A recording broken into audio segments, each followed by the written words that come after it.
Oh my goodness gracious, it's UFC 275. And we got a pretty fucking fun fight to start this off. I came into this about halfway through round one. Rajabov had a really good second round until the end. And he got caught with a couple of big punches, so... it looks like Rajabov was winning round one. Maybe Rebolvix can come back and he won round two. And then this round, they're just trading. God damn, we have ourselves a fight, boys. We have ourselves a motherfucking fight. This is a fun one. Nice takedown. Good sprawl, but he got in so deep on it. Just immediately got it to the ground. This is a lightweight fight? Damn, okay. Well, these guys look small for lightweights, but they are very active. Like... if this is the future of the lightweight division, I can be extremely confident in continuously saying that the lightweight division is the best division in the UFC. I know it's this trendy thing to say bantamweight's better, but bantamweight's not better.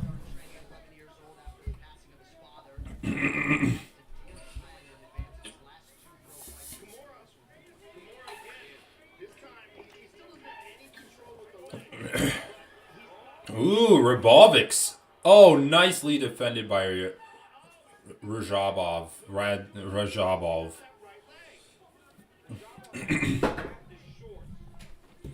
Wow. Rebolvix almost has God, can I just know their first names? Rajabov almost has Rebolvix. Rebolvix almost has Rajabov in the same position that Zhang Weili had Carla Esparza in their fight. Oh, he took the back from there? That was sick. But he doesn't have a great grip on it. Okay, so he transitions into mount. That's smart. Easy get up from Rajabov. God damn, these guys are both good. Immediately attacks the double leg. He's going to get it too. This guy, Rebolvix, has no takedown defense.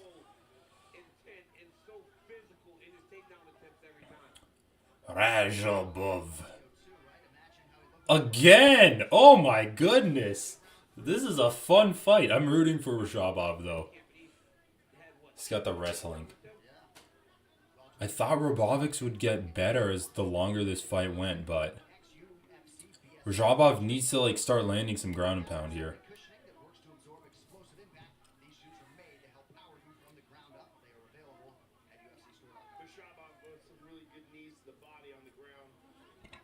Start throwing some ground and pound, buddy.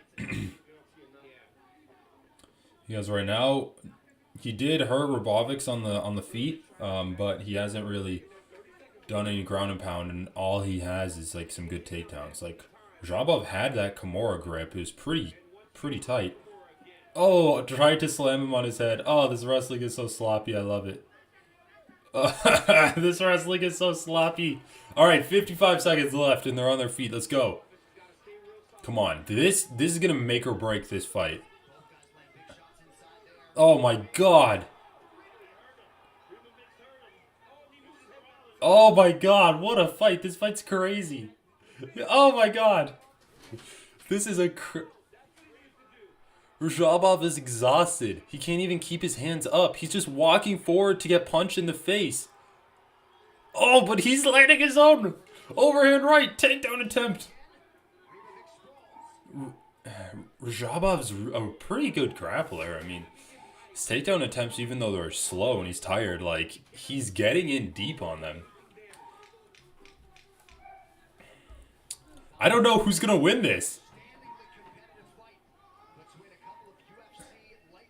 The only thing I wanted to see is more ground and pound from Rajabov when he was in dominant positions. Other than that, that was a really good fight from both guys. I mean, obviously, just better cardio from both of them, too.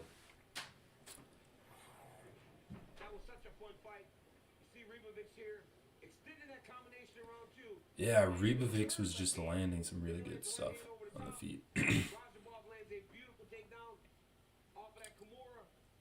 Oof. I don't know. I don't know who won. I don't know who won that fight. I'd give it to Rajabov if I was judging. I thought Rajabov did more damage and then paired with all of the takedowns that he got.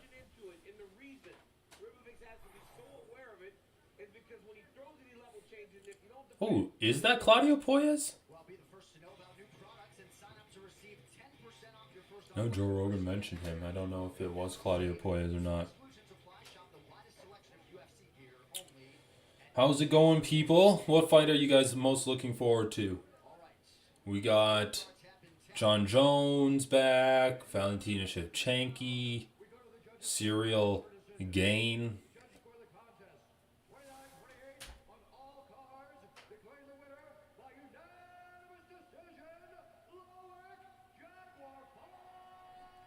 That guy won, but he barely won. He barely won that fight. That was not a foregone conclusion. Loic Rajabov. Rajabov. Man, that guy's exhausted.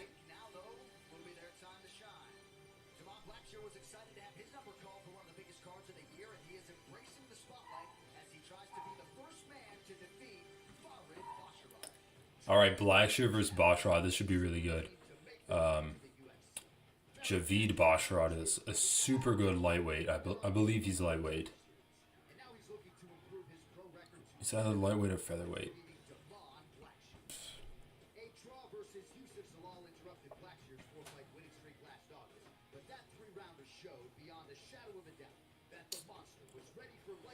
Like, Blackshear seems like a really good fighter, but he doesn't seem, ranked level. He does not seem like he's the level of being ranked in terms of fighters, just in terms of his skills. Let's see here. Around the age of 7, Basharat and his brother Javid were enrolled in Taekwondo in order to give them an outlet for their excess energy. At such a young age would forever change the landscape of both brothers' lives. About 10 years ago, at the age of 15, Ferocious started training MMA in the hopes of being like the legendary fighters he watched on television. Well, tonight, that decade-long dream is now coming true with his brother by his side. Now, this undefeated bantamweight is not short on confidence. Okay, so Yesterday, after this debut, the world will know he is a true contender in this division and to never miss. yeah, he's a bantamweight, and damn, he has a good record. And his brother is.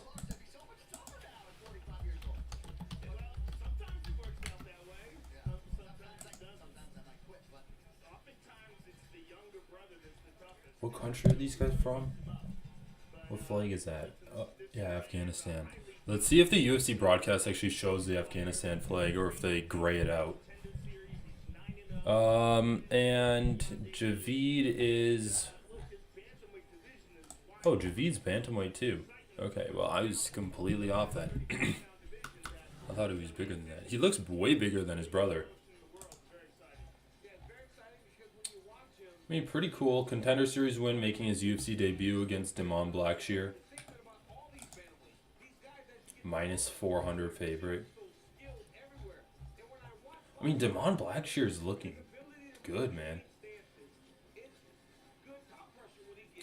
Was he in the UFC?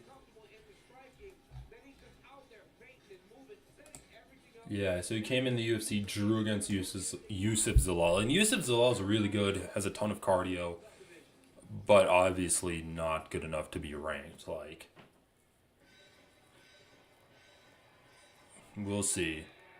This should be an exciting fight, though. Let's look it up.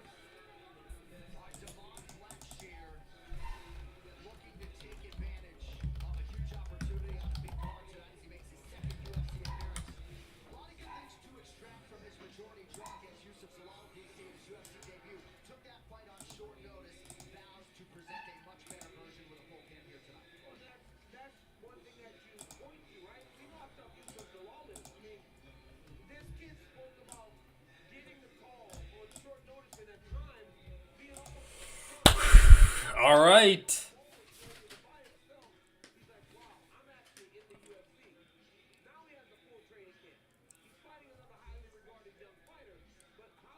Yeah, this one should be good. I don't know. Over, under 2.5. Over 2.5 is minus 181.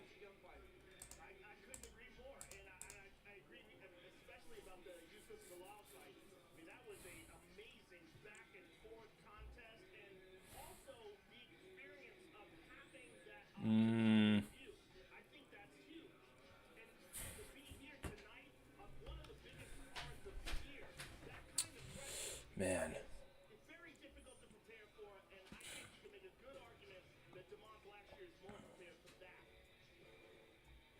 Man, these odds are pretty close in terms of the over-unders on a lot of these.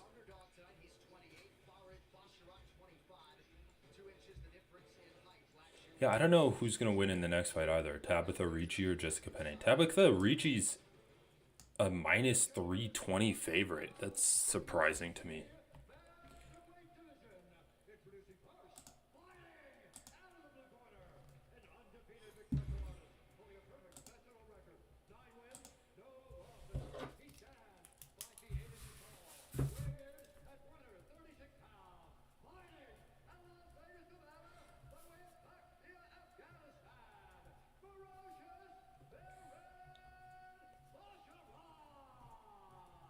Ferocious and Snow Leopard. Okay, shit, I missed it. Did they show the flag of the guy? Did they show the Afghanistan flag? I totally missed like the chyron that was underneath his name.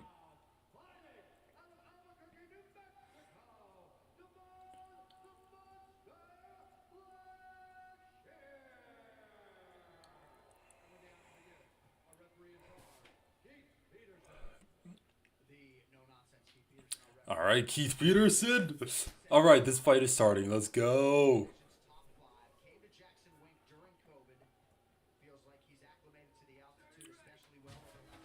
Dude, Javid is so good. Like, I want to see his brother. What the hell, dude? He comes out, throws a flying kick to the face. Goes with a leg kick. Farid pulls away. Farid lands his own leg kick on Damon's lead leg.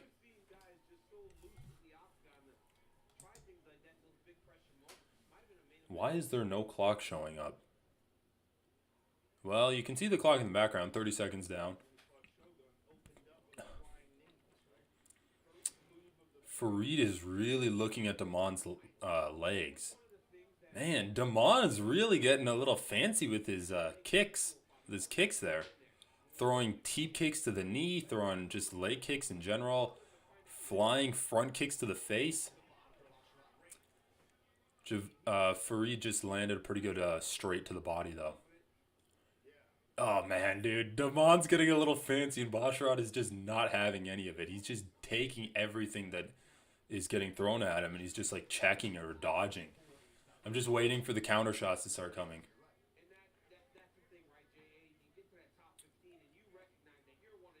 That jab from Basharat is really quick.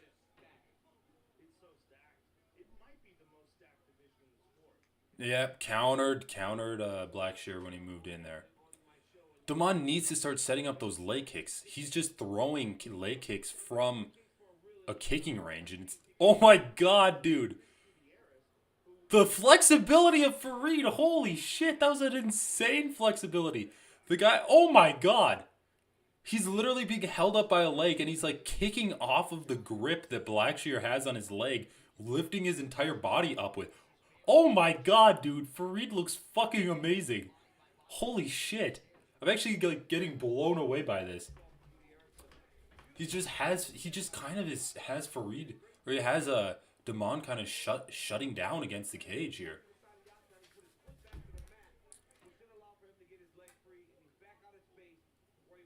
I mean, we'll see. Basharat used a lot of energy to do that, so we'll see if he can like keep that up over 15 minutes. Or, like, he might just get a finish. But Basharat has not been hit clean once. Goes for a takedown of his own on Damon. Damon just looks kind of demoralized after that. He used a lot of energy to get that takedown. It's just not effective. Beautiful single leg. Turns Blackshear into the cage and then turns the corner. Forces him down with it. It's pretty nice. How useful is the shades?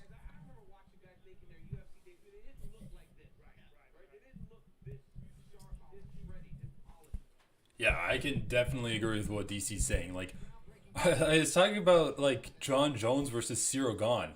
It's like John Jones was regarded as one of the best fighters ever at 23, and his skills are just not that good. They're really good for light heavyweight, but if you break it down, he doesn't set up his takedowns. He doesn't set up his like leg kicks or his teeps to the knee or to the body. He just throws it. He's like a really lazy fighter when you can compare him to guys at smaller weight classes. How useful is the glasses for you guys? Are you watching it through me, or are you guys watching it on your own? Wow, man. Basharat's striking looked crisp, and now he's just out wrestling Blackshear. Is he talking to Blackshear? Nice scraping the beard over Blackshear's face. Just solid side control now. Just super tight pressure with his shoulder, and he used that as like a pivot point to just lift his knees and hips up above Blackshear's knees. Good bump. Good hip bump from Blackshear there. Was able to get up. Alright, now we'll see how these guys are looking. After some wrestling exchanges, after some striking exchanges. Once that little speed edge has worn off from both of them, how are they going to look? Blackshear physically looks like the bigger guy. He looks more muscled. But we'll see if the cardio, how the cardio holds up between all of them. Spinning back fist, landed on the forearm. Did that cut him open? Damon looks cut.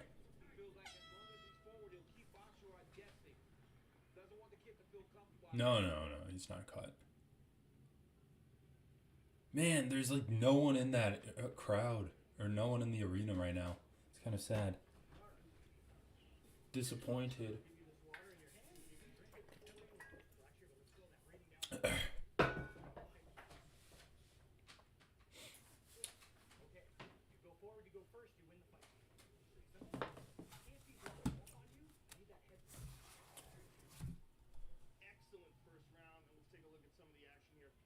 Ooh, yeah, that was a good right hand.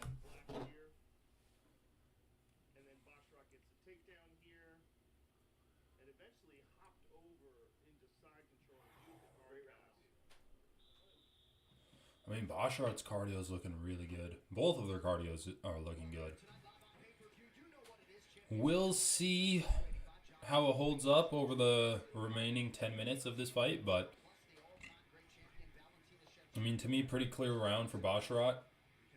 Had dominant wrestling exchanges and also I feel like landed the cleaner shots to the body on the feet. Man, Farid's so good at just like getting those little sniping shots in.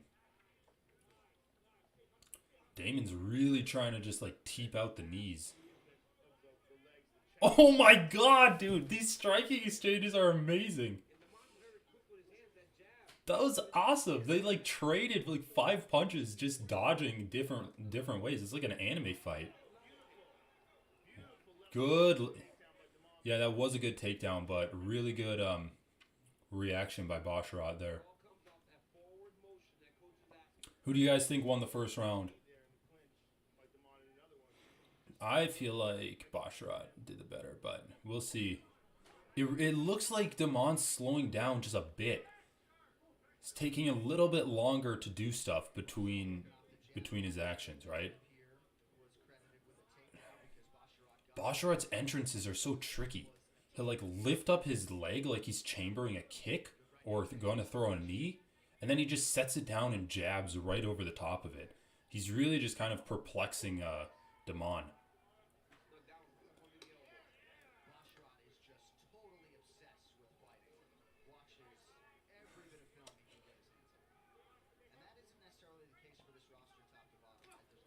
Man, dude, Basharat's so freaking fast. I mean, they're both fast, but Basharat is just able to land better. And he is just quicker than Blackshear, too.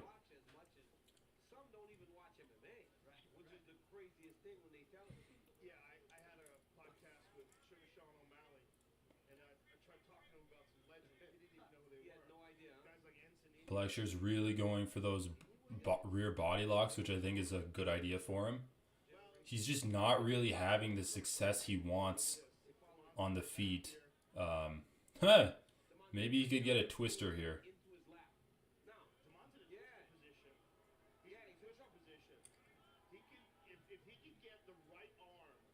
Farid, Farid is in an awkward position, right?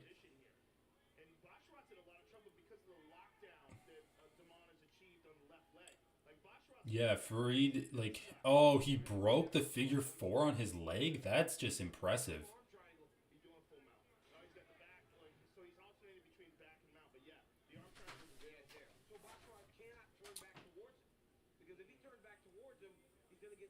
DC saying that Damon's threatening an arm triangle, but I really don't see it. Yeah, Farid's just doing a great job of staying calm. Yeah, Farid's doing a great job of staying calm when he's in bad positions there. You can definitely tell he's thinking his way through that. And other than a few good ground and pound shots from Blackshear, he really didn't do anything with that. I mean, fair, Basharat didn't do anything with that either in the first round when he got side control, but shoulder pressure from Basharat right on the jaw of Blackshear.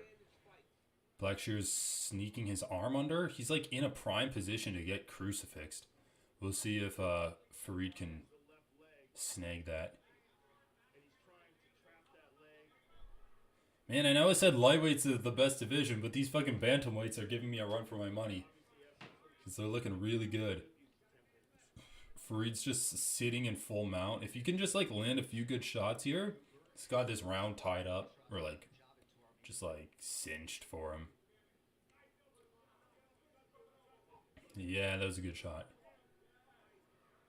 I love seeing ground and pound from guard. It's such an underrated skill. More people need to learn how to do it because getting into guard is way easier than trying to get into side control or mount. Just sit in someone's guard, and if you know how to ground and pound, it's just like a fucking hack. Ooh. Yeah. This is exactly what I wanted from Basharat. Man, the Basharat brothers are fucking good, guys. They are really good.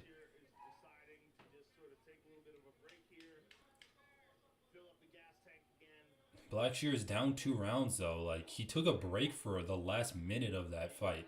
Or that last minute of round 2. I don't know if that's the smartest thing to do in a pretty closely contested round. I thought he was getting outworked for the majority of that round, but he did have some moments. And if he won the last minute convincingly, you can easily see how he wins that round. You can definitely tell, too, that Damon is the one that's slowing down. He's the more muscled guy.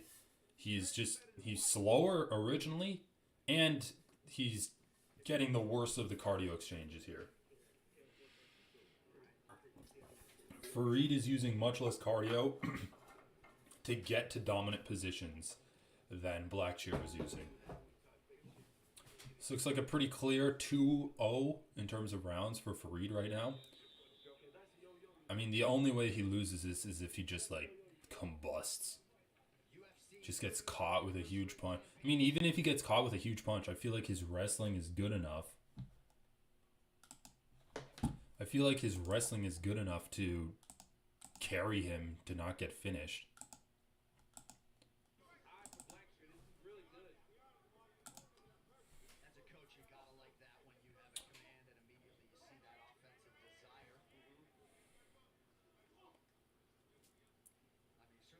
Good knee to the body there from Damon. Fuck, dude. Basharat's just so tricky.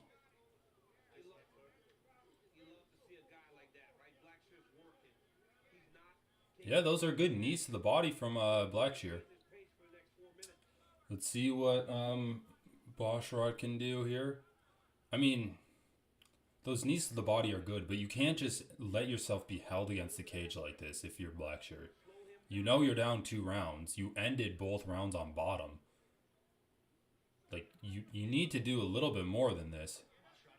Wow, dude, Basharat's grappling. Like, you see his striking, and you're like, okay, he's a striker, right? And then you see him grapple, and you're like, oh, wait, is he a grappler? His grappling is so good. Just like the way he maneuvers the top-heavy Damon with the 50-50 clinch. He's in an over-under clinch, and he can take him down from there.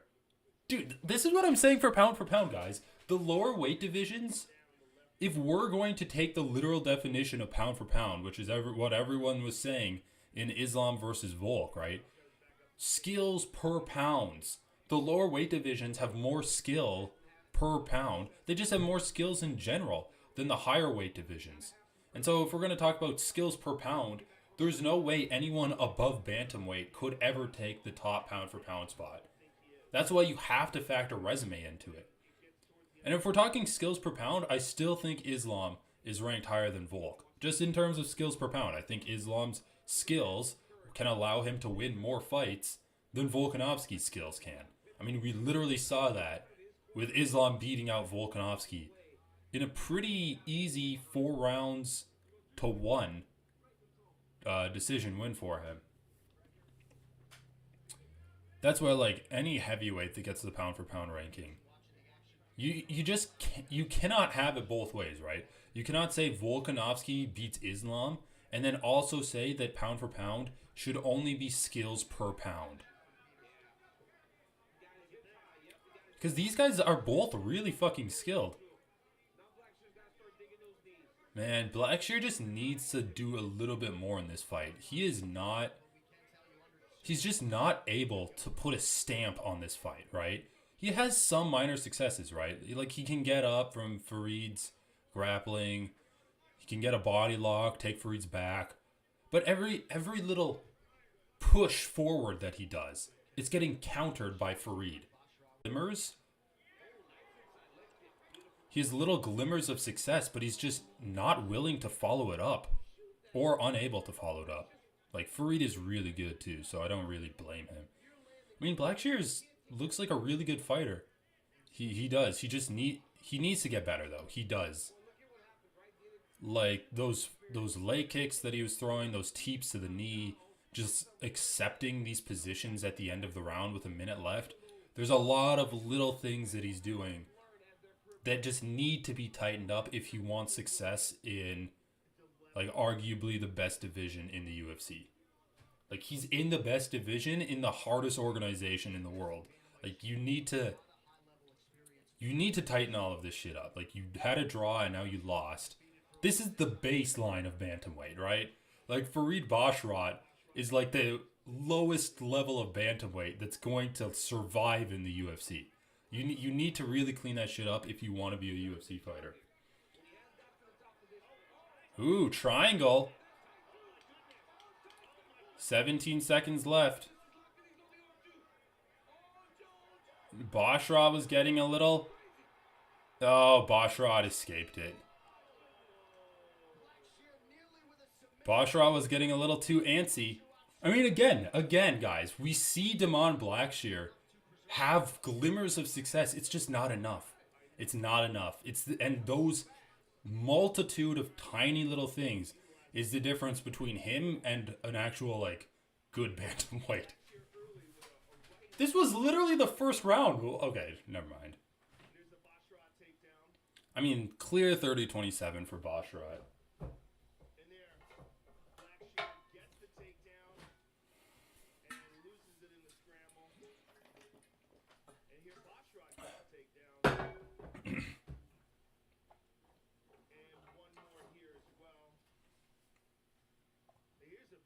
Inside low kick by Blackshear that took the leg out. Now here's this triangle attempt. Boy, he threw this up. Yeah, that triangle was slick.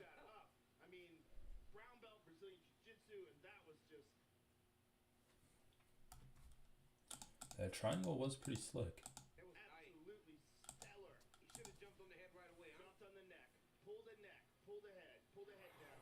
Short time. Blows off all that blood.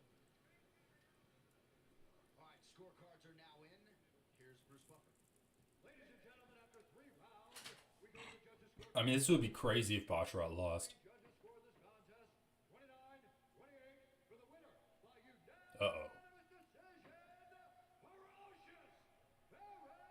29-28? What?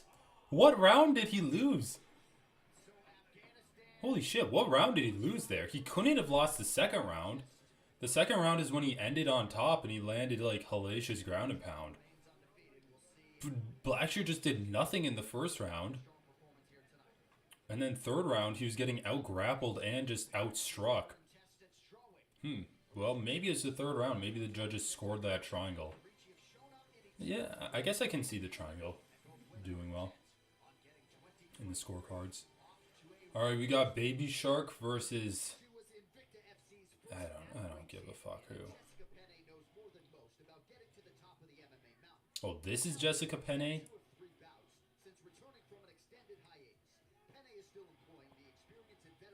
Ugh! Ah! They do not need to show that arm getting so fucked. Embarking on her own journey through one of the toughest weight classes in the sport, Ricci has won 2 straight over Maria Oliveira and Poliana Viana. And with a win over a former UFC title challenger in Penne, it could just be her ticket to a crowded top 50. Coming up, Penne faces Tabitha Baby Shark Ricci.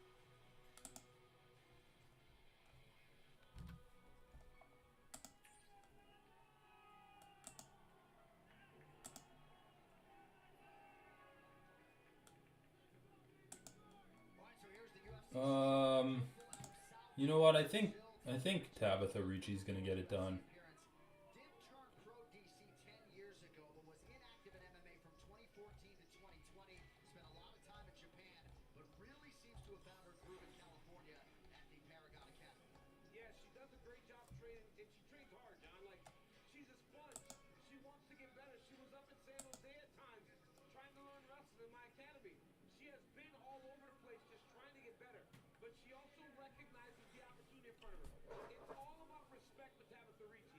From the training room to the octagon, she respects Jessica Penne. She is very respectful inside the gym. She said, but this is another step in her journey into the top 15. She feels like she's very close right now.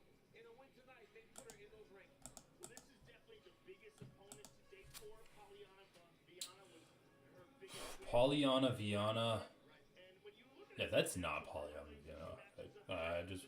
I wanted to make sure that that was not Poliana Viana. black belt, she's competed in so many. Yeah, Tabitha Ricci is actually like Brazil is a blue belt, another good, man.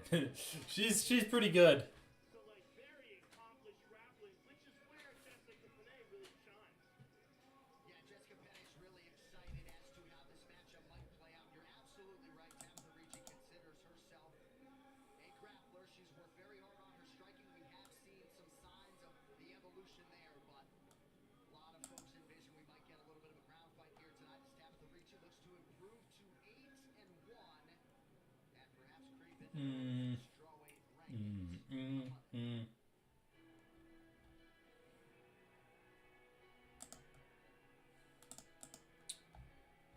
She walks out to "Don't Stop Believing." That's hilarious, actually. Contender Jessica Penne, this is often the case when she makes the water. But Megan, she really loves fight night. She really has talked a lot about the intensive nature of her training, but now is when she gets to let loose, and we'll see how she fares tonight. I'm so glad you brought that up, John, because yesterday when I spoke to her, at 40 years old, and years and years and years of growing, she is a pioneer for women's MMA. I said, do you still Oh God. You know when they start referring to the fighters as a pioneer, they're gonna lose. God damn it, why didn't I bet on this fight? Tabitha Ricci's only a minus 300. They're literally referring to her as a pioneer and she's walking out to "Don't Stop Believing." No. Well, hopefully she wins, so I won't feel bad about not putting anything on her. Oh. Fighter, right, is their desire to stay in the training room. When you are excited about it, you still have your eye on competing at the highest level. There's a lot of comfort in getting old, especially I was an old fighter myself. When you still enjoy it like Penne does, it's very telling and it's exciting, especially with all the time she lost.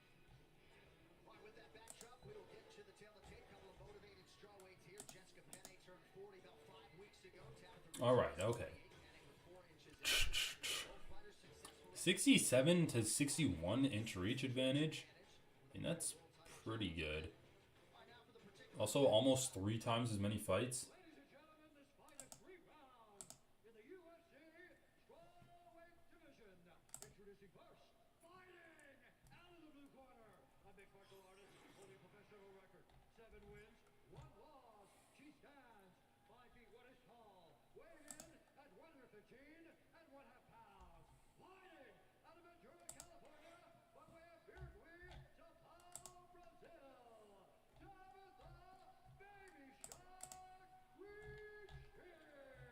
Tabitha Baby Shark Ricci. Is that Walt Harris in the crowd? Oh yeah, I remember seeing Jessica Penne fight before. You know, for a pioneer, she doesn't have that many fights. 21 fights. 3-3 as a UFC dog. Oh my god. That's not a good stat to put up, dude. That just means that she's been an underdog in over a quarter of her UFC. An underdog in the UFC for over a quarter of her fights.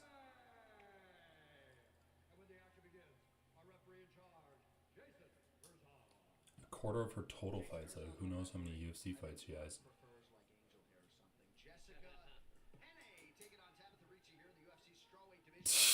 Anik making the joke, dude. Anik making the pasta joke.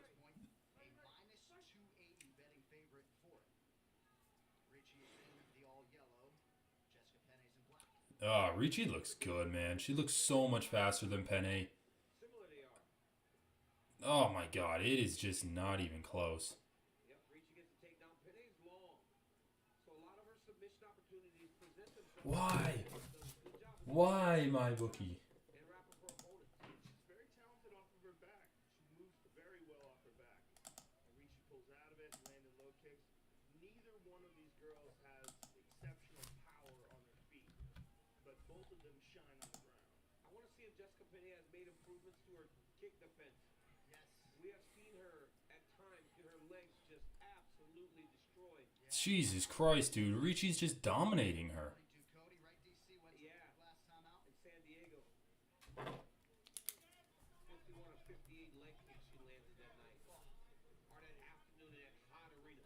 Remember how hot it was there? Oh my lord.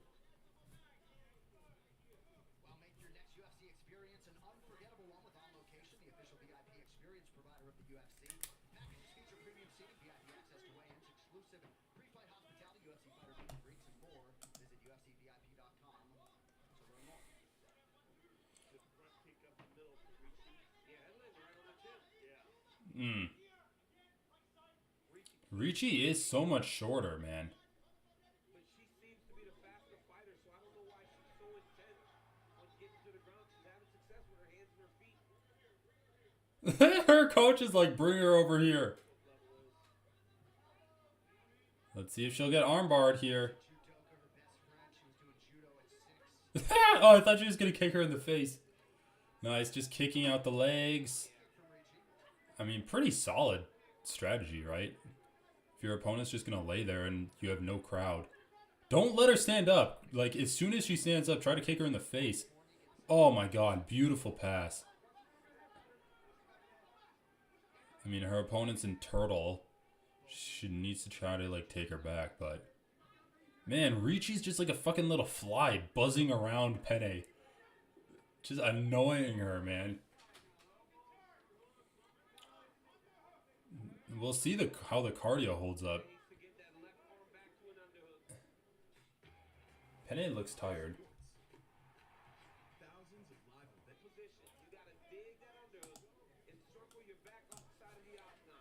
Oh man, nice throw slash trip. More of a throw. Penne's gonna try to like get her in a TP choke or something, or a triangle. Penne's doing a good job of using her legs.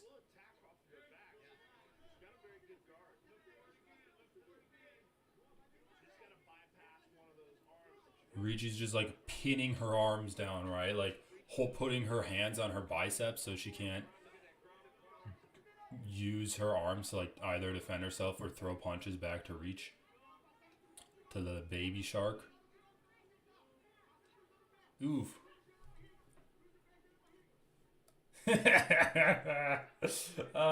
Dude, Penne is cracking me up right now. Her face when she like tried to kick Ricci in the hips. Oh, those elbows to the head. Ricci's corner calling for elbows.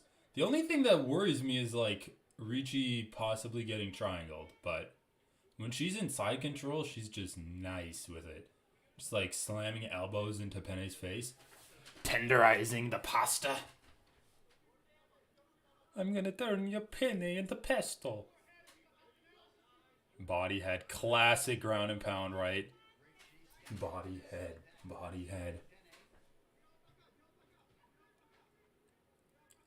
Man, this is a high pace, though. Still 40 seconds left. Like, is Ricci gonna gas?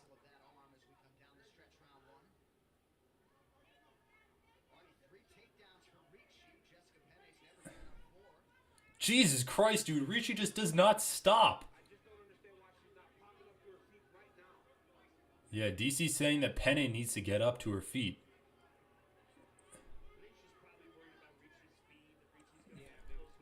I actually love this strategy from Ricci. Just like kick the fucking knees.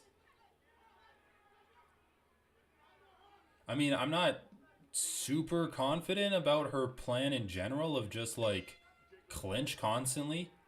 If you are the faster fighter, why would you constantly clinch? But damn, dude, Penne's definitely wearing it. She's definitely wearing the fight look. Like I've been through a rough first round.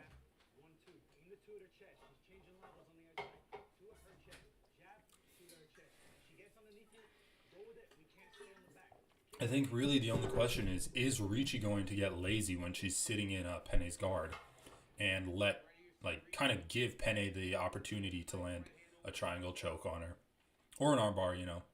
But Ricci has small arms, so I feel like that's less likely than the triangle choke. But honestly, dude, Penne's long legs might be a detriment to her here because Ricci's so small and those legs are so long. It might just be hard for her to grab it, to like tighten the choke up. I mean, that's probably a dumb thing that I just said, but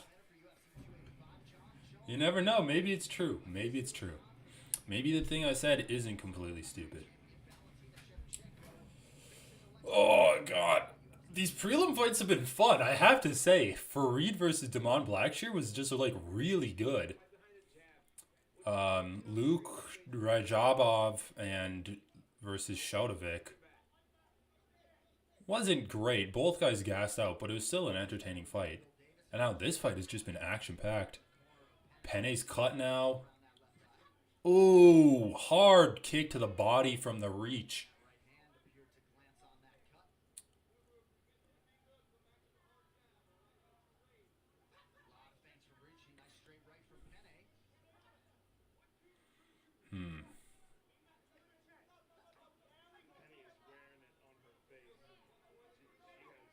Yeah, Joe Rogan just said Penne's wearing it on her face. I definitely agree with that. Penne's going... Oh! That was fucking beautiful, dude. Penne got the body lock. Ricci just turned around and fucking slammed her over her shoulder. Okay. That was nasty, dude. Ricci's just a little fucking ball of energy. Just be careful with some of these limbs, Ricci. Ooh, just good ground and pound shots. Kick her legs. Kick her legs. Do it. Kick the legs of the veteran. I love how the crowd's booing this. It's like, who are they booing?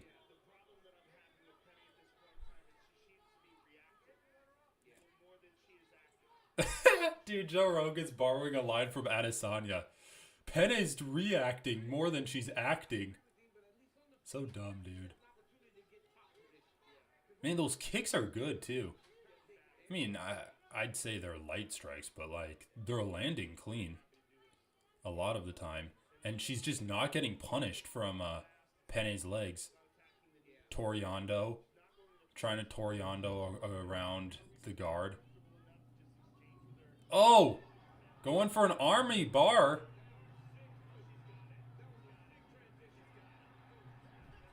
Oh, Ricci. Just easy money, dude. Easy money. Goddamn, dude. Ricci's fucking good. When they called her a veteran before she got into the fucking cage, you bet on the opponent. You always bet on the opponent of the veteran. Come on, guys. This is what we know. That was a sick performance. Jessica Penne driving into Tabitha Ricci. Let it roll, guys. Come on, y'all just keep playing with this. Now stop. Watch. Look at this right here. Look at Ricci take this hip across. She traps this hip as she explodes. Yeah. Penne, look at that. Oh, that was a fucking sick throw. Goddamn, that was one of the most entertaining women's fights I've seen in a long time.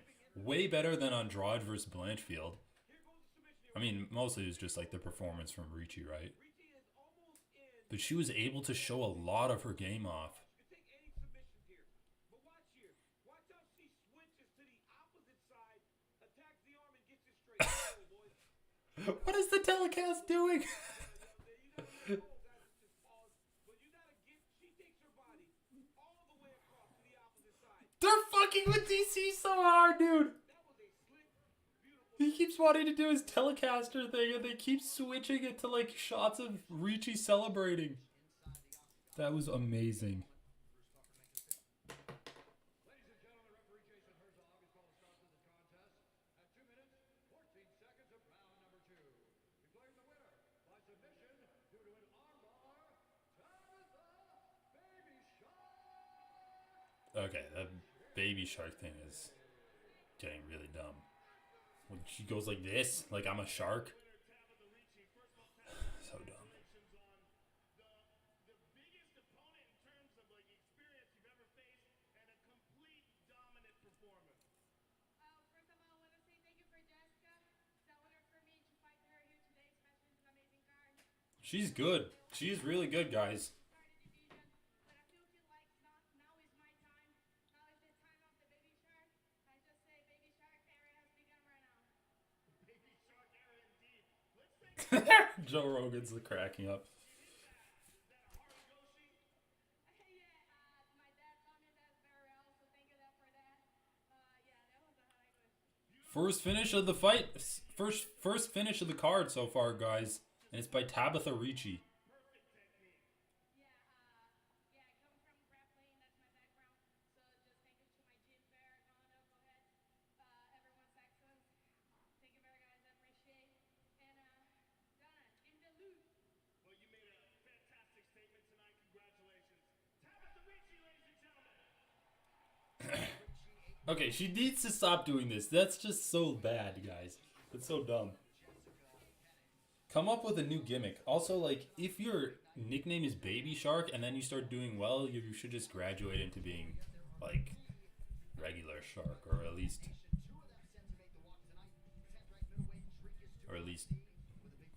teenage shark.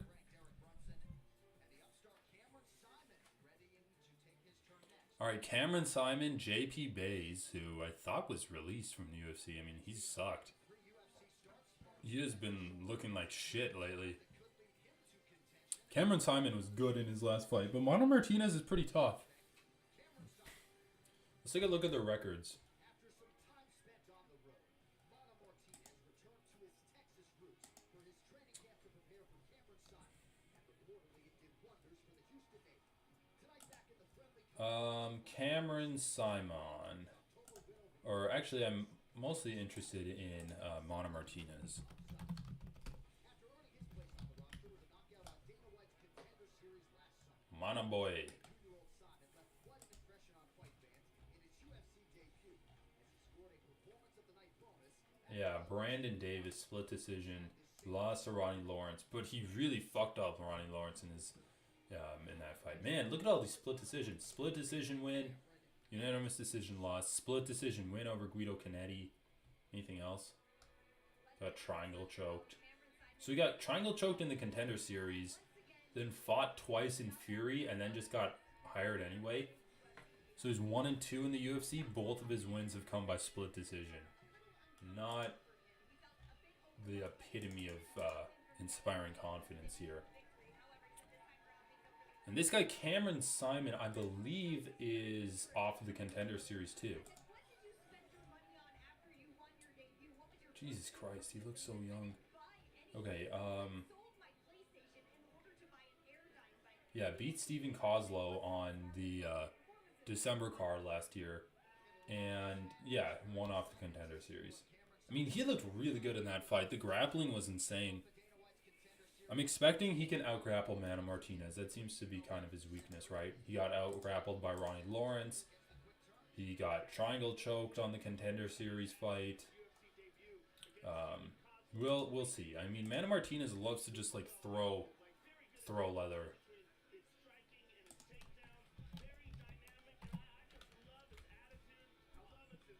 We'll see if he can actually, like, lure Cameron Simon into a firefight or anything like that.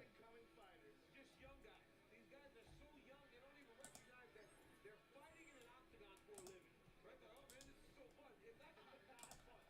But the reality is, this kid's supposed to be nervous, and it showed, right? Remember the Cosmo fight? He landed a legal blow or something that made him lose. That's hilarious. DC's like, these guys act like it's so fun to be fighting in the octagon. They say it's so fun. It's actually not fun. It's actually really not fun. That's pretty funny. Essentially took him 10 years of hard work to get to the UFC. He has humbly called for a finish inside of 10 minutes. We'll see what Mana Martinez Inside of 10 minutes. No. He can definitely finish Mana Martinez. Martinez just does not have the grappling. His grappling's like okay, but he just consistently gets outworked by guys better than him on the ground.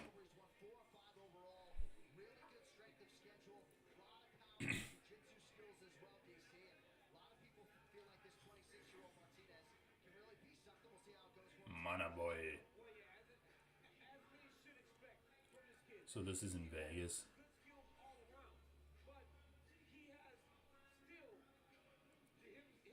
Oh, I didn't know he was from Texas. I thought he was from Hawaii.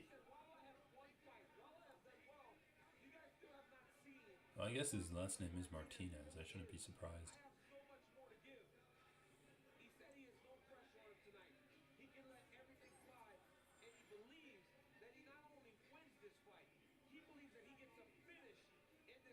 So they both believe they're going to get a finish. Why does the commentary even bring this stuff up? They're like, wow, this is really surprising. This one fighter said that he thought he could finish the other fighter.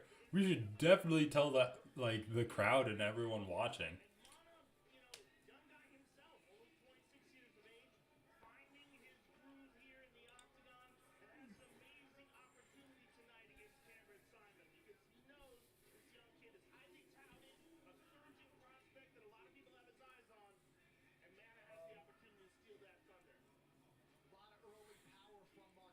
Historically had a first-round knockout of the credentialed Ricci back in November of 2018. He knocked out Ricky Turcios in 2018. That's fucking hilarious. Ricky Turcios is like the most overrated tough winner ever. Honestly, the other guy probably would have done better in the UFC than Ricky Turcios. Whew. All right, let's go. Cameron Sayaman versus Mana Martinez. He's 7-0. Who did I just look up? Those 10-3. Hold on, what the hell?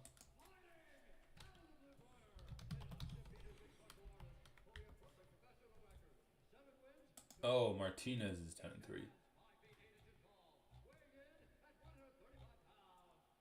Okay, yeah, I guess I got that wrong. Got that mixed up. All right, let's go.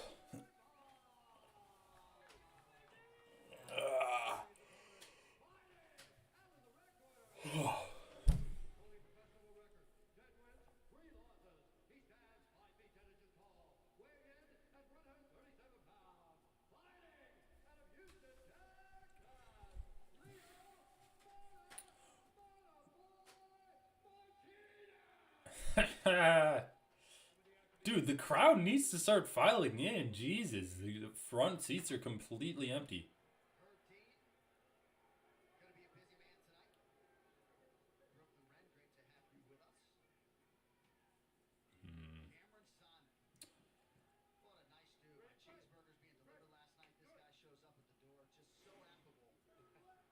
What?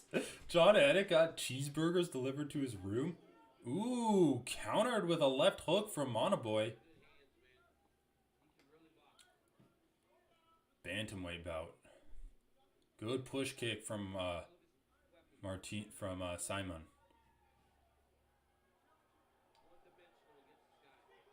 Monoboy caught Simon's kick. Simon just pushes it into him and pulls it out. Pretty nice. Ooh, another left hook that seemed to catch Simon behind the back of the head.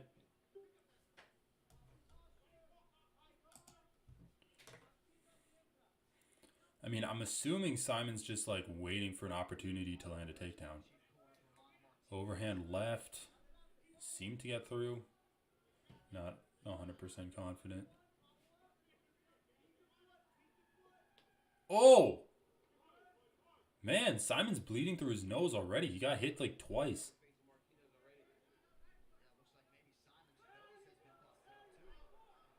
Oh, man. Yeah, I didn't even see where Simon's got his nose hit. Oh my god, dude. The left hook from Martinez.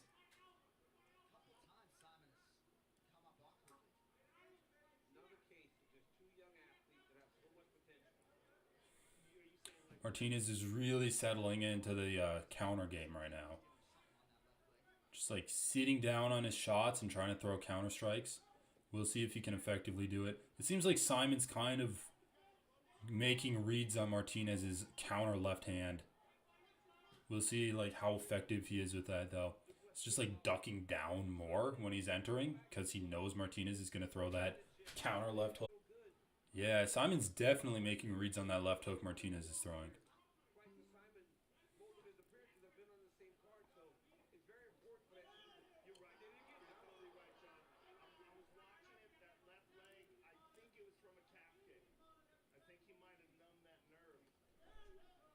Shit, I missed it. What's the commentary saying?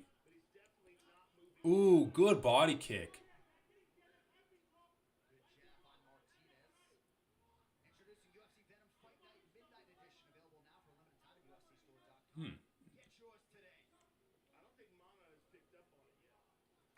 Oh! Oh!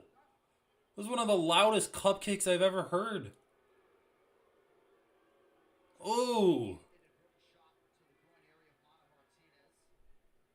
Oh, man. His Mana boys are feeling that for sure. Steps in.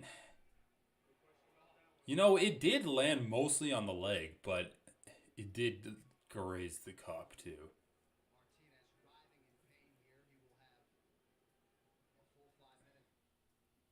That's unfortunate. That is really unfortunate.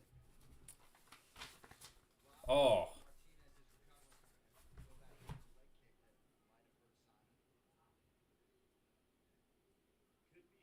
I don't know. Like, the commentary is saying Simon's left leg has been compromised by a leg kick from Martinez, but he's looking fine to me.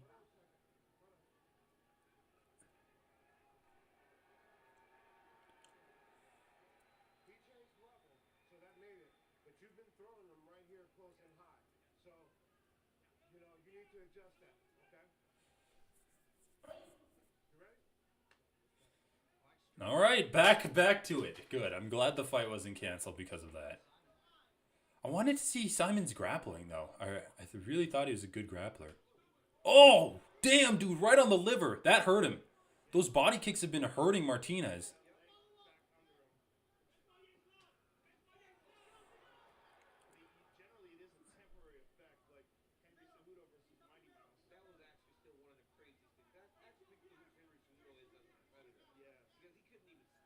Man, this is a close fight.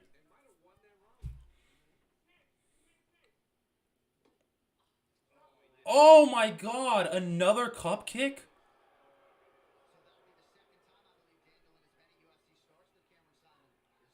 That's just really not good.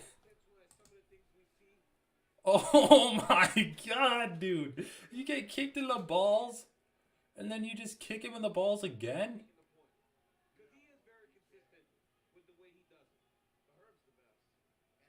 issue too. At what point do you take a point? That was just a direct shot. The first one, like, did land on the leg, but Mana Martinez is literally level changing his balls into the direction of the kick.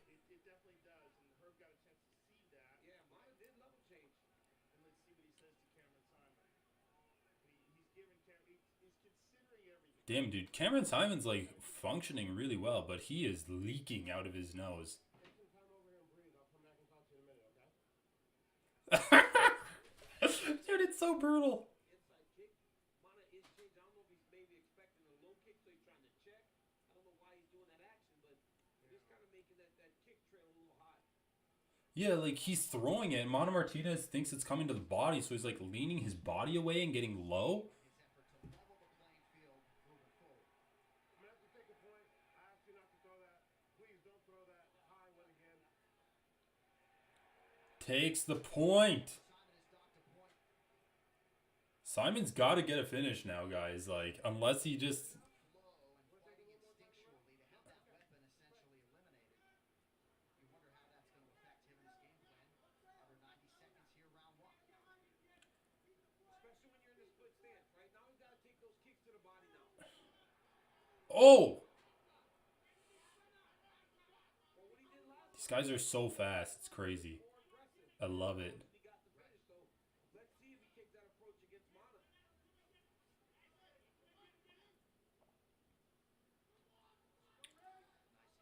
Simon's jabs are pretty good. Like, I still feel like Simon's winning this round. But maybe not. I don't know. So, but the reality is this, right? If Simon still wins the round, if he still wins the round, Yeah, man, Simon just looks like he's doing more, being a little bit sharper.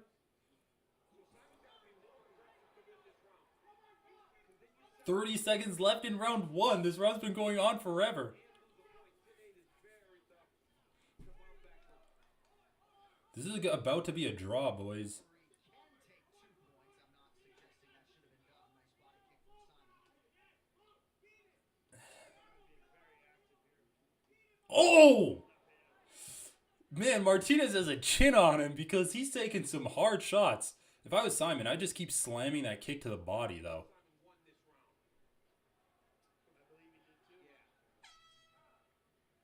Whoa! Damn, this fight is good, man. 2 ball kicks, 1 point getting deducted.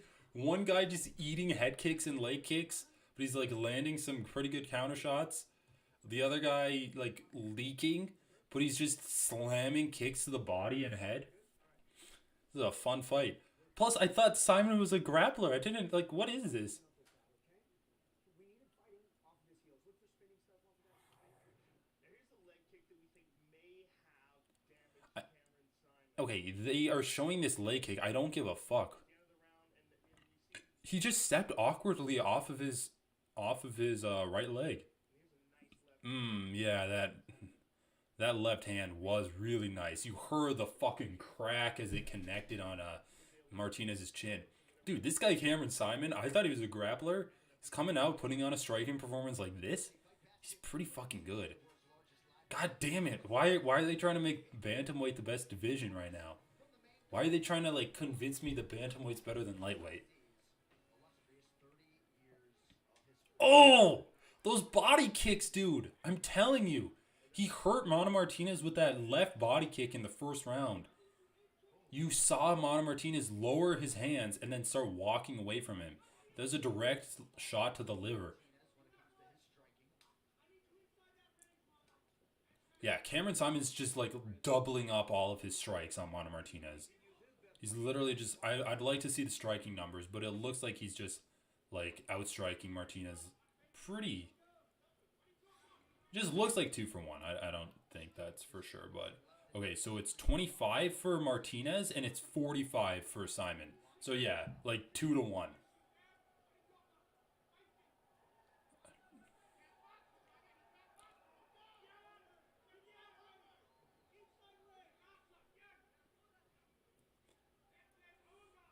Martinez needs to be a little bit more proactive than just throwing counter strikes.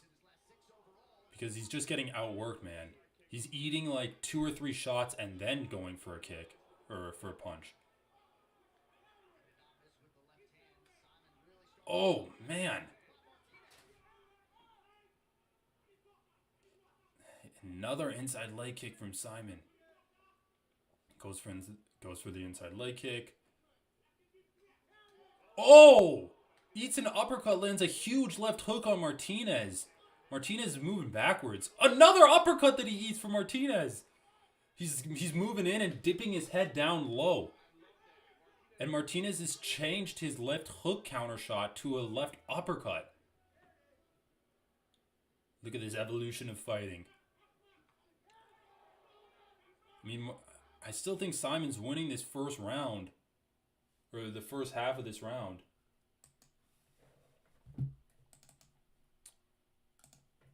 He's landed some really hard shots on Martinez. God damn.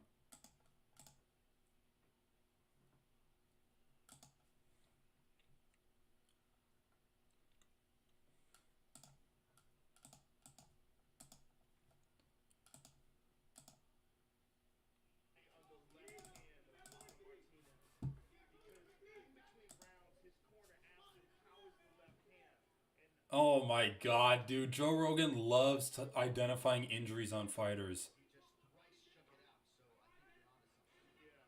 They're saying that the left hand of Martinez is hurt. Dude, look at the fucking right side of Martinez's body from those body kicks that... Oh! He just set him down with a jab. Fucking hell, dude. Simon is good. He's really good, and he needs a finish because none of these rounds are clear, right? And he needs to win all 3 of these rounds to win the fight because he got the point deducted. If he loses even 1 round, he gets a draw.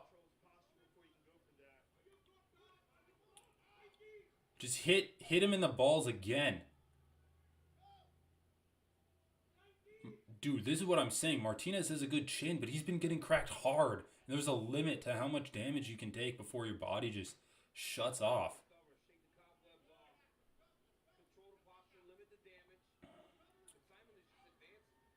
He's going for a triangle.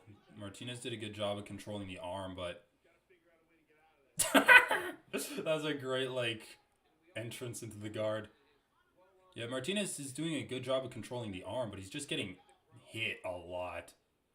But, controlling the arms, preventing Simon from finishing the fight. He's allowing him to... He's, threatening a triangle with that grip on the arm.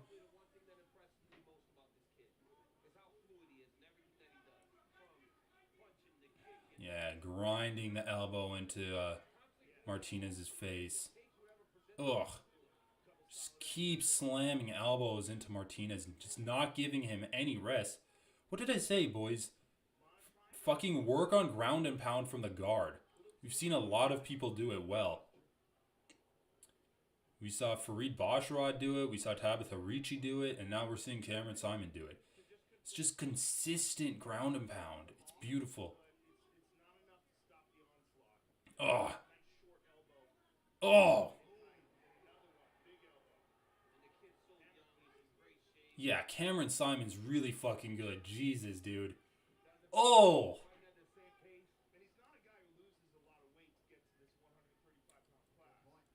He's gonna kick him in the balls again! Oh my god, I totally thought he was gonna axe kick him in the nuts. Jesus. Holy fuck, dude. Martinez is ruined. Oh! That body kick to the liver. Just a fucking beautiful jab, dude. Boom! Dropped him. Not even caught him off balance. Hit him with the jab so hard, his brain was literally rocked in his skull. Bouncing around the walls, man.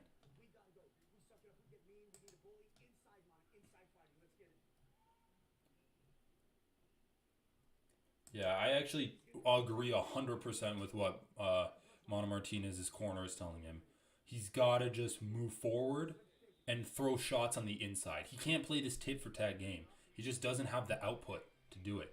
But he's doing a good job when Simon's moving in and he's catching him with the uppercut, especially when he's dipping his head down into the uppercut. It's like landing the uppercut into his head when he's dipping down.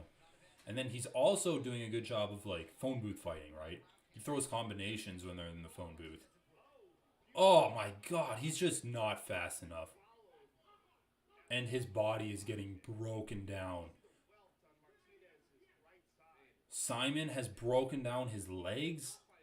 He's consistently switching stances now to try to like alleviate some of the pressure on his legs.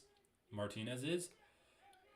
Simon has broken down his legs, he's broken down his body, and he's broken down his chin. He dropped him with a jab. He fucking dropped Martinez with a jab.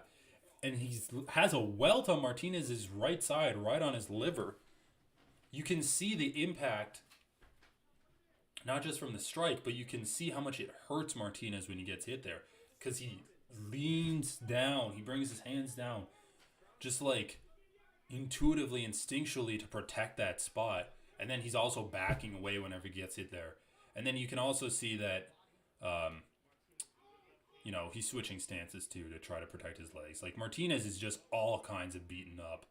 Like this is a thorough beating from Simon. And Simon's shown to have a pretty good chin. Yeah, 41 strikes to 78. Like my estimation in the second round that he's like just outstriking him 2-1 seems about right.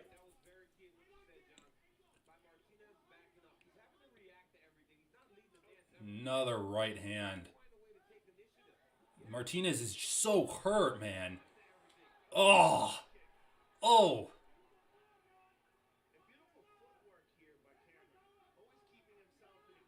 Cameron reminds me of some kind of like predatory insect.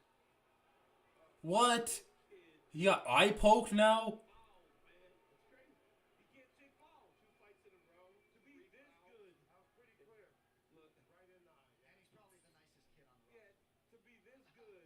Dude, he's making John Jones proud. It's literally the fucking gloves. Holy shit. Like, you can see he tried to outstretch his hand to post off of Martinez, and the glove, like, forces the fingers into this position.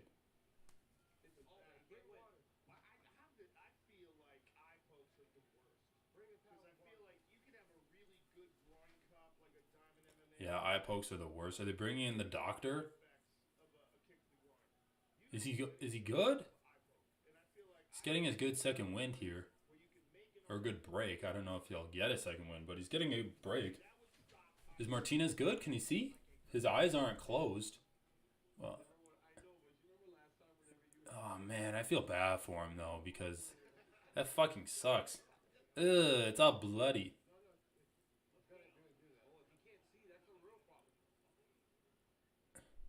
It looks like he can see.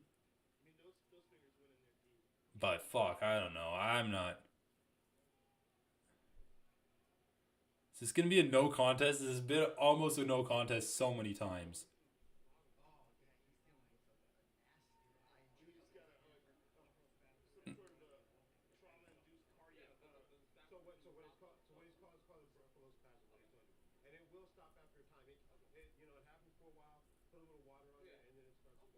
What is happening?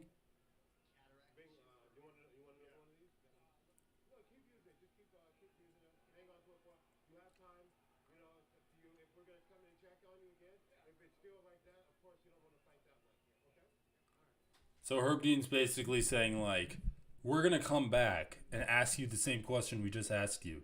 If your answer is the same, the fight's over. This is a fairly new rule in MMA. You do get the full 5 minutes for an eye poke, and it looks like Martinez wants to continue. He's saying he's good? The scorecards at this stage of the fight. You threw it on. Let me talk to you for a second. You sure you're getting up? Yeah. Okay. All right. I mean, respect to Martinez. He could turn this from a loss. You've been leaving those fingers out there. Don't do it again. Herb Dean did not take a point for that.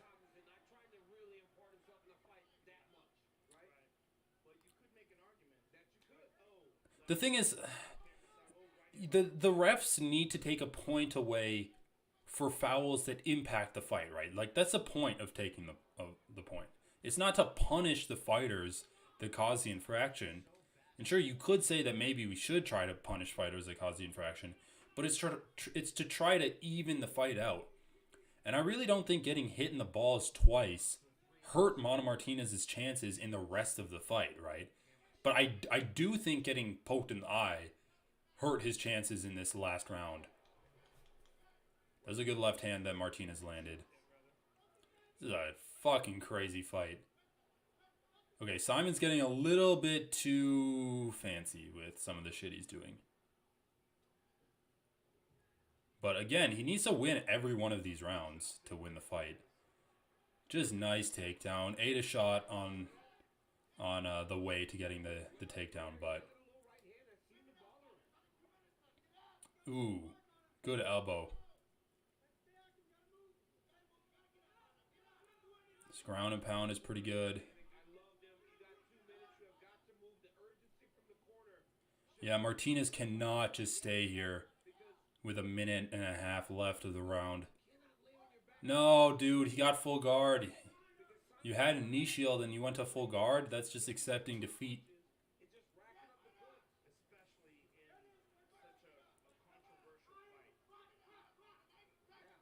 I mean, yeah, it just looks like Simon's winning all of these rounds. I mean, he still got the point deduction. Oh, he cut him open there, man. Oh, those elbows are just slicing. Oh, that was a big elbow. Oh, another big elbow. Yeah, dude, this is a great way to just finish the round.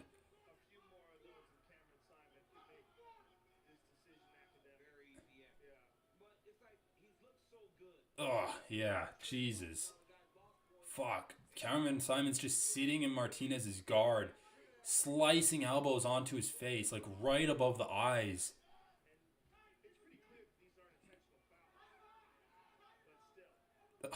Oh, 30 seconds left. Is Martinez going to do what Blackshear did and like land a Hail Mary triangle?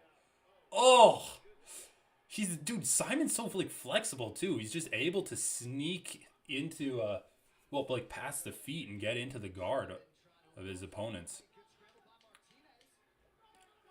9 seconds left, dude. 9 fucking seconds. Oh, he head kicked him.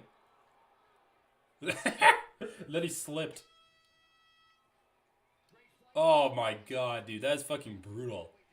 Alright, well, I score it 30-27 to Simon.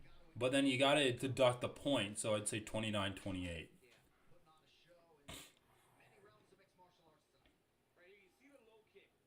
Ah.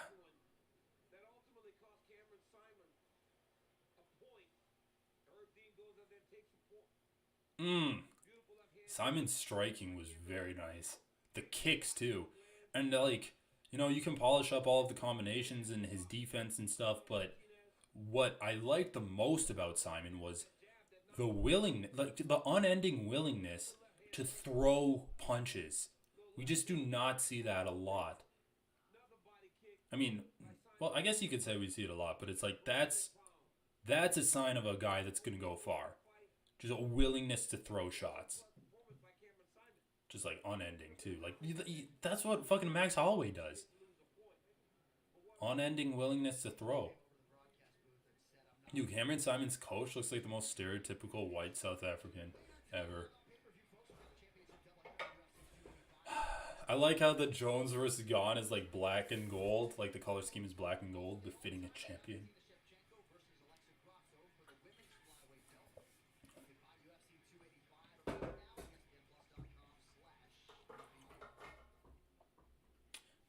Man, Martinez got beat up. Look at Joe Rogan. He looks like such a little troll doll.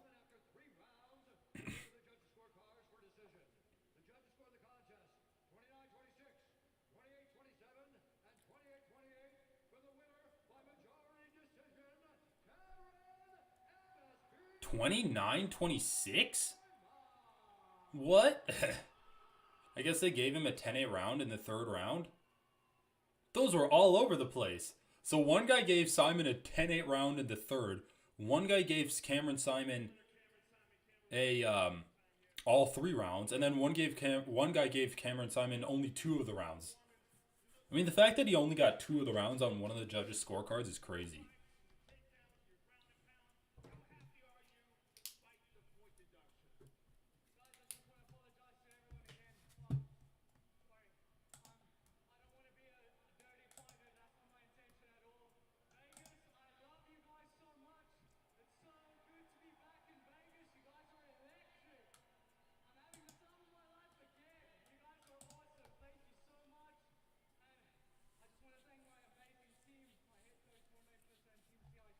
All right.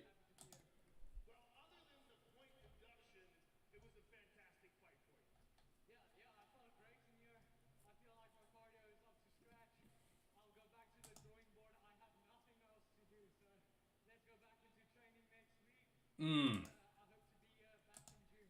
Well, Cameron, at 22 years old, you're one of the most exciting prospects in the division. Congratulations, and I look forward to seeing you again.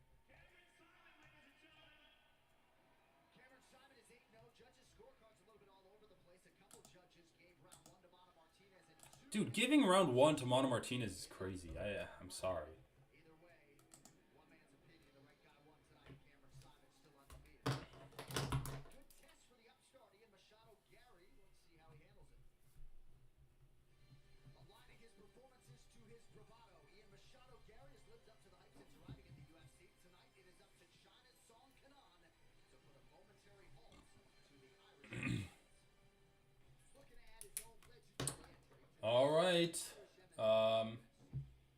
Ian Gary's up next. To a strong start, thanks to a trio of wins over Jordan Williams, Darian Weeks, and Gabriel Green. That said, the 25-year-old known as the Future is determined to show an improved version each time out. He'll try to do just that here against Chinese veteran Song Kanan. Making his first appearance in 2 years. Song Kanan. He boasts knockout wins over Bobby Nash, Hector Aldana, and Calvin Potter. And he would love nothing more than to add the touted Machado Gary to that list.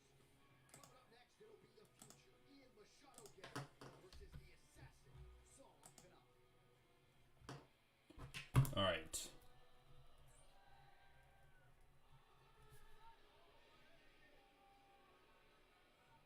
Making the walk for his 25th What is this guy's name? Oh, yeah. 22-year-old Song Kanan. Marquez versus Varialt. UFC debut back in 2017, a 15-second knockout of Bobby Nash. He was a Jackson Wink pupil then, now training out of Team Alpha Male. And DC, a big part of the narrative on his career has been connected with right. Song Kanan. Yeah, man. He's pretty solid, but Ian Gary is also solid. I don't think Ian Gary is going to lose until he's ranked. I really don't. I think he's like definitely got the skills of a ranked welterweight. But he should take it slow too. Like because I think there is a pretty good chance of him just like running into like a Santiago Ponzinibbio or like a Jeff Neal or someone. Maybe like even Neil Magny would be a tough fight for him just with all of the grappling that Magny brings. Here, let's listen to what DC is saying.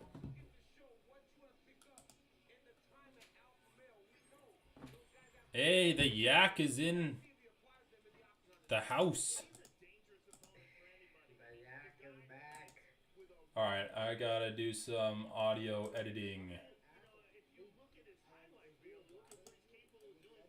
Hold on. Don't talk. I can't hear you at all.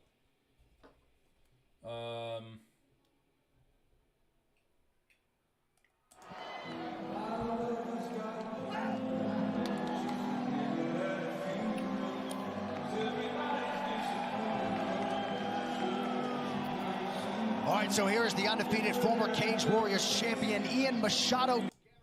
Alright, 1 sec. Let me connect this.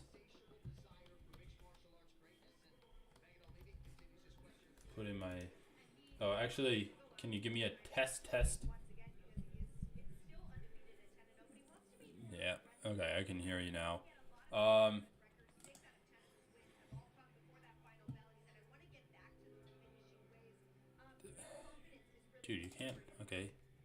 you fight. More confidence than Ian Gary when it comes to competing inside that What What the hell is this song Ian Gary's walking out to? It's ridiculous. Dude, that's the fight you're excited for? Ian fucking Gary? He's like the...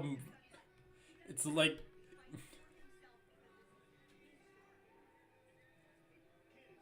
It's like the Conor McGregor is wannabe. The pale ghost of Conor McGregor. Yeah, he literally just copied McGregor. Okay, audio. Promising contenders. You look at a 25-year-old guy in a talent-stacked division like the... Alright, give me a test. Test 1, 2. Test 1, 2. Test. Alright. Yeah. Well, I mean, dude, I'm telling you, the life of a fighter is easy. It's like being a golf course manager. It's like a lot of work, but it's easy. Just like buy a couple lawnmowers, put in a sprinkler system. There, you're good. You're good to go. Make some connections with rich white money in the area.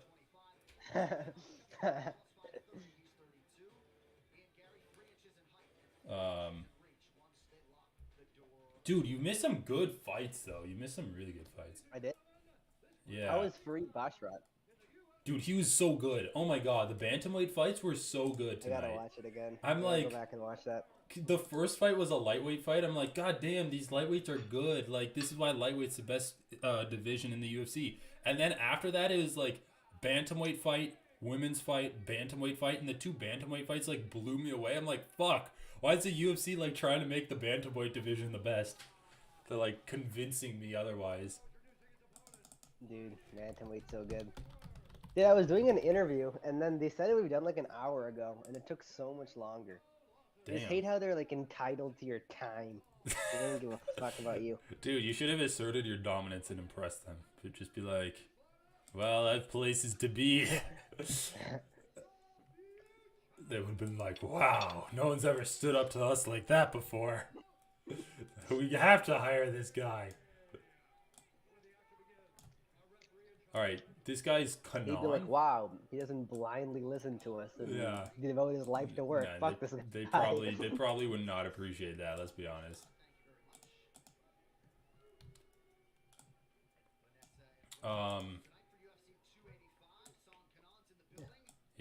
Yeah, but Fareed was really good. Gary? Damon Blackshear. Is he like the real Machado's relative now? Yeah, his wife is Machado. Like the really famous grappler or some random Machado? No, like family members to the Machado family. Empire? Yeah. Damn, dude, this guy fucking song looks fucking jacked. Jesus. Yeah, dude. He's on that good Chinese stuff.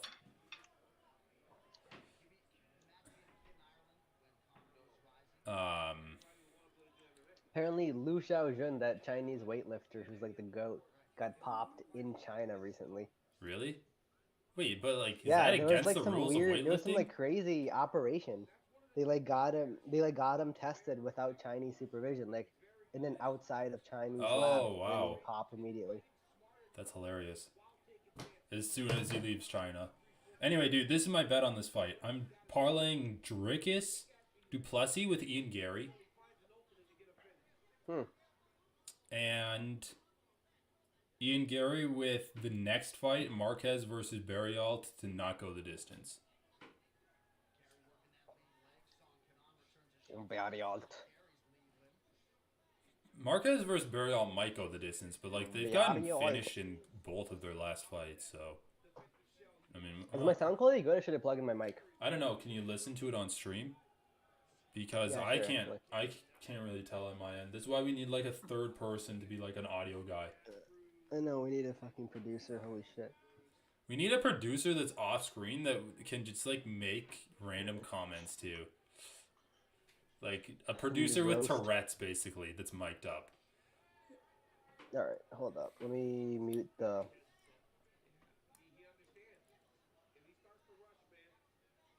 Dude, Gary, I've always said this, man. Gary is so loosey-goosey with his body. He's like a strand of spaghetti.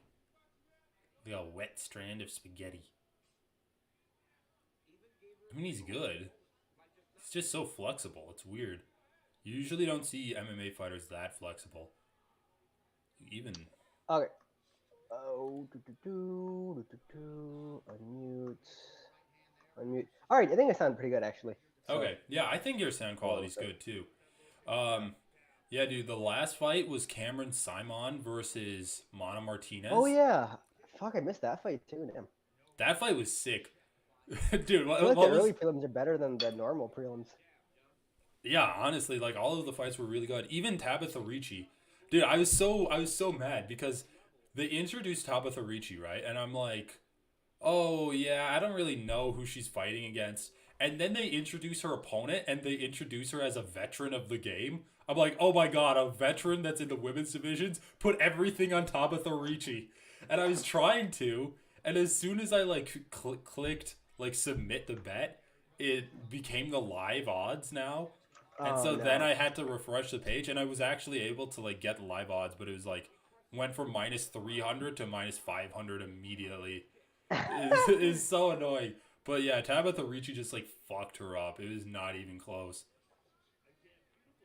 Dude, this is what Ian, like, I love how Ian Gary compares himself to Conor McGregor, but he just, like, he's a really good striker. Oh. Are you ahead of me? What time are you at? Oh, I'm at 55 seconds now. Okay, you're about like 4 seconds ahead of me. Oh, is he grabbing the cage? Was he grabbing the cage? It looked like it, but I couldn't. His hand was off camera. Dude, he's too loosey-goosey. What am I telling you, man? You can't take a punch when you're that... Yeah. Gotta, like, tense up a little bit. Toe stomping, nice. Anyway, what was I nice saying? knee there. I was saying, like, I was talking about Ian Gary being like Conor McGregor. But he's just, like... He plays it too safe. Well, that's what I was going to say. Until he got dropped. Dude, to his credit, like... That was a pretty big shot that he ate. Why am I giving him credit for eating a big shot? For recovering from it. Anyone can eat a big okay, shot to giving come his back chin from credit. it. His credit. I mean, I'm not gonna... Made his toughness. I'm not gonna give his chin credit, but... Like, dude, he didn't eat any other shots after that one. He ate a knee to the face. Well, yeah, other than that knee. Dude, this fucking coach from Killcliff... It's like, is he constantly cosplaying as a rabbit? Like, what...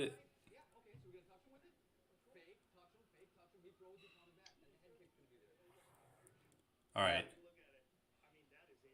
He threw like a body head combo, and then he countered the headshot. That was nice. Impressive. Dude, you gotta keep your hands up.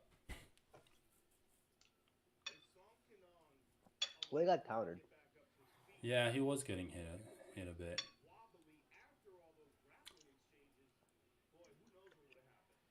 What? What is he talking about? Oh, if he just stood him up? Dude, this is what the commentators say every time. They're like, when a fighter has their opponent hurt, they're like, just stand him up. Dude, that's so fucking dumb. Like, you can just... I feel like you can stay safe standing just as easily as you could stay safe on the ground. Probably even more so. Because on the ground, they can, like, land elbows and stuff on you. 20 seconds left in the round. Like, it's not like Song was super likely to finish him off. Just, like, right. Control the back. Like, a guy with good footwork can just, like, backpedal for a good 15 seconds. And keep you... Like, and they're more dangerous. Like, if you have your opponent hurt, and you're trying to finish him off, you want to finish him off on the ground because they're less dangerous that way. What do you have to worry about? Like, a last-ditch effort Kimura attempt or a triangle, maybe? But if you're on the feet, like, they could throw anything and catch you pretty well. I feel like... Song Kanon. Dude, what's... You know what's hilarious? On the weigh-in show, they were talking about Bo Nickel. Was it a headshot or a nut shot or eye poke? a nut shot.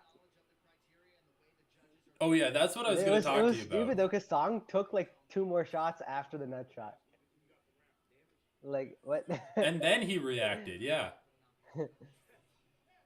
But dude, it was hilarious in the last fight, Cameron Simon versus Mana Martinez, because Cameron Simon kept just like peppering Martinez's legs, and he would throw it inside, like inside to the thigh, right? But he would also be throwing body kicks. So he's like changing up his targets, right? Wow, that is a really good stomp to the knee. But dude, so Simon. Dominic makes sure to say Machado Gary every time he talks to me. Oh my God. No, but dude, so listen, Cameron Simon would throw the same kick, but he would change targets from the inside of the thigh to the liver, right? And so every time he'd throw the kick, Mana Martinez would like lean, like kind of change levels to try to defend the body, but he'd change levels so his like dick and balls is right where the kick would come to hit the leg. And so he'd like consistently level change into getting kicked in the nuts. So he got kicked in the nuts twice, and then like Herb Dean like ended up taking a point. But Really? yeah, because he took a point the second time, and then like dude, Cameron Simon's so freaking good, man. Like he basically just got away from the inside leg kick and just kicked the outside of the leg. He still would kick the inside, but he wouldn't kick the thigh. He'd target the calves. But like that was just a strike taken away from his repertoire, and he was, dude. Okay, like let's give Ian Gary some credit. He looks really good in this round after getting dropped in the first round. Yeah, he does. Those knee kicks look really good too. Yeah. But I was dude, watching some John Jones footage. Cameron Simon. Oh my God, those knee kicks are really like taking a full force. No, yeah, I know. You like that's kind of how you have to judge them, right? By like how much it seems like they're getting Hyperextended. yeah, hyperextended. But dude, like Cameron Simon is someone to keep an eye out for, because remember Ronnie Lawrence fought Mana Martinez, and he just like almost got knocked out in the last round. Ronnie Lawrence versus who? Mana Martinez. He like wrestle fucked him for rounds 1 and 2, and then in the third round he got hit and was almost knocked out. But basically, dude, Cameron Simon broke down Mana Martinez's legs to the point where he's switching stances. He broke down his body. He landed like 5 super hard kicks to the liver, and there was a huge welt on Mana Martinez's liver. And he broke down his chin to the point where he dropped him with a jab in the second round, and in the third round completely cut his face open with elbows from the guard. Like that guy is really good, and he's only 22. Dude, like it's fucking ridiculous, man. Also, Gary's cruising right now. Gary. Jesus Christ, dude, those knee kicks are fucking cringy. I know. It literally is just like making you afraid of putting your weight down on your lead leg. It's like if I put my weight down, it's gonna get countered. It's like that's a kind of ridiculous thing to have to experience, right? Dude, why is the crowd chanting for Gary? Fucking. I don't know. Oh, because he has an Irish accent, Dude, dude. fucking sheep. They're like, Ireland? Connor? Come, Papa? Is that you? Dude, I kind of want Connor to just randomly walk into the cage with Jake Gyllenhaal and be like, I want you guys to cheer for my man, Jake Gyllenhaal. That would actually be amazing if they filmed the recording of the fight scene. I mean, it'd have to be in one take. But if they filmed the recording of the fight scene on a pay-per-view, like do it at the end. Do it after John Jones, but yeah, those jabs are nice. Oh, dude, that right hook to the body. Also, you can like look at the difference from round 1 and round 2. Like that was the exact same sequence. And that time, Ian Gary was like miles away from that left checked hook. I love how his corner's telling him you have a chance to knock him out now. I don't know. The Chinese haven't quite put it together in MMA. I gotta say. Just Zhang Weili. I think they should just invest a ton into their women's fighters, their female fighters. It's like path of least resistance, right? Fair enough. Yeah. I mean, other than Zhang Weili, there's really no good Chinese female fighters.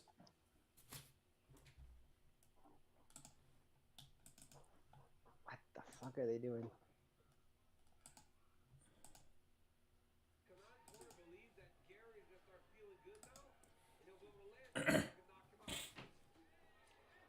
Ian Gary's getting Dude, hurt. Ian Gary is like looking. This is like the best I've seen Ian Gary look ever. Thought he was kind of a meme, but he's looking pretty good here.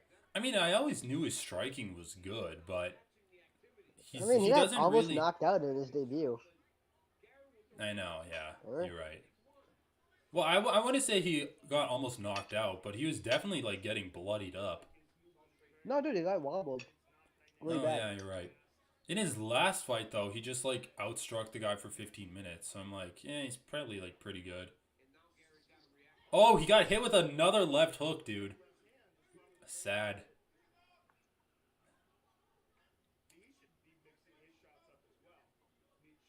Dude, apparently this guy like Kanan. Wait, what is his name? Song Kanan? But then they have Song as his last name? Yeah, I'm confused too. Because for Song Yadong, don't they put Yadong on the Chiron? Or do they put Song? Yeah, I think they do. Anyway, apparently his claim to fame is like doing really well in like physical tests at like the Chinese PI. Really? Yeah, it's like who cares? Seems like okay. Dude, if Grosso wins, how soon do you think they do a pay-per-view in Mexico, if at all? I mean, Brandon Moreno was pretty popular there. I think. He's got a champ. Sure, you do a pay-per-view there. I just don't know why they always spam the whole like the Mexican fighting spirit. Well, dude, thing. I know that's the Like thing. they're all fighters. Like they're all like. I don't you know like, have how- good hearts. Like, I don't know how Mexicans got the, like, label of being tough when literally they're, like, no tougher or less tough than any other fighter on the I know, roster. like, I haven't seen them It's like, particularly tough. is it just a Brian boxing Ortega, thing? I guess, could kind of count. Is he Mexican? I guess. Yeah, he's Mexican. Is it just a boxing thing, though? Are, like, all fighters other than Mexican fighters just, like, pussies in boxing? It's so weird. Like, it has to be a boxing thing, though. Like, that's I don't where it think all originated from. non-Mexican boxers are pussies. That's bullshit. Like, what are you talking about? Well, dude, like, where else did it... Like, it definitely originated in boxing. But I just don't know how.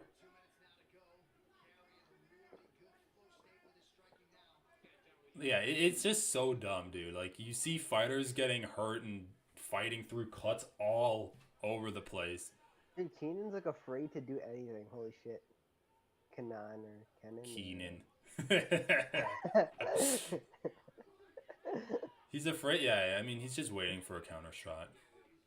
I mean, Gary's doing a great job of just, like, picking his mark, right? Kind of clear 29-28 performance for Gary. If this minute and a half goes the same way as the rest of this round. Yeah, dude, look at the way he's, like, just reading that left hook that Kanan's throwing at him now. Like, he's pulling his head away, which I'm not a huge fan of. Just pulling your head away, but seems to be working. What the fuck is Kanan doing? Does he, like... Jesus. Just get a finish, Gary. Little bastard. Little flexible bastard. Go fucking punch him in the head. Oh, God. Took a nice ground pound. All right. Wow, he actually got a fin... No, come on! Look at him flaunting his flexibility in the mirror. Should be a contortionist. I know, that was like a pretty good strut in terms of It's his too arm good. flexibility. Oh God, what is he doing now? I don't know, is that some Irish dance? Dude, I don't know. That's a Machado dance. Dude, he literally like read every single one I of know. those left hook counters after he got dropped. Like I have to give him credit for that. I mean, this is what I said. I think Ian Gary's definitely good enough to be ranked. I think he needs to get better if he wants to like improve past the top, like the bottom 5 of the rankings. But I think he's definitely good enough to be ranked. Like I feel like Neal Magny is his level, right? Like I feel like he'd get past Neal Magny and then kind of struggle against some of the other guys.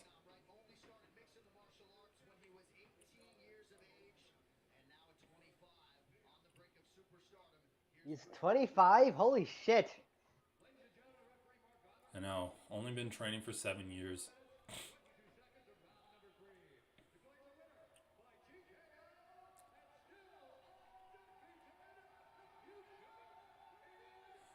All right, who are they gonna send? Oh yeah, the ghost of Joe Rogan.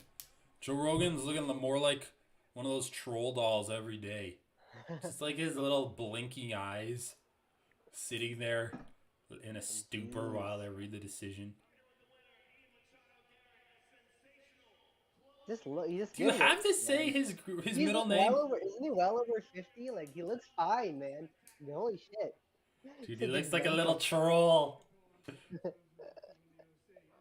I love how they show the highlight of him getting dropped. The one punch that didn't go his way in the fight.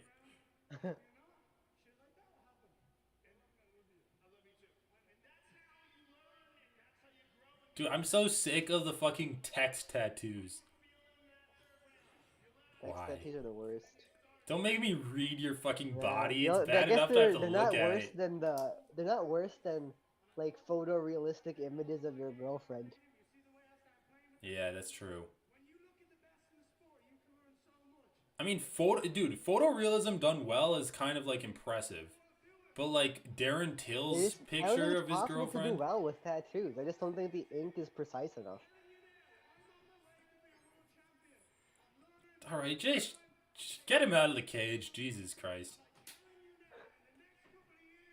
Longest what? That's the longest active win streaks? James, tell me this. Why do fighters think that their job is to convince people that they're going to be a world champion? Like, what does it actually do for you? I don't know. I guess like you can start to build a hype train, but like, dude, this is the stupidest thing about this. This aspect is the stupidest thing about what he's doing. When guys like Ariel Helwani will be like, "Oh, he told me 2 years ago he's gonna be a champion in 2 years. We got to give him credit for that." It's like, no, we don't have to give him credit. Every fighter to say something. Every like that. single fighter says that.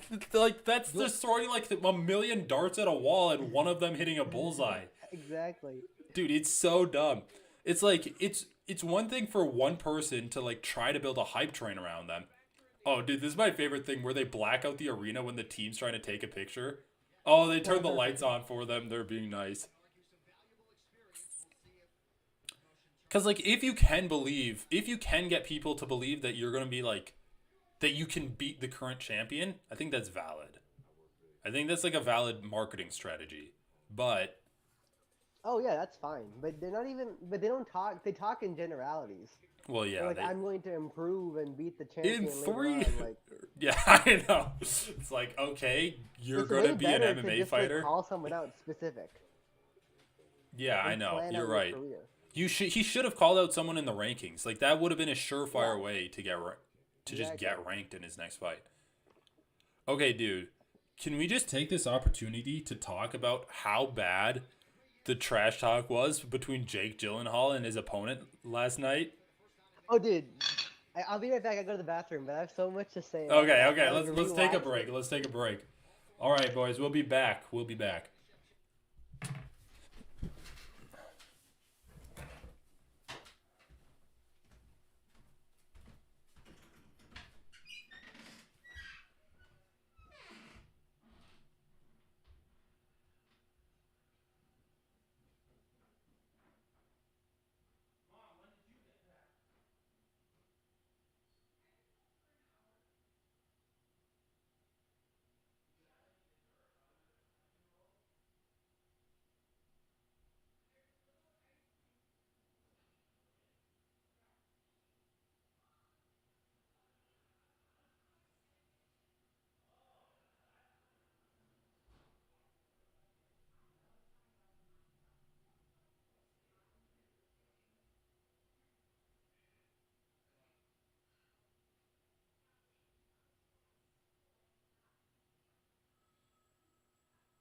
right. How's it going? How's it going? You're just showing highlights of Gane versus Lewis? What the hell? Was this planned? What the? What? Okay, what are the events that are still to come?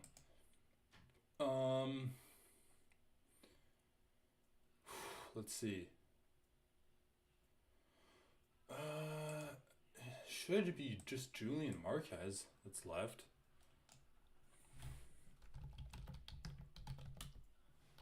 I don't need to see Ciryl Gane's highlights anymore. Okay, early prelims. Oh, that's next week. Early prelims. Okay. Oh, wait. Why did the early prelims close so quickly? When does the 7 o'clock? What the hell? We have 20 minutes before the main card or the prelims start? Did they mistime this? Like 2.5 hours. Decision. Like that was kind of a close sub. Decision, and then yeah, knockout late in the third. Huh? Did they just like misdo this? Oh, they're interviewing Ciryl Gane. Let's listen. This has put me more maturity on my mind, like I like to say, because I started very late, and since I started, I was really on the flawless, like no question on my mind, and so now I came back, and I must do twice to coming back. We did it in Paris, and now we want to continue like that. And I know that you enjoy being the welcoming committee for Jon Jones into this heavyweight division. When you picture the best version of Jon Jones that you will have to face, what does that mean? We're looking for a guy really confident on his I love Ciryl Gane. He's so funny. Exercise for his power, and we're looking for a guy still really well-rounded, really with so many skills. You understand? And so yeah, we did our camp like that. How do you prepare for the wrestling of Jon Jones? I work on my wrestling game since I started the MMA. The people think he's not on my mind in my gym, but trust me, and Francis Ngannou can tell you also, because we had the same coach, and trust me, he did a lot for that, because the striking we are correct. And so yeah, we work. Amanda Hibis versus Viviane Araujo. Let's take a look at their records, right? And that's it, yeah. When you mentioned Francis, Jon had said earlier this week that the reason, or part of the reason that you lost was because you got tired from Francis, and Francis was Where stronger is than the you. Tapology? How would you ensure that both your strength and your cardio are ready for whatever this 25 minutes could bring? He was more about power, not about cardio or some stuff like that. Because if you look at the end of the fight, I tried to do some kimura, I tried to do some stuff like that. So I was him. I was really him. So no, it was not about that. It was more. Okay, so we have Amanda Hibis just lost to Caitlin Chikagian in a split decision fight, which I thought was a clear loss for her. She did beat Virna Jandiroba, which was pretty solid, and then she got knocked out by Marina Rodriguez in round number 2. When you step into the octagon, I know you're such a cool customer. But Pretty how rough. much do So you she's think like that benefits you? suffers Your against ability to high stay level calm strikers. under Let's pressure, take a look at especially Viviane when Araujo. fighting a guy like Jon Jones in his return. Yeah. Well, you see, I think I'm really strong for that. I think I'm really strong for that. To jumping in this sport like that, with a little career. I have a little career, you see, and I'm really calm. I'm really confident. I don't know where this is from, but I'm confident for that. So tomorrow I'm gonna jump in the cage. I'm gonna do what I can do. And that's it. How do you become the heavyweight world champion and the first to bring a UFC belt back to France? It's gonna be crazy. It's gonna be crazy, Ciryl Gane says. This is a big feeling, and we're looking for that. And exactly what I say, it's gonna be not just for the belt. Like the word idol, though, he's been working hard, but he hasn't fought. Well, listen, we cannot wait for this main event, Ciryl. Best of luck to you. Thank you. And now let's take a closer look at this UFC 285 main event. Okay, we don't need to take a closer look at the main event. We already saw it.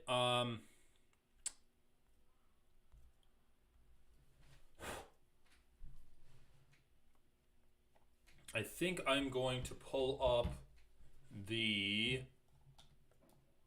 Jake Gyllenhaal thing. That was hilarious. Jake Gyllenhaal, UFC. So what is this? What is this? Let's take a look at the CNN article. Which is kind of funny. There's a CNN article about this. Jake Gyllenhaal shows off ripped physique during weigh-in appearance at UFC 285. Jake Gyllenhaal appeared at the UFC 285 weigh-in to shoot scenes for his upcoming movie Roadhouse. Oh, Roadhouse. That's what it was? Roadhouse? God damn, dude. I gotta see. I might have to watch it because, like, an MMA movie with Jake Gyllenhaal, it might actually be good. Fuck. Okay, see, I'm taking the complete opposite approach to this than you are. You're saying, oh, an MMA movie, Jake Gyllenhaal might elevate it. I'm saying, oh, an MMA movie, it's going to bring Jake Gyllenhaal down to its level. That's the way I'm looking at it, dude. Like, I don't think Jake Gyllenhaal wrote those lines. And I think he, like, probably did the best he could with those lines that he was given. I can't believe I trained 6 weeks for this shit.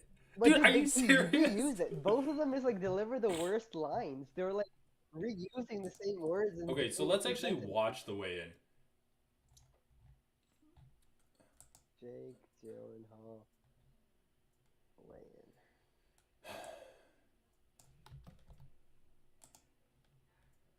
Jake Gyllenhaal has UFC weigh-in and face-off. So funny, dude. This is so funny. Presented by Steak. John Jones is praying in a circle. It's Why is religious imagery so normalized? So specific. Dude, what do you mean? This country was like created by Christians. Like fucking Dude, weird. I want to see Dude, this country was literally created by people that were like bullied out of England for being weirdly religious. Like little religious freaks. Well, they were like evangelical, not Anglican, I believe.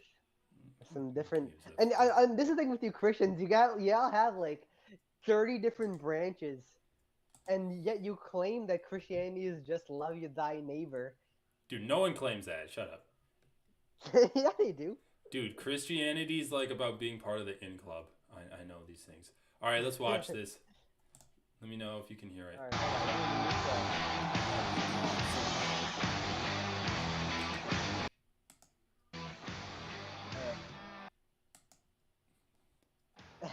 This is struggling. I need to hear his lines, man. Official weight 180. He's got some good delts. I'll give him that. 4.5 for the challenger, Elwood Dalton.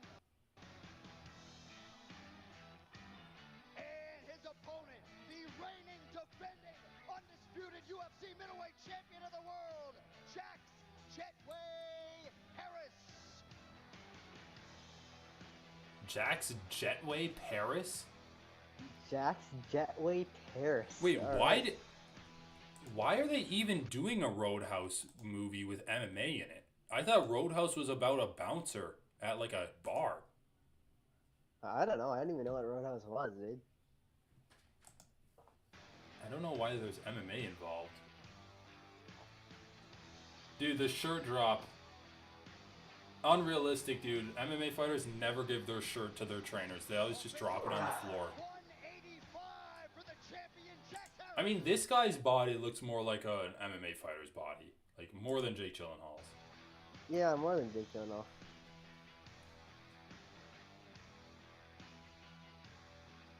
Look, okay, slap. Watch for the slap.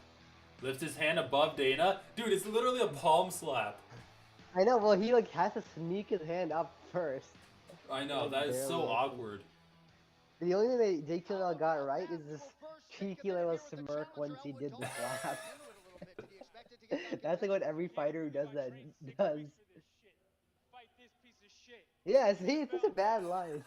Oh, motherfucker! I can't believe I trained 6 weeks for this shit. This fucking piece of shit.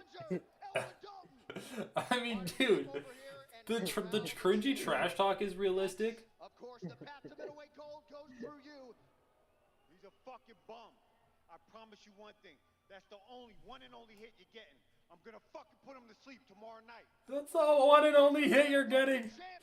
Dude, do these like fucking ring girls get paid for being in this movie? They're just like being used as props without their will. Dude. Or their consent.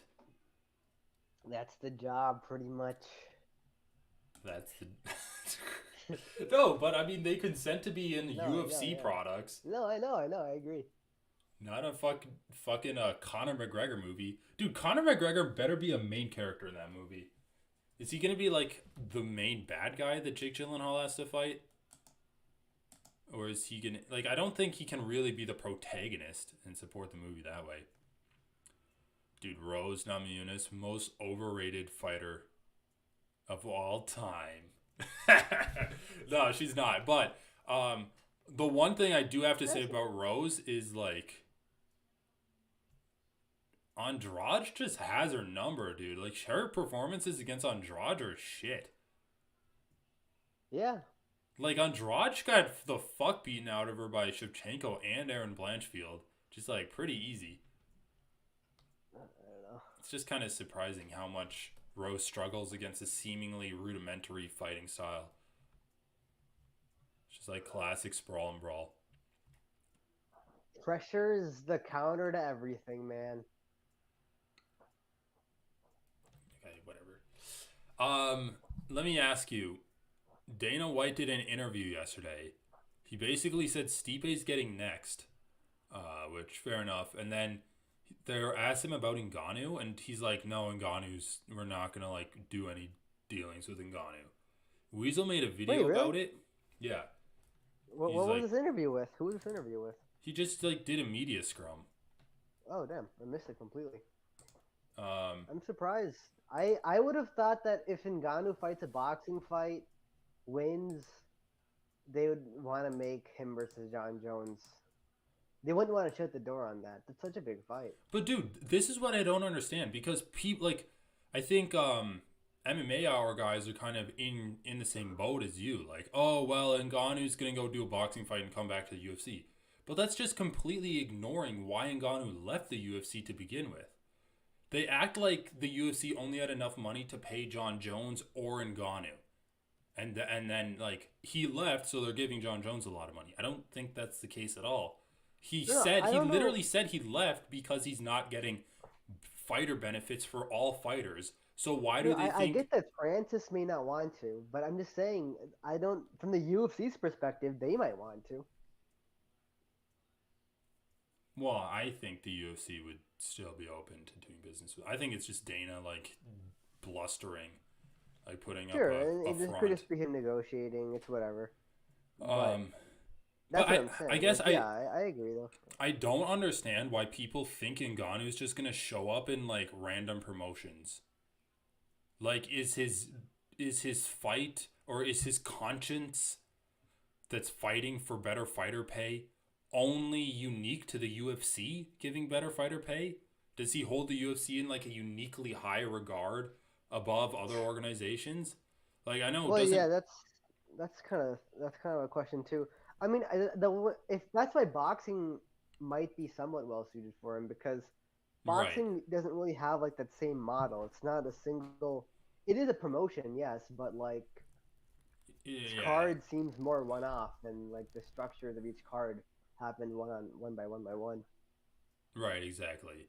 And kind of interesting with like BKFC signing Luke Rockhold and Eddie Alvarez to essentially one-fight deals, with the underlying assumption being that they can like, come back for more. Yeah. Yeah, it's just weird, man. I mean, I think they're also more likely to sign one-off deals because it's easier to get fighters to accept, right? Right. But I don't know. Basically, like, I don't think the UFC inherently has a bad structure where just the idea that they're kind of a steady and expected, dependable place for fighters to go and have a home at. The problem is just like the amount of money that they're giving to their fighters. But I don't think it's a bad thing to like have a long-term commitment with a promotion. As long as that promotion is dealing with its fighters in good faith. And I think that the UFC has demonstrated that it's like not really dealing with its fighters in good faith. Well, and I guess like what incentive does any promotion have to deal with fighters in good faith, like you're saying, when they're locked into contracts? And yeah, and not even like the UFC wants to have its cake and eat it too, right? Like, oh, I want our fighters to be independent contractors, but also Yeah, they can't that's fight stuff, anywhere else. And yeah, we don't treat them like employees at all. Which yeah, there's like no incentive to treat them with good faith. Dude, what the fuck? Are you watching Valentina like riding in a parade on her horse? It's like straight out of like a scene from a movie. She's like conquering something or something. I kind of wanted to rewatch the Tyler Santos fight. Was that Valentina's last fight? Like for some reason, I thought her last fight was against Lauren Murphy. But am I just crazy?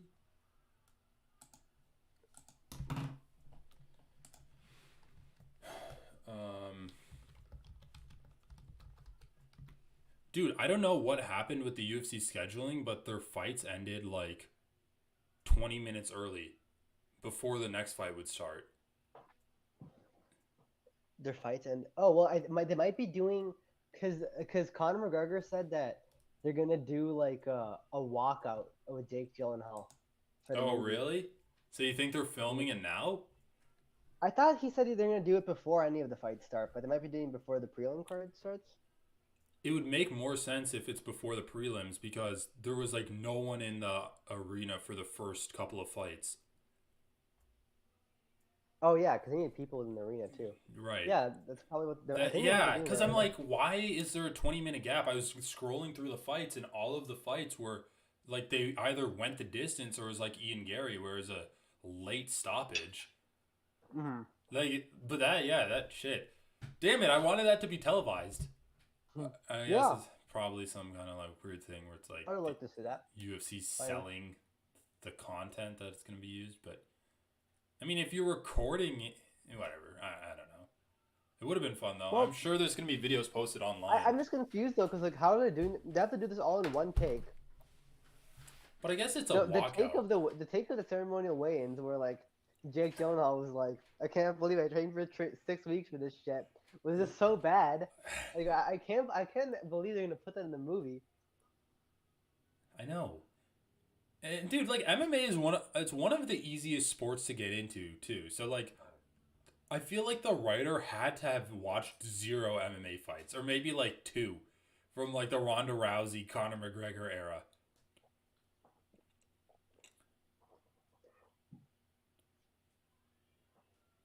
Valentina Shevchenko at 8.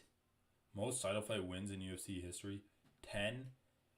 Yeah, but Valentina's approaching like the record for overall wins. Approaching it. I think Anderson Silva had like 13 fight win streak. That Usman tied? Did Usman tie it or did he get knocked out at 12?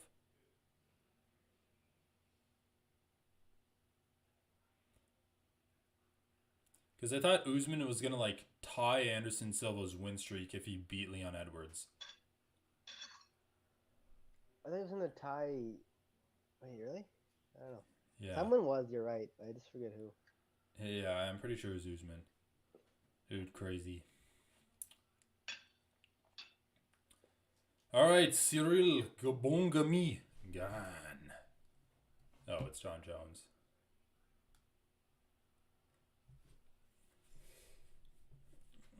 It's pretty good, man. Pretty good.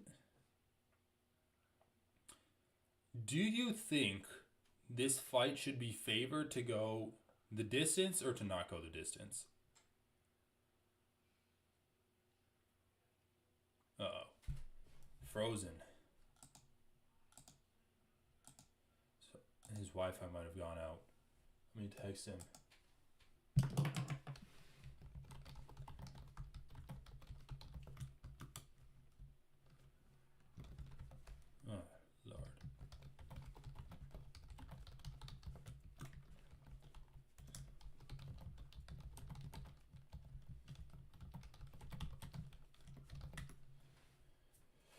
Anyway, the question about the main event, like, there's a lot of questions, but it's like,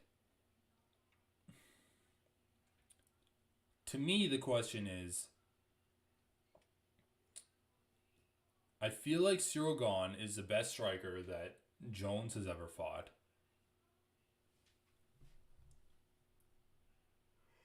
But Jones is by far the best wrestler Ciryl Gane has ever fought. So I think it's just bound to be a striker versus grappler matchup.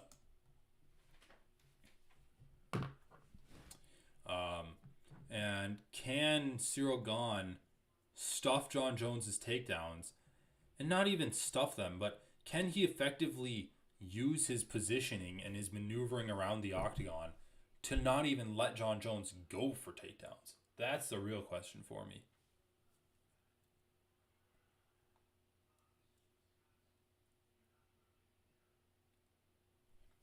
Did Julian Marquez get bumped off the card?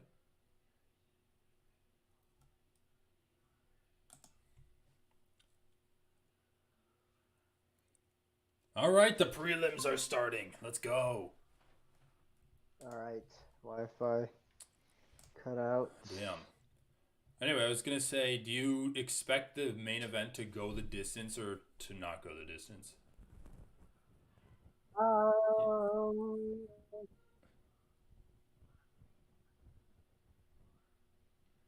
It's a good question. Because, like, I feel like if Gane wins, it's gonna go the distance, and if Jones wins, it's gonna not go the distance.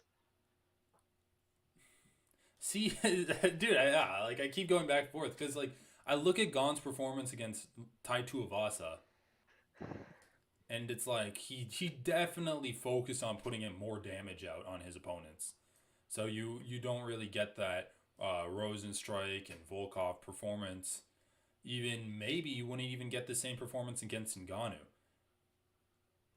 But then you look at Jones, and his fights have been going the distance a lot. But he does have good finishing abilities on the ground. I'm almost leaning the opposite, dude. I feel like if Jones wins, it's gonna go the distance, but if Gane wins, it's gonna be a stoppage. What do you think about that?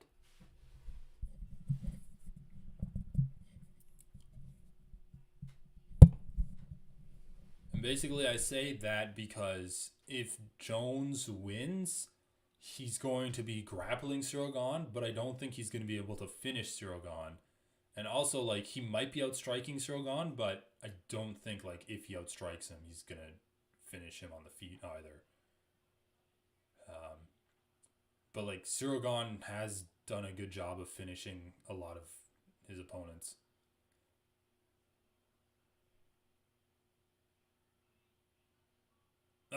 Dude, my favorite shot in that finishing sequence is the back of the head hammer fist. The back of the head hammer fist. Gotta sneak one in there. You know when's allowed. Yeah. What are they gonna do? Take a point? The ref should have stood Ciryl Gane up over Ty's corpse body. How do you even follow that back of the head shot? It's one back of the head shot when he's already getting finished, so they're not gonna reverse the decision. I know. They're not gonna reverse the result. And 1 point, yeah, sure, take a point all you want, motherfucker. Yeah, that would have been brutal. Dude, God, listen to how bad the scores were in the Simon versus Martinez fight. So Simon got a point deducted, and then one judge gave it a 28-28. One judge gave it a 28-27, which was my scorecard, and then one judge gave it a 28-26. So these judges are just like, all over the fucking place. So yeah, that's pretty bad. One judge gave him 2 rounds. Another judge gave him all 3 rounds. And then the third judge gave him all 3 rounds and a 10-8. It's just got kind of ridiculous. All right, let's get this started. Just fucking play the thing. I just want to see Julian Marquez get knocked out. They're probably just going to be, laying on each other the entire time. Dude, I just want to get to the main card. The prelim card really isn't that exciting to me. By the way, whenever I talk, it's not an echo, but it's like a crackle. Oh, it's a little Yeah, bit of I an kind echo. of feel that I can too. hear. I can make out the words a little bit. Really? Yeah. Huh. Well, turn off Dude, just put in some microphone. headphones, bro. I'm literally listening with headphones. What the frick, man? Oh wait, hold on. I think I got it. What The frick? microphone was my headphones, so I think you're just hearing yourself through the headphones. Is this better? Yeah. Yeah. Oh, that's way better for me too. What the hell? That's like way better. Yeah. It was magnifying your voice so loud in my ear for some reason. Because, dude, your headphones were playing my voice. Or something. I don't know. Yeah, but like, how would that make it louder in my ear? Or the microphone was reflecting my voice back into the headphones. Let me just take a look at OBS. Test. Barriolt. Canadian bastard. Dude, they were like listing the Canadian fighters because last week there were 3 Canadian fighters, but kind of funny because 2 of them fought against each other. So they're like, oh, we should go back to Canada. It's like, can you think of any good Canadian fighters that are interesting? There's like 2 that I know of. Yeah, Air Jordan and then Mike Malott. Like, Mike Malott's kind of pretty good, but they're not ranked fighters. They're not even like... Where's Dustin Jacoby from? Isn't he Canadian? No, he's... No, I think he's American. Yeah, no. I mean, whatever. I think sending fighters or like loading up a card with fighters of that location's nationality is overrated anyway. Like, what would you rather see? A guy from like 5 hours away that you've never heard of before, or like Dustin Poirier? Yeah, man, yeah, Dustin Poirier. Yeah, I mean, put a couple of guys on. Put a couple of guys on there. Mike Malott, Jazz Divisius. Just like, you don't have to load it up every time. Jazaduzius. Okay. Wait, isn't she the one who like cheated on her husband in the UFC? Like she debuted with her husband and then like cheated on him and then What? Seriously? divorced him? Yeah, because wasn't her name when she joined something else? There's definitely some woman like that, dude. You're thinking of Cheyenne Bays / Vlismus. Oh yeah. They kind of sound the same. And Jazadivicius. Although I don't know if she cheated or what. Yeah, no, I think she Their cheated name with Roman changed. Dolidze. She did, dude. Dude, she's just like, I'll take the winner of you guys. You have to compete for me. So like Roman Dolidze breaks. What was his name? Oh yeah, JP. Dude, anyone named J fucking P, just like get a real name. Seriously. What the dude? Are you watching this commercial? No, I'm just getting an ESPN commercial break in progress thingy. What the fuck, dude? This commercial is like a super fat guy wearing a thong in front of his wife and daughter. And they're talking about how like his skin is clear due to this drug. It's a power move, man. Hold on, I need to turn the volume up because it's a drug commercial, so I'm assuming it's American, but also just like the element of the thong. What the fuck, dude? He's having his daughter sit in his lap wearing a red thong. This is just very off-putting. Dude, it's like, is this a commercial at this point? Okay. Yeah, I don't want to watch ESPN commercials. All right, finally, the fight started. Jesus. Or it's about to start.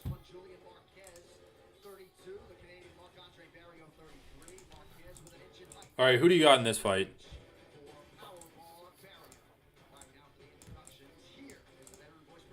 Barriol or Marquez? Serious infections, cancers including lymphoma, muscle problems, and changes in certain labs have occurred. Tell your doctor if you have an infection. All right, dude, who do you got? Oh, in this fight, I got Barriol. Barriol. Manda bara. Apparently, you don't even say the LNT since it's French. Marc-André Barrial.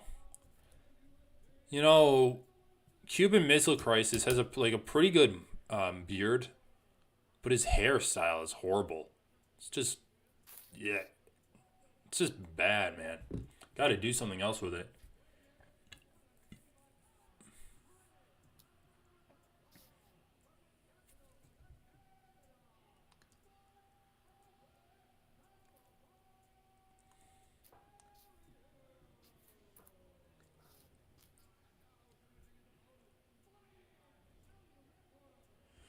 All right, we have Julian the Cuban Missile Crisis Marquez at a plus 130 underdog. Pretty close fight.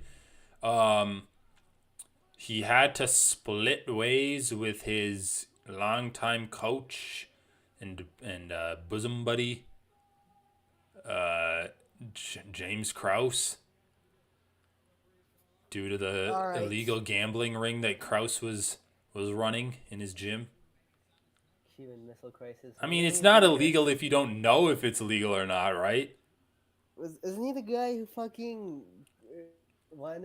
needed to like tattoo Miley Cyrus on his chest or something? I don't know. Have sex with her. He did. Dude, I don't fucking know. Anyone who wants to have sex with Miley Cyrus needs to see a therapist anyway. Just get her money, dude. Get her money, get out. The problem was, he could have shaved into his chest MC, and that would have just been Missile Crisis, his fucking nickname. So it would have worked either way. He could have done it. Instead, he was like, "A man's chest hair is sacred." That's what he said? Wait, it wasn't a tattoo, it was just shaving it into his chest hair? I think it was just like shaving into I don't know, man. Yeah, it was something. His problem was his chest hair was sacred. I don't remember that part. Whatever. He should shave his problem beard. Is it's Miley Cyrus. That's the real problem. Yeah, that is a problem. Well, he got knocked out in his last performance against Gregory Rodriguez, which isn't great, so let's cut him some slack. Got the shit beaten out of him, man.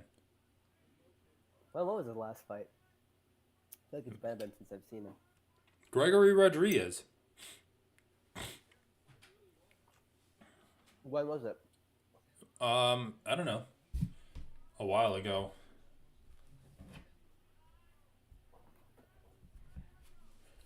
Like maybe last summer or something. Went for an elbow there. It's getting pretty red around the eyes, Marquez is. See if he'll like move his head. Both these guys, like, it's kind of funny. Barrial lost to Chidi Njokuani, and Marquez lost to Gregory Rodriguez, and then Gregory Rodriguez beat Chidi Njokuani.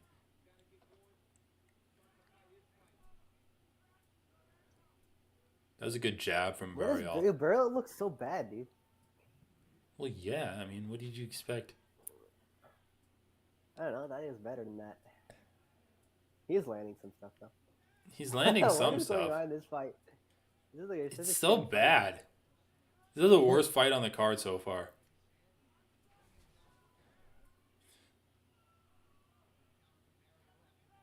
Alright, I mean, the best gift this fight can give us is an early stoppage. But they're just like winging punches while they're clinching up, and then none of their punches are hitting. They're like hitting their biceps on their opponent's guard. Oh, that's a good right hand from Marquez.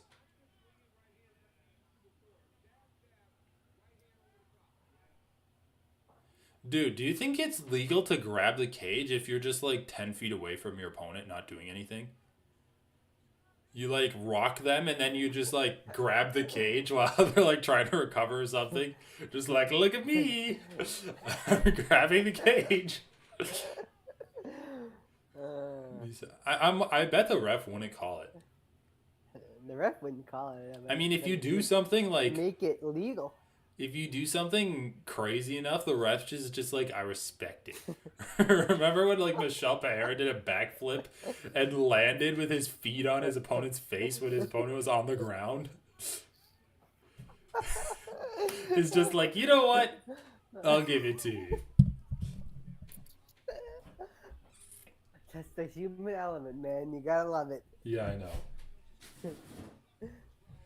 Need human refs and just like robot judges. Yeah, that's kind of what happened with Herb Dean and Cameron Simon. So he kicks the guy in the balls twice, and then Herb Dean's like, I have to take a point. He's like, okay. And that was in round 1. And then in round 2 or 3, he eye pokes him. And he's like really suffering through the eye poke. And Herb Dean's just like, ugh. And he just is like, it's okay. Just don't do it again. It's like, I'm not going to take 2 points. Which is kind of funny because, like, you would think the eye poke would affect the fighter more than the groin kick. Shot. Dude, also, if you said he was ducking into the groin kick, I don't know why you would take away a point. After Kind of 2? had to. Why? I don't 2 know. groin kicks is nothing, bro. 2 groin kicks happen all the time. Yeah, I mean, you're right. I guess he just I don't know, wanted it's just so inconsistent. Well, that's why he didn't take a point from the eye poke. He's like, I guess I overreacted, but it evens it out if I don't take a point here. Dude, that's literally what the ref in the Jake Paul versus Tommy Fury fight did too. He took a point from Jake Paul for no reason, and so then he like took a point from Tommy Fury for like allowing Jake Paul to clinch with him too much. He's like, come on, man, you have to fight more. That's literally what it was. Jake Paul ducks into the clinch, and then the ref's like, stop it, you're holding him down too much. It's like, what, you want him to just get body locked?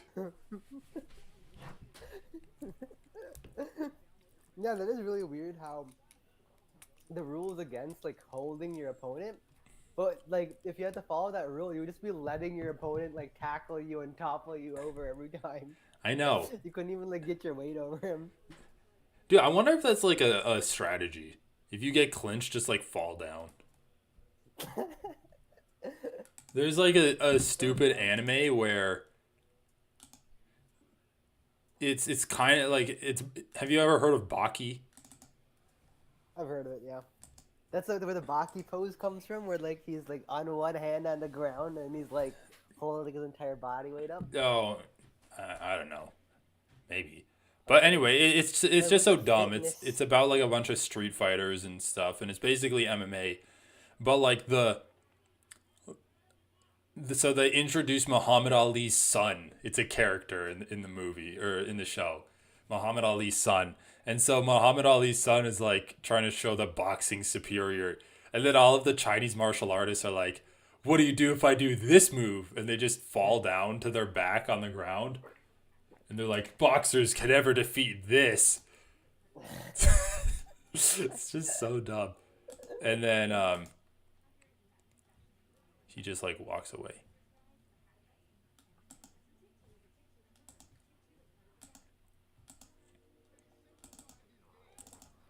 Dude, Baki pose looks pretty hard. Seen some people do it though. Yeah. Yeah, I'm sure like with enough core strength you can do it. And I guess your hands need to be pretty strong. Yeah.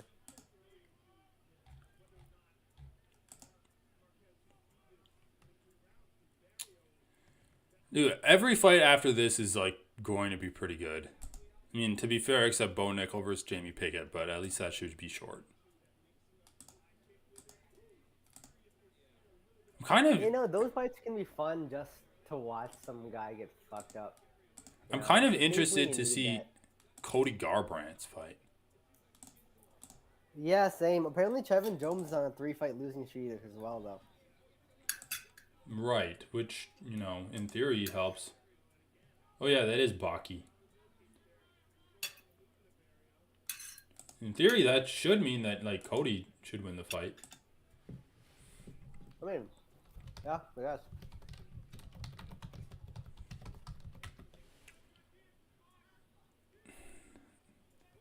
Wow, middleweight takedown attempt that got stuffed.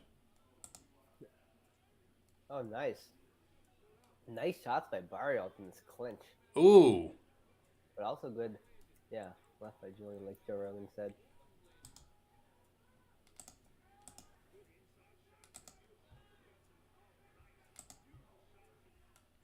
Not even on the clock at all.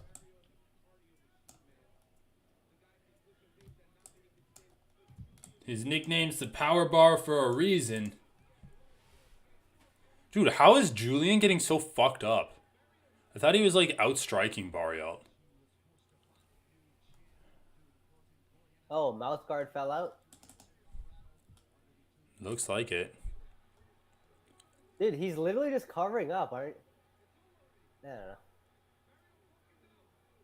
I know, like, he's not fighting back, but he's, I guess you could say he's intelligently defending himself. Yeah, he's like kind of fighting back too now. He's super fucked. His face is all bloodied up. Blood Cuban soaked Missile bloody. Crisis. Classic. The Cuban Missile Crisis. I don't exactly know what he's trying to imply with that nickname. I don't know Is he the either. missile? I think he's like a sense of anxiety. That's so dumb. I mean, it's kind of an interesting nickname, but if it's, again, like if you think about it, it's just stupid. I like that though. It's a sense of anxiety, a sense of impending doom. Yeah.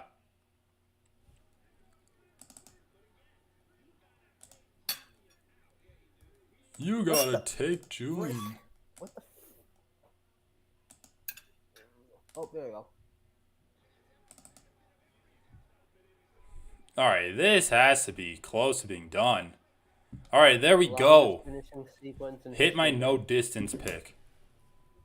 Nice. I thought Julian was gonna win though, to be honest with you. Man, Julian Marquez, he needs to like fucking retire. He should do something. He's just like been getting finished. Even the fights he's winning, he's looking like shit in them. Holy fuck, dude. Look at his face. Yeah, man.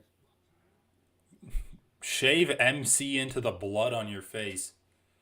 For your girl.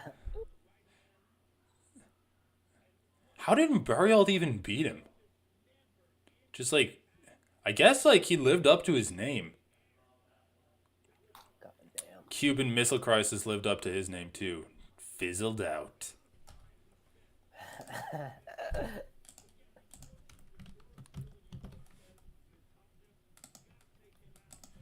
Baki.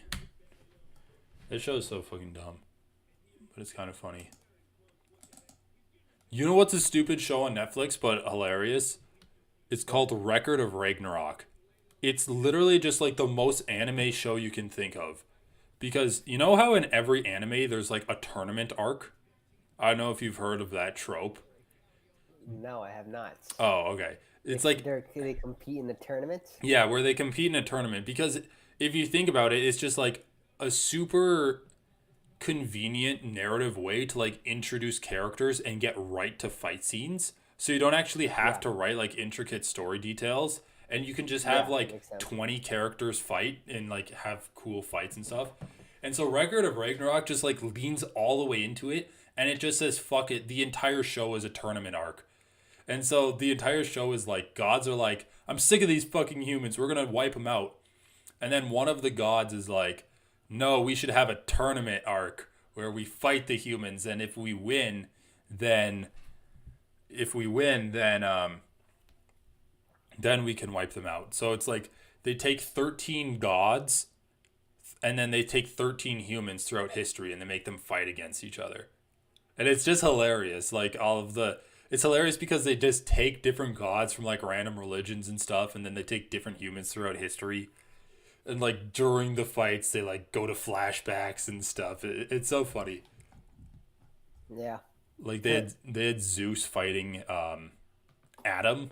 Adam was the guy representing humanity, like the first man. Yeah. They're really mixing their theologies there too. No, yeah, they take theologies from everyone, which is a funny aspect. Okay, what's next? Oh, Viviane Araujo versus Amanda Hibis.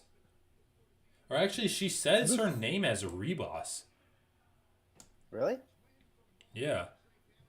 Damn, I've been overly aware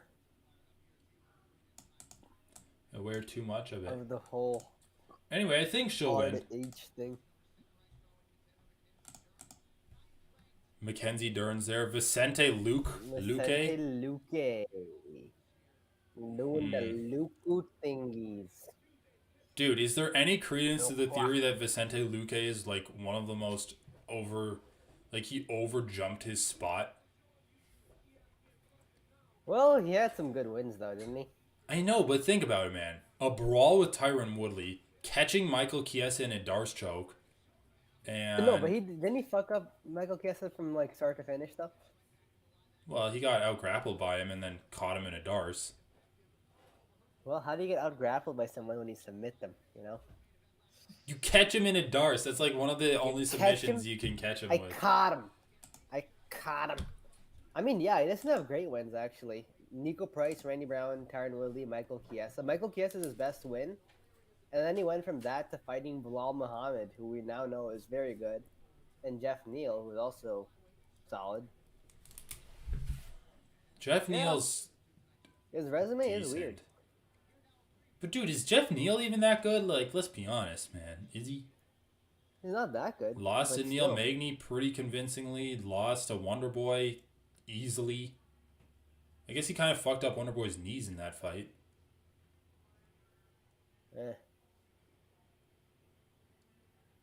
Dude, when Wonderboy's gonna win, he like really fucks you up. I just think Shavkat is gonna eat Jeff Neal for breakfast. Oh yeah. Like I was like, oh, Shavkat versus Jeff Neal. Jeff Neal looked really good against Luque.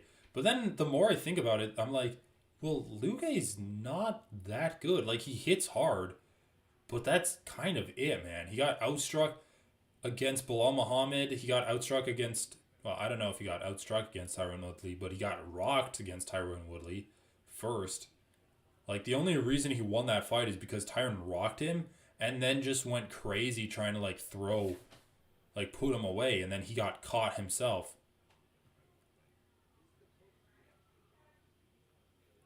Anyway, and just like the complete lack of a ground game from Jeff Neal.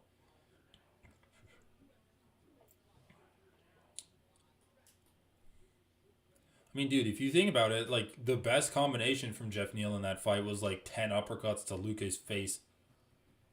It's like, dude, move your fucking head off the center line. Okay, dude, John Jones is Lion-Man hybrid. Lion-Man you like hybrid. What do you mean? What what is that his new nickname or what? No, the shirt that he always wears, where like half of his face is a lion. What? I've never seen that. He wears it in all of his shirts in all of the promos, dude. Let me look this up. Look it up. Not right now. John Jones lion shirt.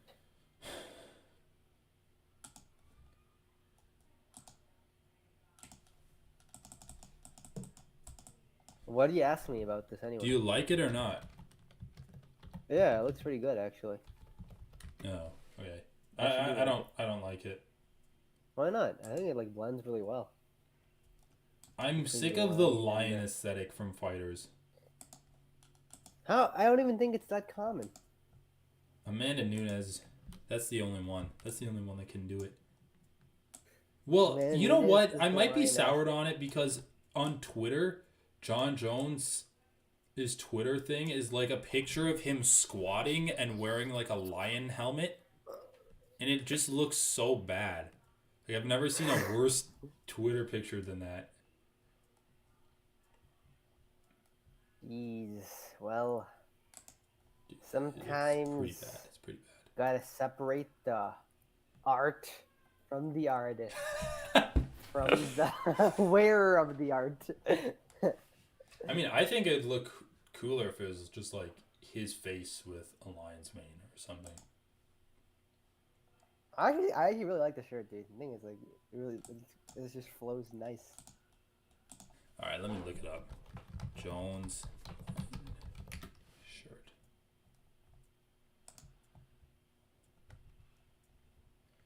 I just don't.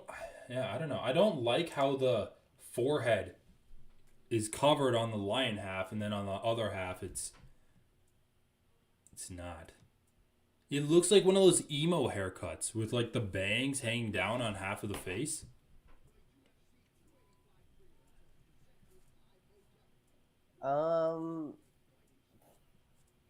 Not really. Yeah, I'll show you what I'm taking a look at. I don't know. I like it. I just think if you're gonna go lion aesthetic on half of the face, why are they allowed to pick and choose what lion parts they put on the right half of the face too? It should be like down the middle. Well, it is down in the middle. The nose On is some together. aspects, the nose is blended together. There's the I mean, lion yeah, the mane on teeth both aren't. half. The teeth aren't. Yeah. Oh, it's just art, man. Also, Yeah, he's slightly, art's subjective. He's slightly more lion than man. That's what he's trying to say. It's like I'm a lion. Well, I always thought his nickname was like Lion or something, or like I don't know. Well, he keeps saying I have the strength and explosiveness of a lion. He keeps mentioning a lion. I guess now it makes more sense to me. He probably read The Lion, the Witch, and the Wardrobe. And is like, I'm Aslan because he represents Jesus. And I'm Jesus. Holy fuck, dude. This URL is long as hell. Jesus. By Gota TGC.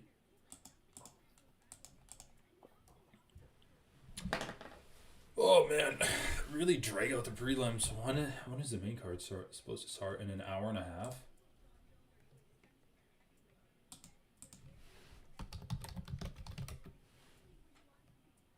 Yeah, dude, main card starts in an hour and a half, and they only have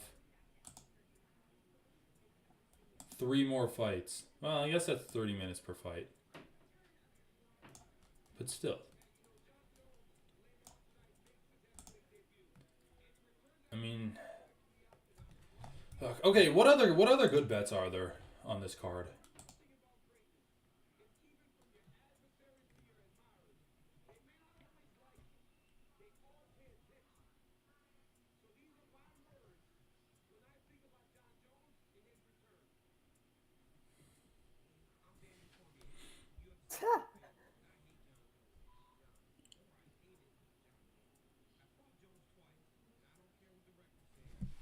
Oh, this promo is actually kind of funny.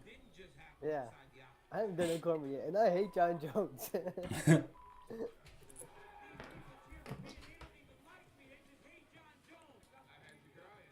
past is the past, right? Some things should be forgotten, forgiven, moved on from. But your boy DC. By the way, your audio is playing through though. Like you can hear your audio. Yeah.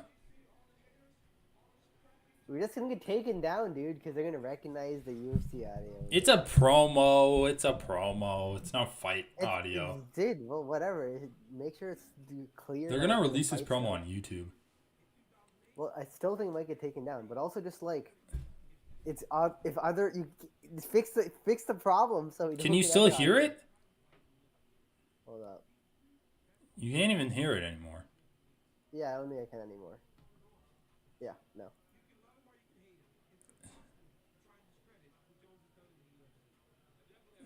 Dude, I mean, people aren't really trying to discredit him, but I don't think people are trying to discredit him when they say he's like gotten worse relative to the competition the further his career has gone on. Do you think that's discrediting? Like, I haven't really heard anyone discredit John Jones from being the GOAT.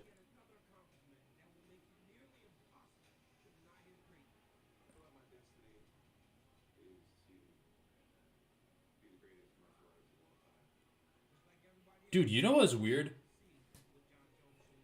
You know how, like, sometimes when you open up Google or something, it gives you, like, headlines of websites that they think you're going to be interested in?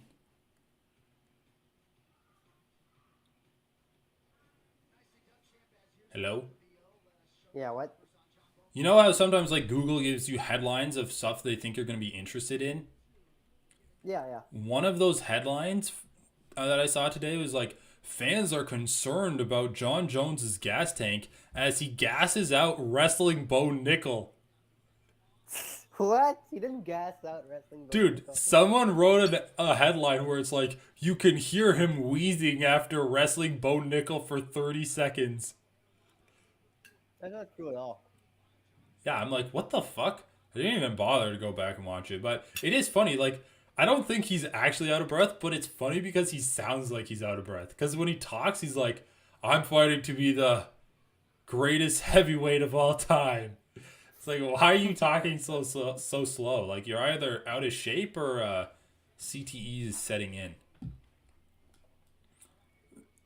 Which I do think is a possibility for old Johnny Bones.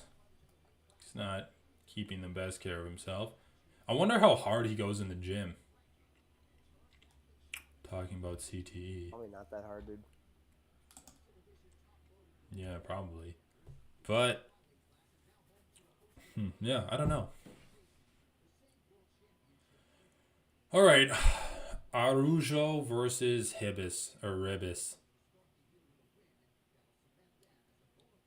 Dude, Ribis went to a split decision with Caitlin Chikagian.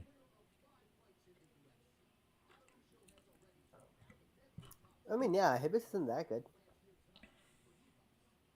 No, I'm saying that as a good thing. Oh, it is? If you can split decision the Chook, you're almost ready to fight for a title. Alright. I mean, dude, Manon Farrow barely beat the Chook in her last fight. And she's apparently fighting for a title next. Dude, I saw this video like 30 minutes ago where it was John Anik, DC, Stipe, Aaron Blanchfield, and some guy from DraftKings, and they're like talking about betting tonight. They're really promoting Stipe and Blanchfield. Promoting betting is just lame too. Well, yeah, promoting betting is lame. I would never do it, especially a shitty website like my bookie. I don't know. DraftKings might be. What? Well, yeah, I know, but like, DraftKings or the other one? my bookie is just a bad website in general. I don't know about DraftKings. Yeah. I'm sure it's not much better.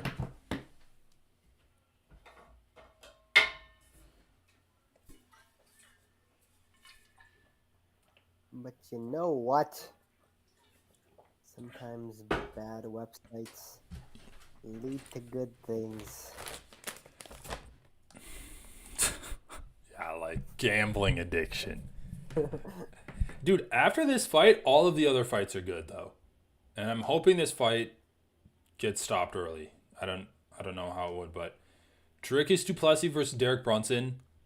That's like a solid fight with both guys ranked. Cody Garbrandt versus Trevin Jones. Apparently, I'm assuming both guys are ranked at bantamweight. I mean, Cody's a former champion. Bo Nickel, Jamie, and then it's like the main card. Man, okay. Other than the main event, what fight on the main card are you most hyped for? Or what? I guess we could include the other fights on this card too, but let's take a look at the card real quick. You could include Bronson versus du Plessis and Garbrandt versus Jones.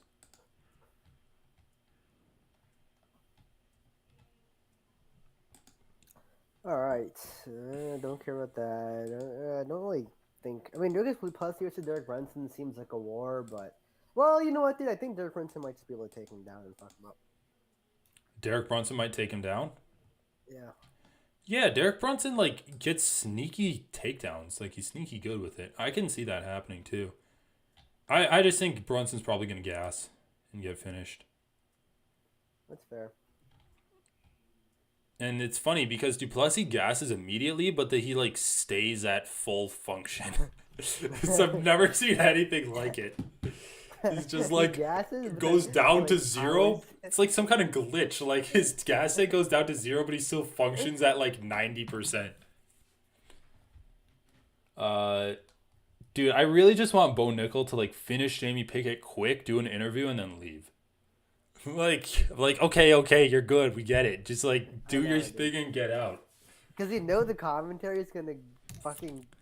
I know, suck Bo dude. Nickel's so Dude, they're much. gonna be salivating all over him. Walk out.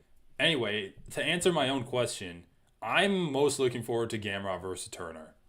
I think that's gonna be a sick fight. That's a good choice. That's a really good choice. Yeah, you know what? I gotta agree with you there. That's a great choice. It's a close fight. Gamrot's always amazing to watch. Yeah, exactly. They're both so fun to watch. They're Yeah. both like they both excel in their own wheelhouse, right? Basically, the fight's got parity, it's got skill, and the fighters are independently good watching. I think it's like a dream fight. Right. Like, And they both have such clear avenues to victory. Obviously, like Turner's got a bit of a steeper path uphill than Gamrot, but like could just compare that to boxing where it's like, oh yeah, my path to victory is I'm gonna jab him a lot. It's like, okay, if he can't get past your jab, you win. If he can, you lose. Like that's what boxing is. Such a one-dimensional sport. All they talk about regarding strategy is like who's gonna try to gas out who. That's basically all it amounts to. Like who's gonna play for the long game, which is who's gonna press the action in the early rounds. Oh yeah. That's all they really say with regards to fighting strategy. Like sometimes I hear the guys on Morning Combat talk about like footwork. But honestly, I feel like any sport where having a longer reach than your opponent like actually makes your odds better at winning It's kind of lame. is lame. Yeah, because in MMA, like, sure, you can have a longer reach than your opponent. That doesn't really mean shit. You need to know how to use Yeah, it. and there's tons of ways around it. Brooklyn Ren. Where is my girl Ariane Celeste? I don't know. Maybe she quit. Did you hear that interview with Luciana Andrade? No. I didn't watch that. No? Ariel did an interview with her. Yeah, I know. I haven't been able to watch all of the real stuff lately. What did she say? She's pretty boring. Yeah, exactly. But she was asking people to hire her as like a lawyer. What?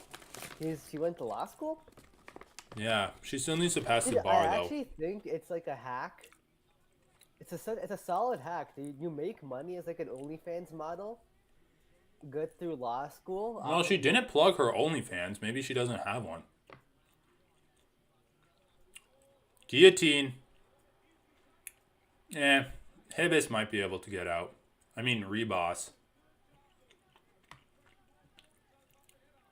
It looks like she's almost out. Yeah, she's out. Hey, what's up, Kai Weiss? You're getting in at a great time. This is like the last semi-boring fight, but I mean, Reboss she's a fun fighter to watch. Oh, I think the Yak's internet went out again. I'll just minimize him for now. Poor bastard. He's missing Amanda Ribas versus Viviane Araujo. Or Araujo.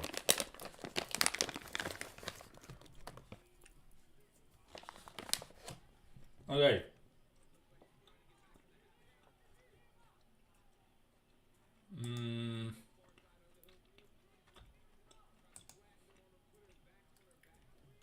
All right, predictions for the rest of these fights. I got Ribis, Duplessis, Garbrandt, and then the main card, Bo Nickel, Gamrot, Shavkat, Valentina, gone. Let's go. Let's go. Underdog. I'm underdogging it.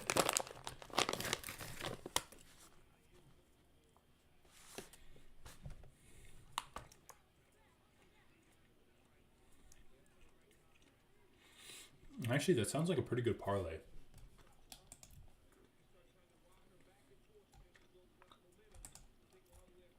Bo Nickel, Gamrot, Shavkat, Valentina comes out to plus 108.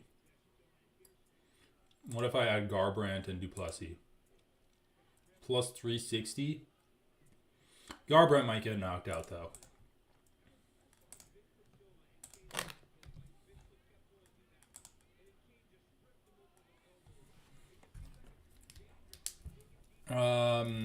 Man, Ribis is doing pretty well. Hey, the yak's back. Rolling blackouts. I left out at the point where Araujo displayed some of the worst fight IQ I've seen. Wait, what did she do? Went She, for a like, guillotine? Uh-oh. He's gone. Oops. The poor bastard's gone. Okay, he's back. Fucking hell, dude. God. Fucking. Anyway, she pulled guillotine against Amanda Hibis. I know. Why did she do that? Just dumb. Especially when Hibis has no wrestling. Yeah, she just gave it to her. Dude, okay. This is my main card parlay. I mean, it's not really surprising. Bo, Gamrot, Shavkat, Valentina.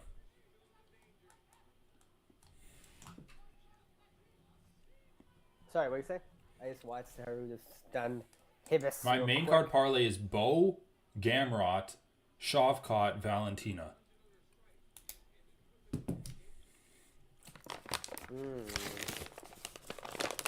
Bo, Shavkat, Valentina. Yeah, I mean, they're all pretty much locks. Fair enough. Right. What's the parlay even amount to?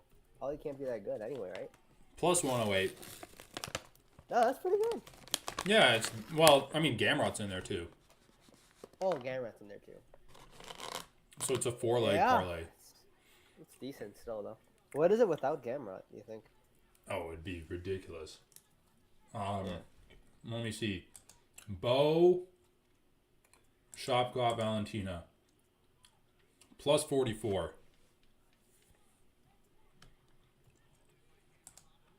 So like a minus 200.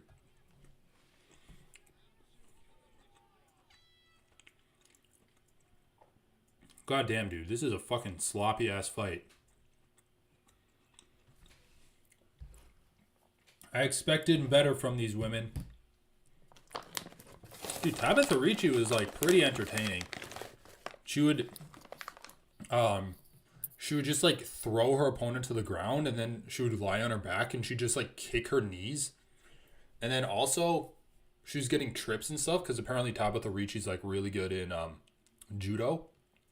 And this one point, her opponent got the rear body lock and you can see Tabitha Ricci was starting to fight it, but then like immediately you can see like the mindset shift and she just turned her around and threw her over her shoulder and like slammed her with a really hard whatever that's called, like I mean judo throw. I don't know the Japanese term for it, but it was just really entertaining. And then she was just like passing her guard, throwing ground and pound, and eventually jumped on an arm, got the arm bar.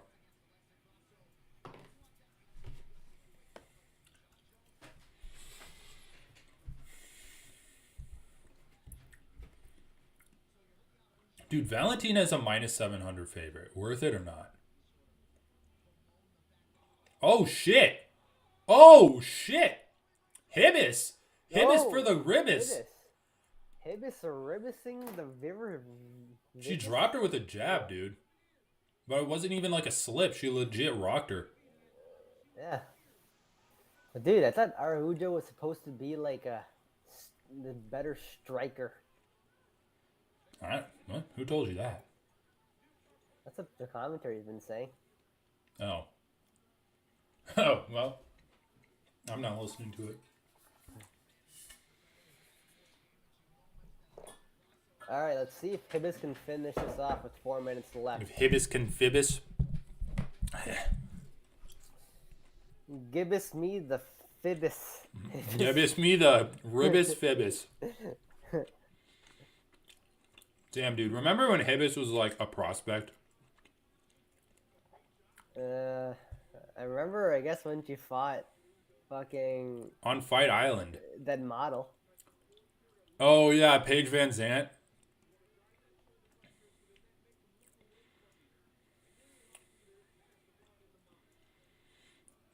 I remember when they were teaching Paige. I remember watching that fight, dude. And it was Amanda Ribis versus Paige Van Zant. And in the embedded on Fight Island, Paige Van Zandt's coach was like teaching her how to defend an armbar. It's like, Yeah, I know. It was pretty. and then she got armbar in the fight. It's like that's the equivalent to like last minute cramming for a test. It just does not work out.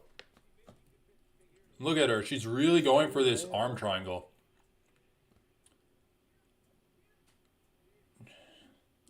She's in deep. If she can get her head underneath Araujo's elbow, I feel like she has a pretty good chance of finishing it, right? Yeah. Well, she's in deep with her right arm on the neck. Shoulder pressure is nice. Honestly, I feel like that shoulder pressure is the key to maintaining this position here. 2.5 minutes left to work, too. Oh, what the? Nice little eye scraping going on by Araujo. I'd love to see it. Oh, yeah. And get ready to see more of it, too. You're going to get some nice John Jones action. Oh, there she go. Oh, she almost had her head underneath it. She had it under for a second. She couldn't pass, though. She's really going for it, man. She's hungry. She's hungry for the McRib. The McRibis.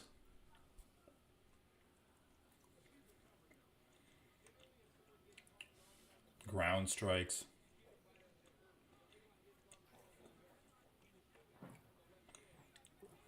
Looks like she's about to pass.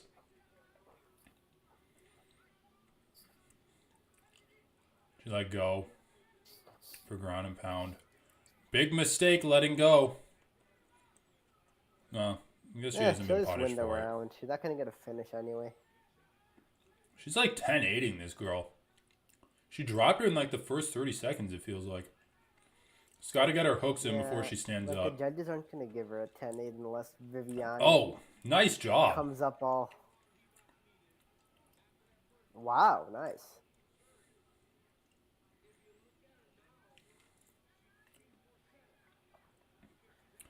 Yeah, dude, Hibbs' grappling looks good.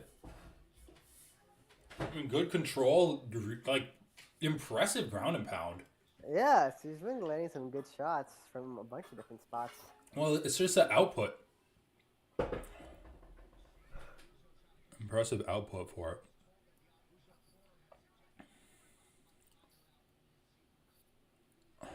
Araujo.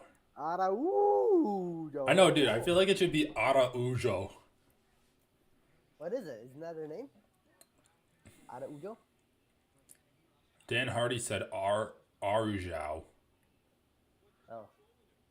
No, he's like fucked the name up though. Dude, is she gonna go for a twister? Let's go. It's got like a figure 4 on one of the legs. Just like neck cranker. Oh, only 2 seconds left. I mean, I think it should be a 10-8 as well. Right, she dropped her like twice on the feet, or at least hit her like with a couple of good shots, rocked her twice on the feet, and then just dominance on the ground, sustained dominance. Come on, Ribis.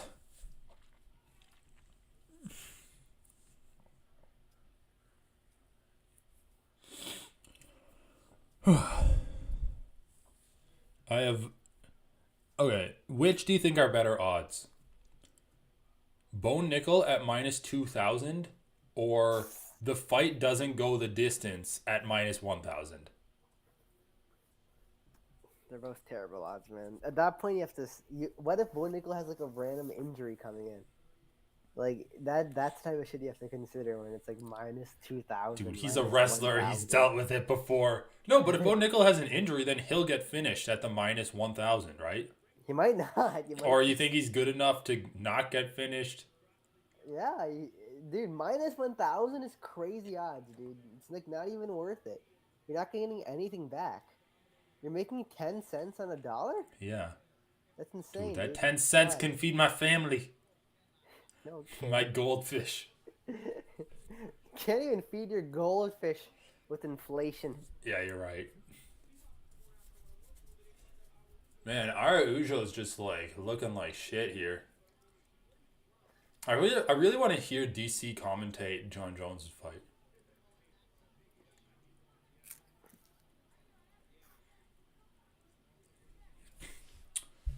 Ribis is doing a good job of popping and jabbing her face. Who do you think won round 1? Or did you notice? I mean, it looked like Viviani still won. Viviana won round 1.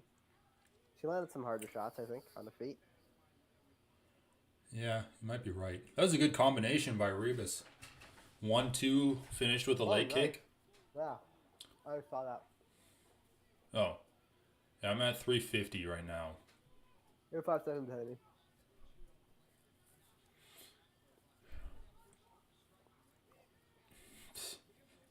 Our Ujo needs to do more. She's like throwing single strikes. Winning. Head, body, leg. God damn, dude, the output for Ribis is so much more I know, than... dude. Ribis is fucking Bribising it.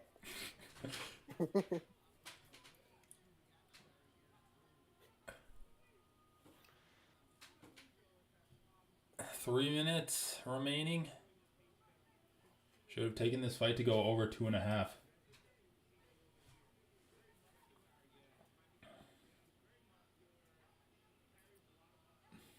Yeah, our Ujo just like slowed down so much. Output dropped. Eating more punches that she wasn't eating in round 1. Spinning back fist. Spin! Spin! Spin, Ribis, spin! Ribis looks like a deer in headlights in the grappling.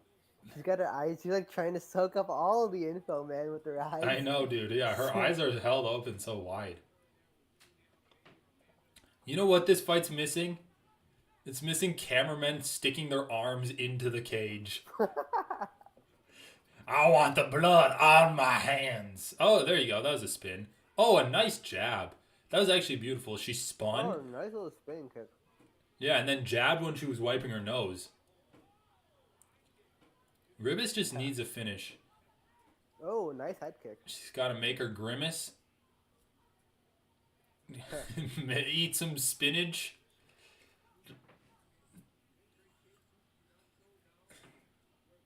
That was a weird little exchange there. I mean, yeah, Ribis is just punishing her, man. She's hurting her with her shots. It's always funny to see like shorter, like especially shorter female fighters fighting longer ones. Like how they deal with it.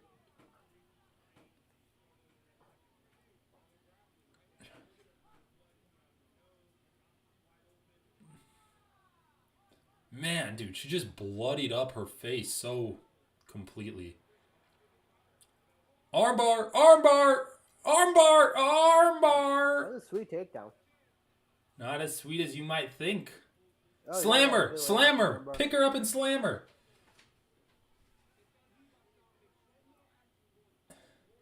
What do you even do in this position? You kind of just need to force your arm out. Looks like a bitch move.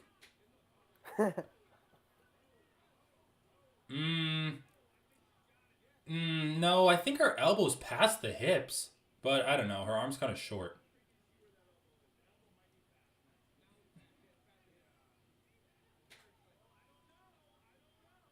Joe Rogan. Ribis still has... How do you tell? I feel like the elbow is right on the hips. Right where the fulcrum should be. Ribis still had her other arm protecting it, though. That's what saved her. Yeah, but that's just a matter of opening it up. Like, that's every arm. I thought it was past the hips for a bit, but then I think she, like, repositioned and got it back on. Ooh.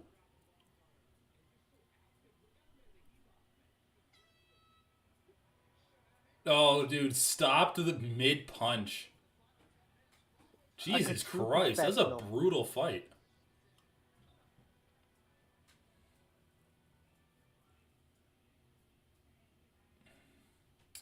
It's so dumb that they like don't show ads on the early prelims, and then as soon as the prelims start, they like start showing ads between everything. Walkout? No. Corners? No. Post fight? No. You don't get it. You're watching our ads about fat guys taking drugs to make their skin less droopy, so they can walk around in a thong in front of their family. Dude, that's literally what it was. Is a fat guy wearing a red thong, and his wife is like, "Oh, you look good." And then his like 13-year-old daughter walks in, and she's like, "Dad, what are you doing?" And then they show him at the beach, and his daughter's like sitting in his lap. Dude, Yeah. America's run by pedophiles. All right, who do you think won? Probably Hibas. But you do have to score that armbar attempt.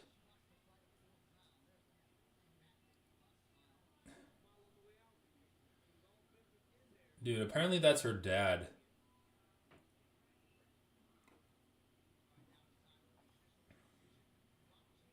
She's too bubbly, man. All right, what is the decision?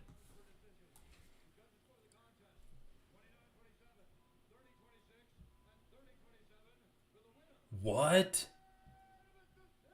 Two of the judges gave her a 10-8 round? Yeah, What? for round 2. Oh, yeah, round 2. Oh my god, dude, Yeah, she's I would crazy. like to She see all just... Dude, the judges are... That's literally the exact same scorecard as, It's almost the exact same scorecard as Simon versus Martinez. It's like one of the judges gave only 2 rounds, one of the judges gave all 3 rounds, and then one judge gave him like a 10-8. Alright, I gotta turn up her post-fight interview.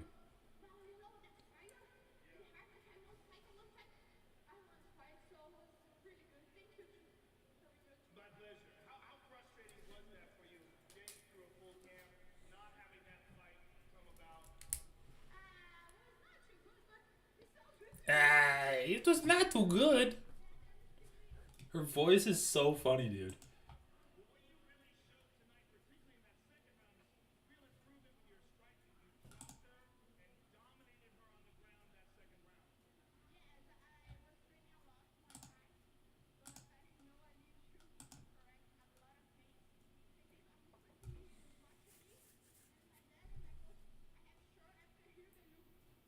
Oh yeah, they did do the walkout. Here's a clip of it. Oh, they did? Gyllenhaal. Send it to me. I'll throw it on the stream.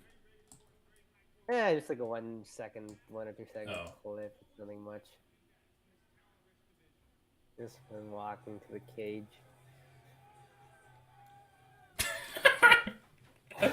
What the fuck, dude? Oh my god.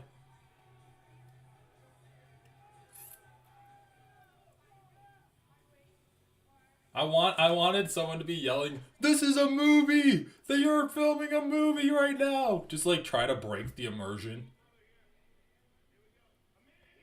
Or like, dude, imagine if the crowd started chanting Jake Gyllenhaal as he was walking out. that would have like fucked with the movie.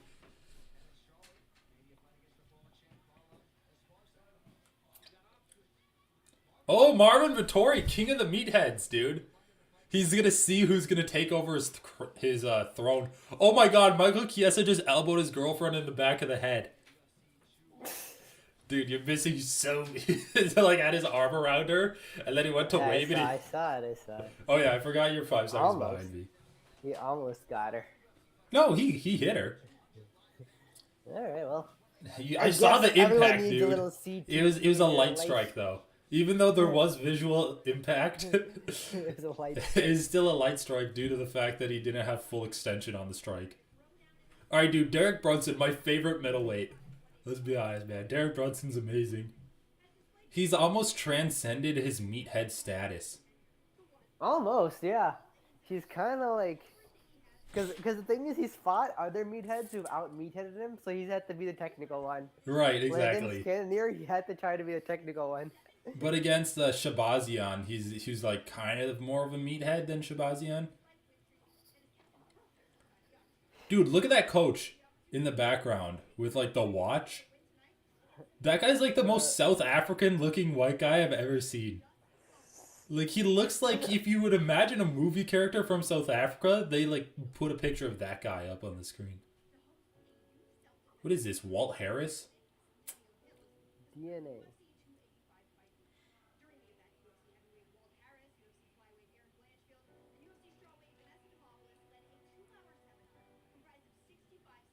Dude, you shouldn't What? train MMA on the gym floor, man. You got fucking...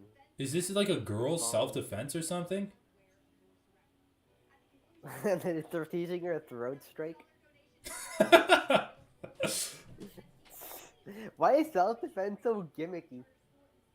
Strike him exactly in the fucking throat. Well, I mean, it's Jorge Masvidal. Like, Jorge Masvidal should be teaching self-defense, right? It's just like, practice your sucker punch, and then like and your then 50-yard dash. 200-meter dash. Yeah. It's actually just like the best self-defense advice you can get. Well, I'm gonna put away my plate.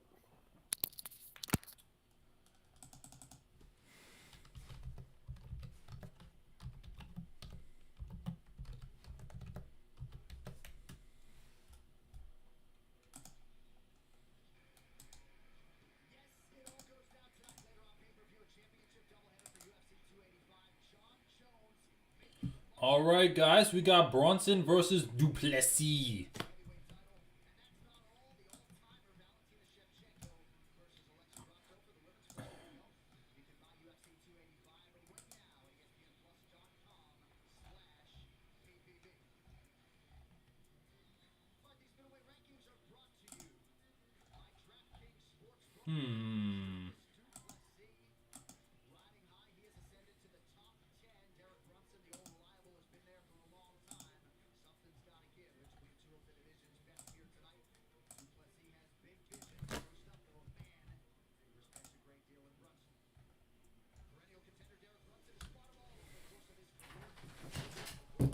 All right, Bronson. I'm rooting for Bronson.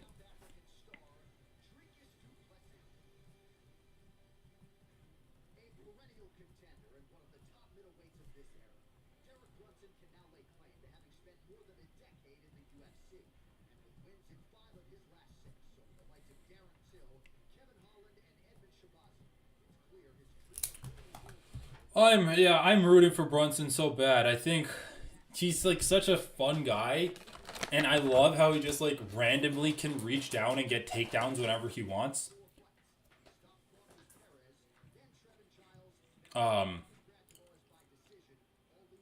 Dricus Duplessis, like, just a fucking freak athlete though. He's so strong. I can't even say like he has great technique, but Dude, the Trevin Dallas fight was so bad. Like, I remember watching that fight and thinking, yeah, he's getting nowhere. Yeah, exactly. Like, he got fucked up by Brad Tavares in the first round. He just outworked Brad Tavares. I'm telling you, dude, his gas tank's just crazy. Okay, how do you feel about this parlay? Brunson versus Duplessis, no distance. Parlayed with Garbrandt, Trevin Jones, no distance. Plus 99. What are the odds? Basically plus 100. That seems so bad, though, man. Dude, there's no way Garbrandt...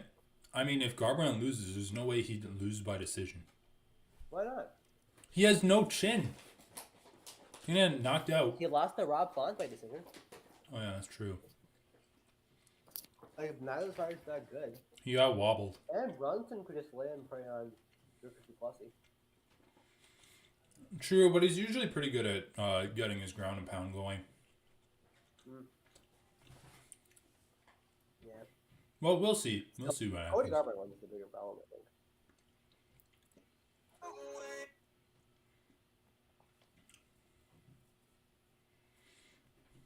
think.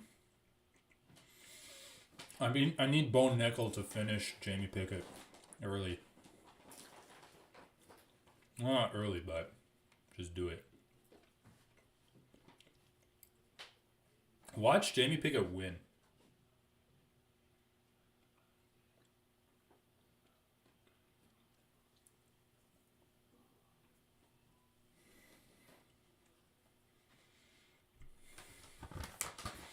So, in the weigh-in show, they were asking the question, like, who has the...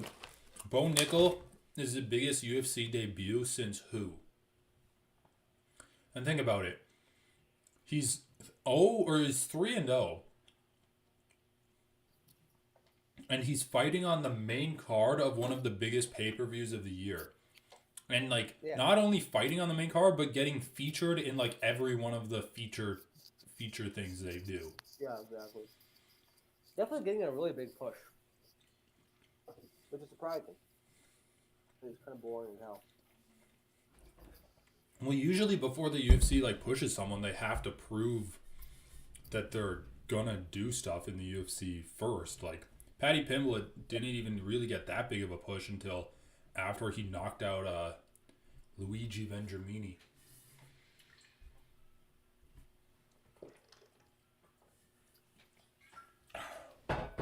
Okay. Official prediction for Dricus versus Bronson. What the? He landed a flying knee KO? I'm so invested in this Jake Gyllenhaal thing now.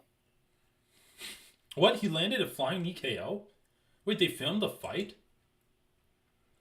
Oh my god, did they actually film the entire fight? I guess. I'm pretty, like...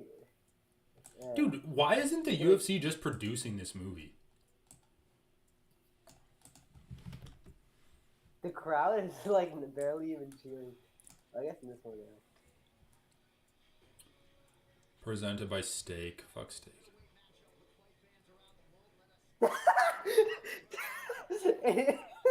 And when he finishes his opponent, he pushes... Oh my god, dude, this fighting's amazing. He pushes the ref off. Wait, what? Pushing him twice. Oh my god. Man. That's so good. That's hilarious, So dude. good. The WWE shut right there, man.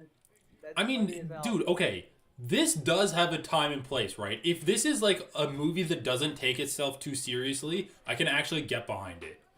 But if it like is gonna pretend to be like a serious movie, then it really needed to do better homework than that. Like, it can't be a serious movie. Like first of all, the lines from the weigh-in were bad. That fight sequence was pretty stupid. Dude, God. He's literally just like standing there at the fence with his hands pushing down. The ref off twice as I know. 5-2 as UFC dog? Wow, I'm gonna bet on Bronson because he's the underdog. He has an over-winning record as an underdog.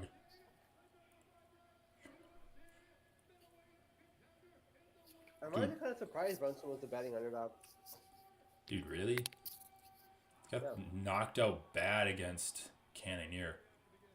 You know what? Like this might be sadistic of me, but like maybe it's tennis. I kind of want to see Brunson's corner throw in the towel again, just because it's such a rare thing. And the last time they threw in the towel, was too late. Yeah, and the ref stopped it. You can see the towel falling in the background.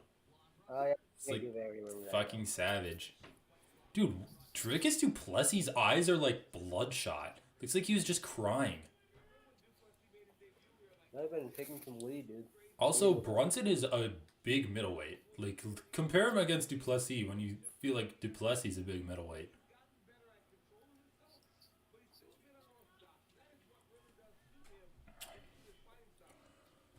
Landed a good leg kick.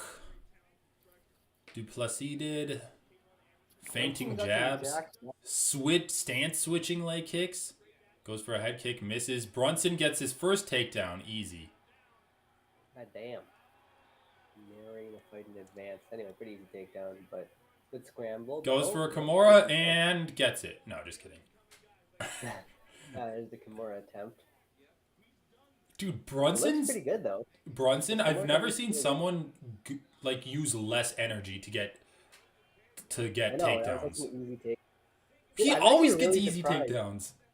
Brunson, if I knew better, Brunson was an underdog, I actually would have put money on him, dude.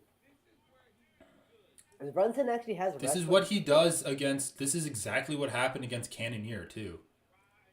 Yeah, he got the takedown against Canyon later on, in round 1. This is like What is going on with Duplessis' body? Oh my god, he actually like rolled him and retained a little bit of a guard. Bronson's doing great body pressure, like chest pressure on Duplessis' chin and just chest. Really tell he's just pinning him. Alright, we're about to start landing some ground and pound from Bronson. Oh my god, dude, go for an Ezekiel choke. Bad idea. Pull guillotine! Pull guillotine! He's gonna pull guillotine! He pulled guillotine! Bad idea. Wow, he did pull guillotine, and then he immediately lost it. Pulling guillotine is like, I don't know why. I just feel like it works better in practice because everyone does it, but it never works in fights. I know. Dude, he's literally doing like spider guard on Duplessis.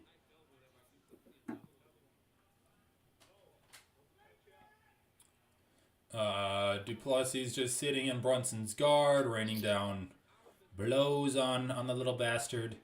Bronson has butterfly guard. Looks like he's going to go for a sweep right here. Duplessis hip to it. Goes for a leg attack on Duplessis. Let's see what he can do. Oh my god, Duplessis going for a toe hold. Bad idea. Oh, Bronson lost the grip on the heel hook. But Duplessis still got his. Wait, now they're just trading toe holds. This is dumb. What is this? Is this what 50-50 is? Now Bronson's on top? What the fuck is this fight, dude? This is why I think Duplessis is going to win, because Bronson's just going to gas. Duplessis is going to gas, but he's just going to keep going. Brunson ended up in a good spot, though. I know, but how long can he stay there? That's the question. Oh, he's doing the little butt shake. Oh my god, and it worked. But Bronson used it, and the seatbelt grip to flip him over, too. This fight's so funny. Oh, he's almost up, and he's up and out. Bronson lands a nice right hand. Oh my god, dude, he's hurting Duplessis. Nice. Dude, this is what happens in all of their fights, right? Remember against Cannonier, he hurt Cannonier on that feet too? And Duplessis always gets hurt in his fights. I mean, Brunson just needs to not gas. Dricus will come back. Like there's a meathead. I believe in the meatheadedness of the He just needs Dricus. to not gas chasing the finish, which I think he'll do. I think he's a pretty smart fighter. Well, I don't think he's going to get the finish in this round. Oh my god. No, that's what I'm saying. He can't like chase a finish. Oh my god. out. Alright, I won't say anything. Since I'm a little bit ahead of his you. chin's still under the... Not under the chin, I guess, what I'm trying to say. Yeah, it's not under the chin. Duplessis hasn't been getting fucked up this whole round, though. Holy shit. Right, but like, how many strikes has he absorbed? He absorbed like 4 on the feet.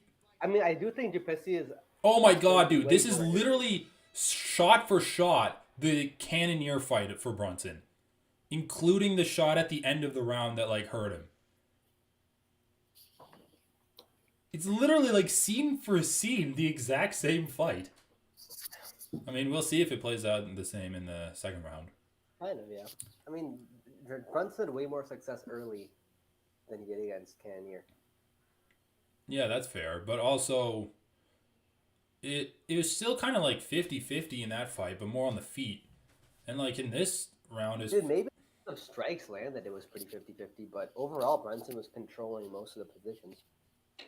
He was controlling them, but Duplessis was still able to move around and change position. Yeah, and every scramble, Brunson got out on top. Got out on top in what way, though? Like in terms of In terms of scoring better the round, position. I'll give it to you. But in terms of damage, no. Cardio, No, debatable. I said No, okay. In terms of cardio, I absolutely think Drickus expended more energy. He was muscling Brunson around a lot. Yeah, that's fair. I mean, they were both using a lot of cardio, though. But you're right. I agree though. In terms of damage, it wasn't like. I mean, I still yeah, Bronson Just- clearly won that round. Yeah. I just don't know if that's a great indicator of how the rest of the fight is going to go. I think Bronson just needs to be a little bit more confident using his striking because his striking is good. He lands shots.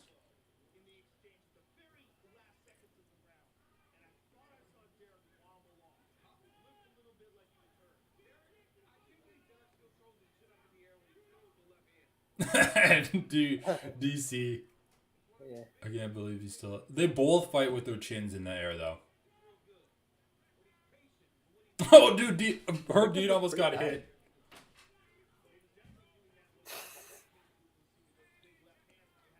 Oh shit! They're throwing, man. I don't know if Bronson was hurt there or just caught off balance. I think he's just caught off balance. And blonde Bronson.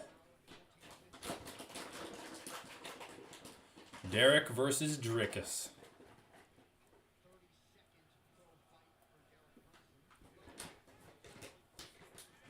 Man, Drickus is really tired. No, see if you can turn around. He's losing this round so far. No, not by much. Neither guy's really done anything. Yeah, dude. Shot for shot. Repeat of the Cannonier fight. Like, Bronson is hurt.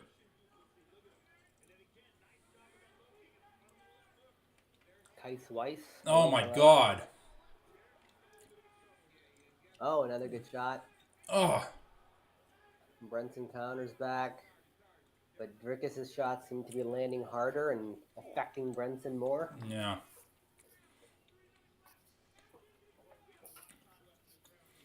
Drickus just isn't going to slow down from this pace.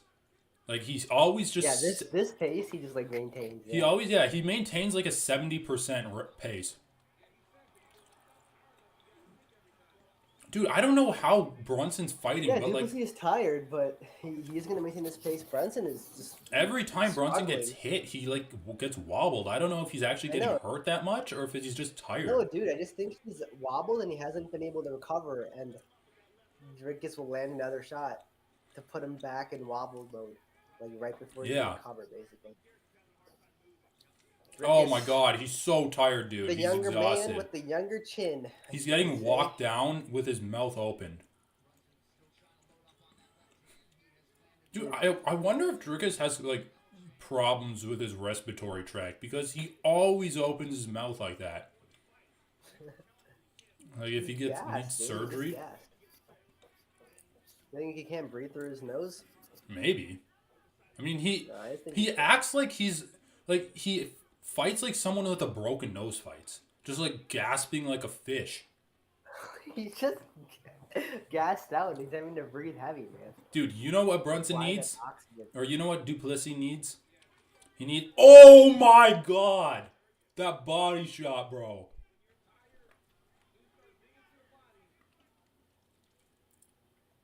Don't headhunt the brunt. The brunt of the Bronson. Oh, shit! Why did Duplessis try to take... Oh my god, Duplessis takes him down. Don't fucking amp up the crowd. You're getting a hit. Like, you're putting your hands down to amp up the crowd.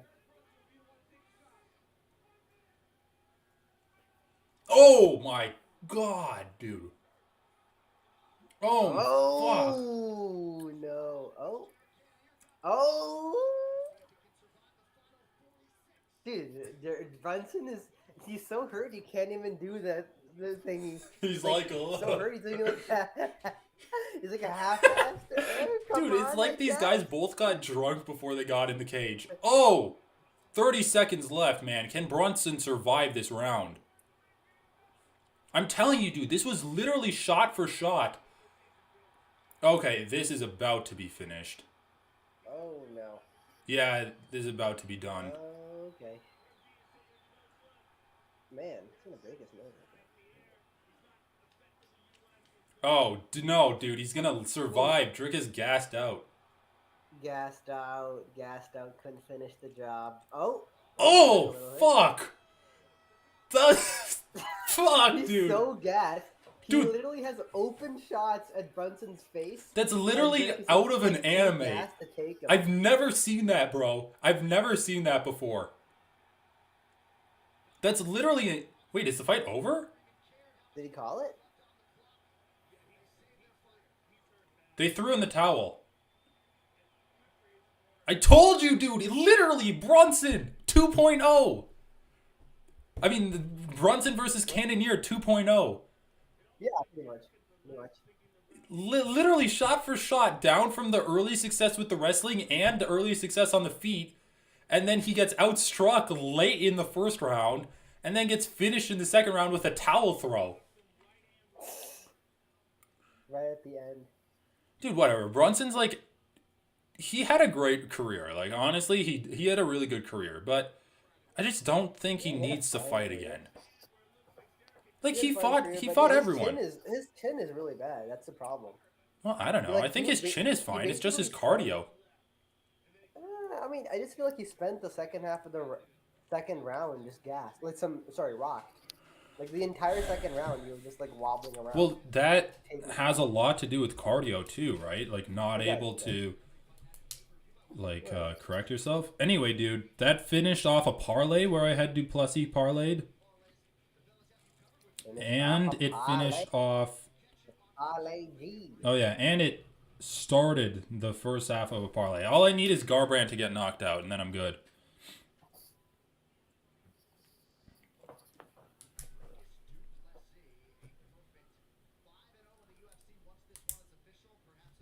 I mean, dude, that was a classic fight for Drickus to win. Just a classic Drickus victory. Just getting fucked up in the first round and then coming back. And it's a classic Bronson loss. Yeah. Just classics all around. Just flinging those Just classic. classics Dude, out they there. should have Vittori come in the cage. Like, actually, they should. Have him come in the cage and face off with Plessis. This is battle of the meatheads. You're coming for my title? Taking everything that works for another fucking... I mean, that'd be a big win for Vittori, too. And Vittori needs to fight someone. He's not going to fight Whitaker again. He's not going to fight Izzy. He's not going to fight Pereira.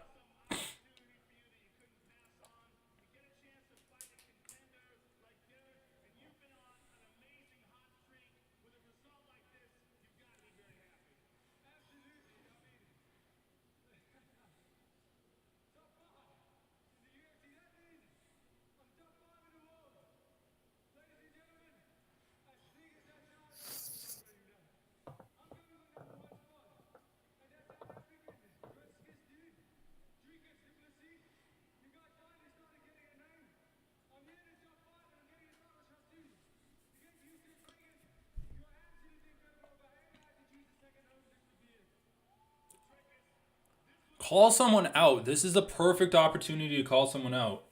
Call out Vittori. He's literally in the crowd. It's probably the easiest win to get a title shot.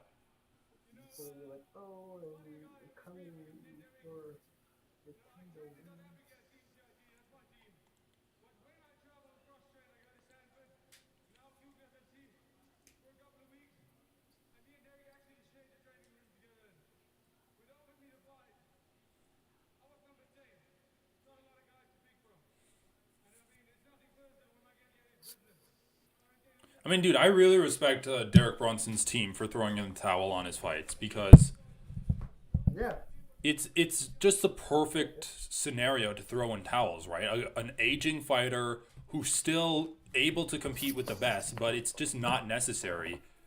And the impact on his quality of life just isn't worth it. I mean, especially when you're just losing anyway. When you're losing, just like... Well, yeah, when you're losing anyway.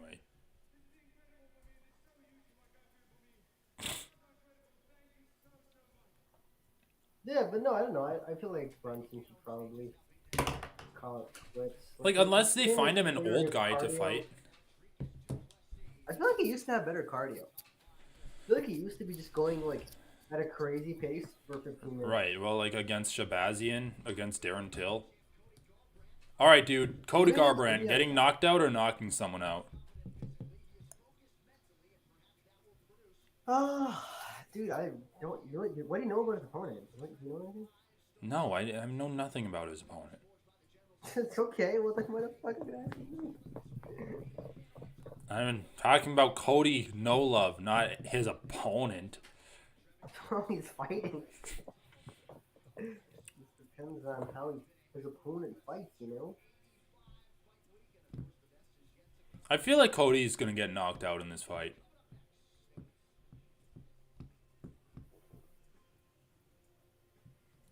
You know what? If you think that, I'll take the opposite. I just think that I think that Cody is going to hurt his opponent, get a little bit crazy trying to finish the job, and then he's gonna get caught and finished. When you say this knowing nothing about his opponent, you're just like making up this narrative. I know he has a good left hand, according to Veronica Macedo. Sketchy. Taking a woman's opinion in an MMA fight? Dude, it's better than a lot of guys' opinions in MMA fights. Honestly, better than Dan Hardy. For sure. Dude, I've realized Dan Hardy's actually like a really bad analyst. Like, in terms of trying, like, first of all, he can't be unbiased. Like, try as he might, he lets his bias creep into all of his, like, so-called analysis. Like, remember his analysis of Conor McGregor versus Dustin Poirier?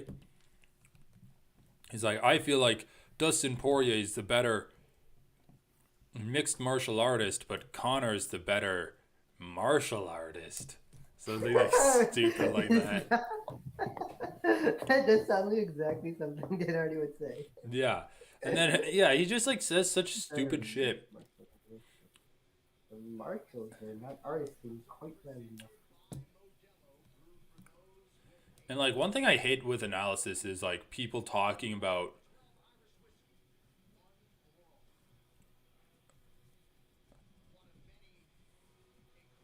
like just people saying stuff and then not giving reasons to substantiate what they're saying, or not giving like any evidence to substantiate what they're saying. Like John Jones is gonna out wrestle Ciryl Gane. Like we don't know if that's true or not. Like that's a question. That's a huge question we've been debating this entire week. We're not just coming out and saying like it's confirmed John Jones is gonna out wrestle Ciryl Gane. I know, and I feel like if you're getting asked your opinion, you should have reasons. You should be able to provide reasons behind your opinion. There, see? Lead hand from Trevin Jones.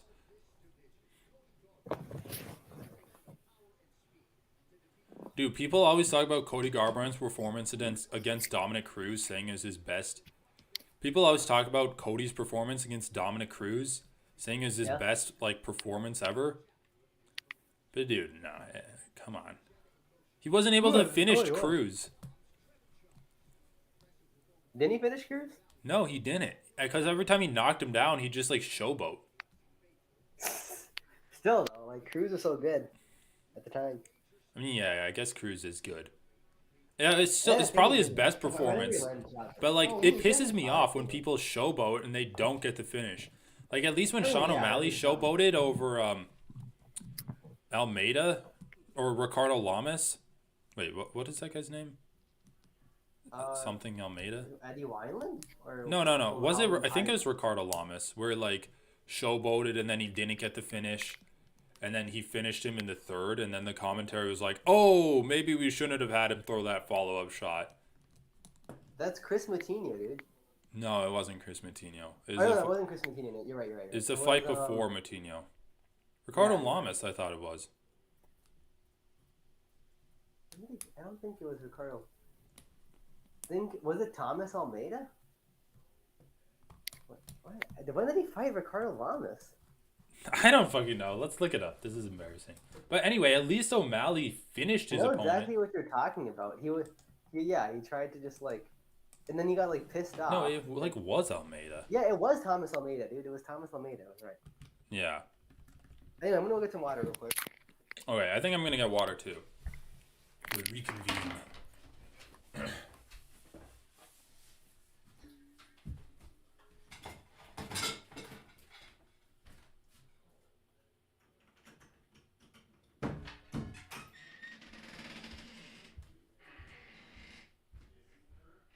You know what?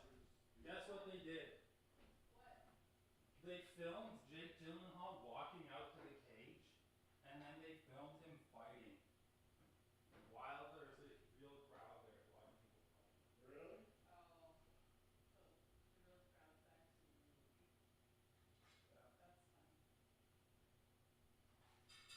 Is Jake Gyllenhaal the star of it then? I guess apparently for Conor McGregor's Roadhouse movie. You know what, James? What? I swear I was in the movie once. You're so crazy. No, I don't even remember what the name of the movie was, but it was at a twins thing. They were doing the movie and they came out and said, okay, we need all of you to stand up and holler. Isn't that funny? So you were a star of the movie? She was an extra. This was obviously like 30 years ago, but yeah. So must have been, of course, for some baseball movie, but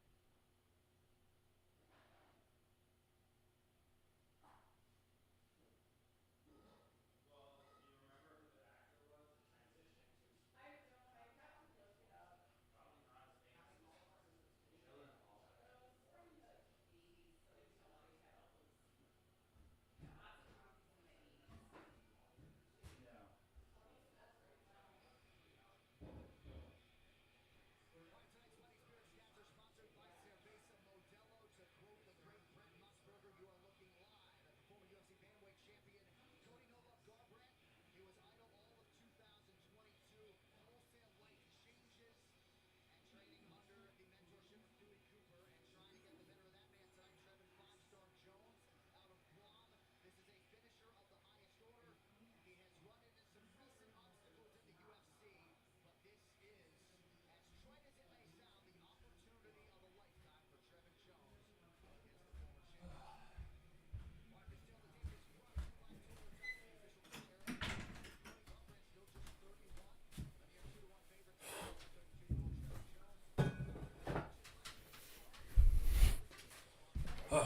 All right, we have Cody, the Shody, no love, no chin, no hairline, Garbrandt. Let's go! Let's fucking go!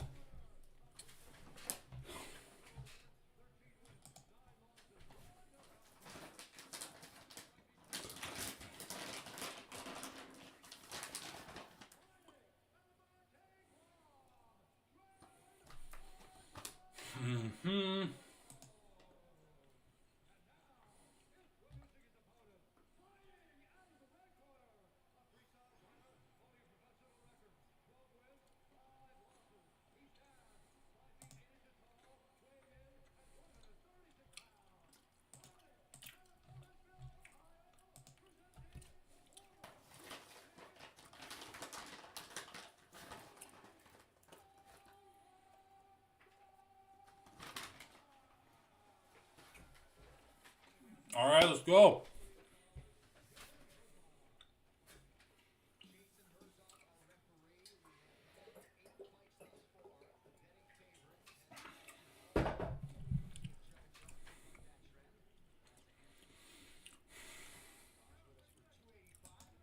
Cody No Love Garbrandt versus the man, the myth, the legend, Trevin Jones. Okay.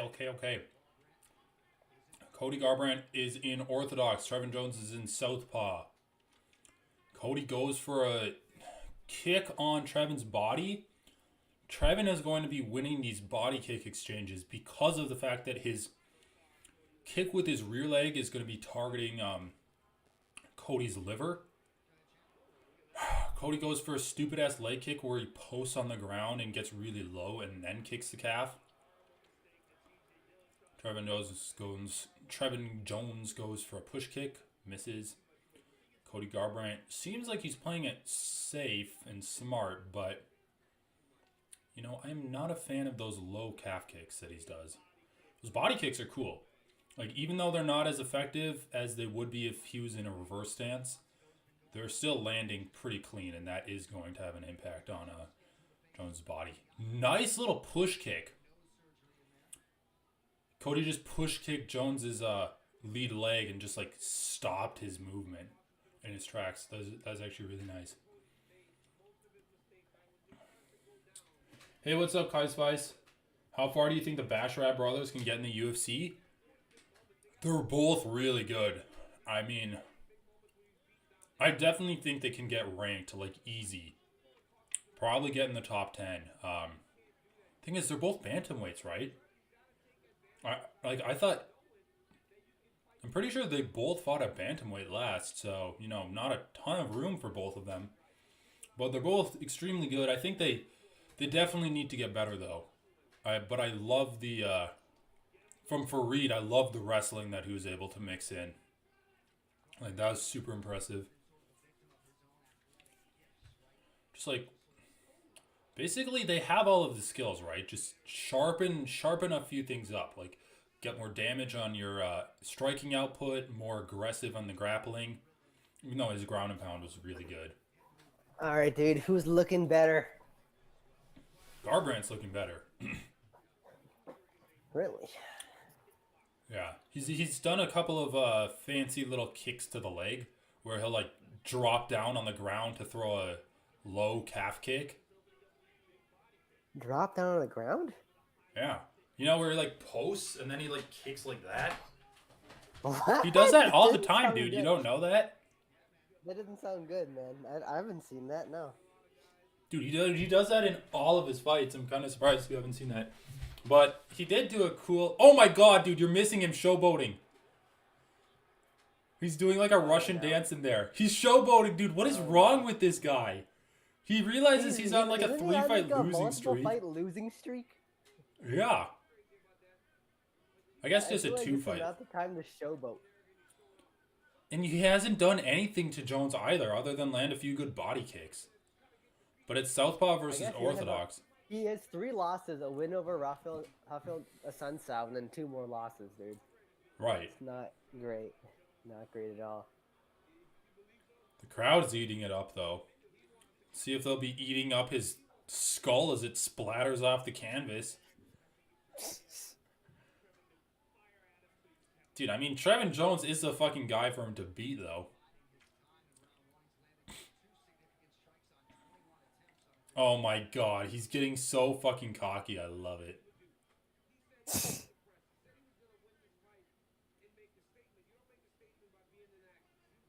Oh, good body kick there. DC starting to scold him. You do that, DC. Scold him. Scold him for what he's done. Ooh, good overhand right. I mean, Cody is definitely the faster guy here.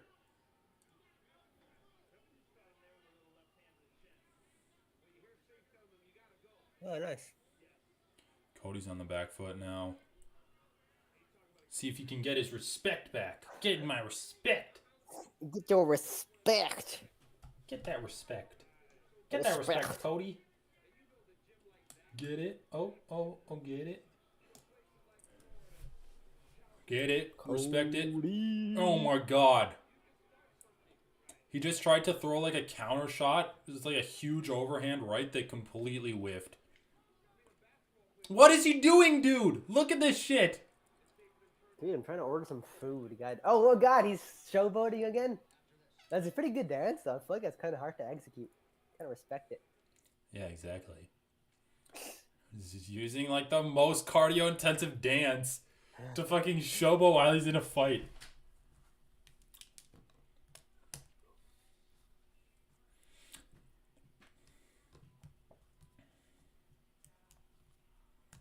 Yeah, dude, you need to watch the Fareed Basharat fight. There was one point in the fight where he was just like in the pocket with the Blackshear, and they were just like trading strikes, but they were dodging every single strike. It's like something out of the Matrix. It was actually like sweet. Oh god. Ugh. Alright, please give me no commercials during the pay-per-view, otherwise I'm gonna want my money back.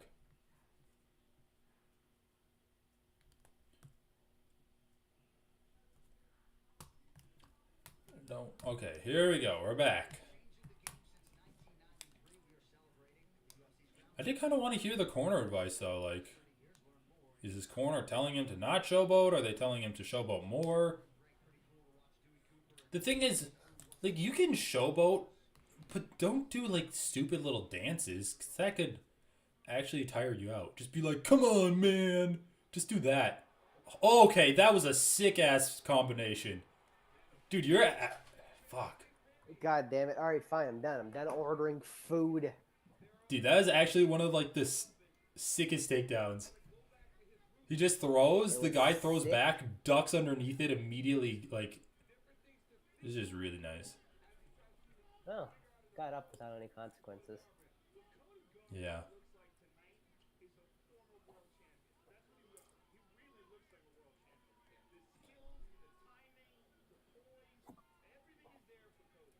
I mean, he's fighting against an unranked bantamweight. And he's not a good unranked. You're gonna look better. You're gonna look better when you're fighting a worse opponent. And not even like an unranked bantamweight that's on his way up. This guy's on like a 3-fight losing streak.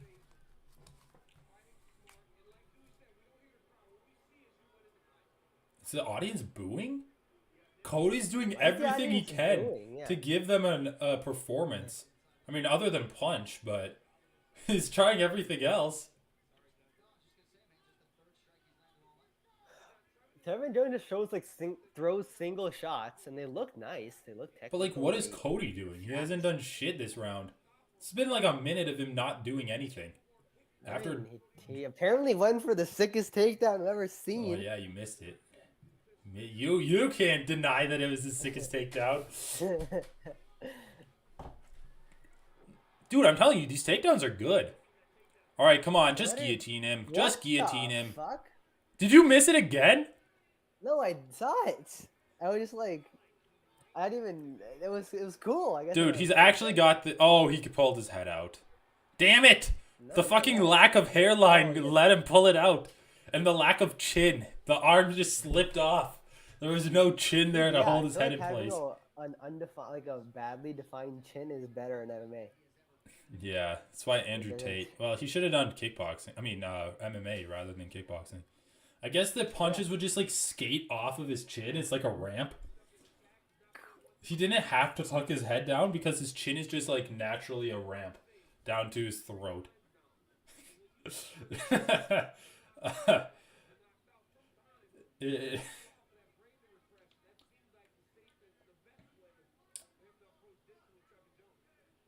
Come on, Cody.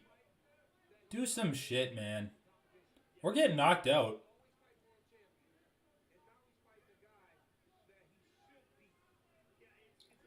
Come on, get up kicked. I mean, Cody's is just so much faster than Trevin. Yeah. Maybe he'll get a sub. He is kind of on... Well, I mean, he's got a good position. Oh. Yeah, that was a good position. Got it back. Trevin's just like keeping his chin tucked. Smart. Oh, Cody's basically got a body lock or body triangle. Almost does. Trevin!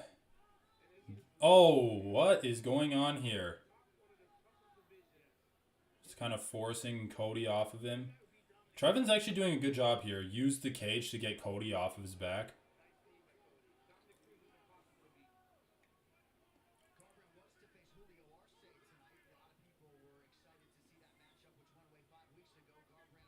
Yeah, Julio Arce knocked out by Song Yadong in his last fight, I believe. Head kicked by him. Probably would have been a He better was fight supposed to than be this. fighting Ronnie Yaya, I thought. They just said Arce was supposed to fight Garbrandt. Yeah, though. Dude, Cody's tired. Look at him. Well, let's see. Maybe round 3. I mean, Jones hasn't been throwing anything almost. He should have energy. Jones is just playing it for the long haul. I'll give up these first 2 rounds by doing less than nothing, which is what my opponent's doing.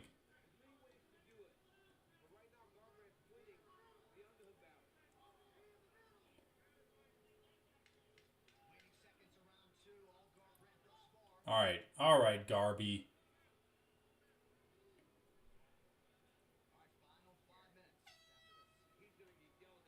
Let's see if Garbrandt will get knocked out in this 3rd round. Other than that, like pretty uneventful first 2 rounds. Just Garbrandt being faster than his opponent and using it smartly.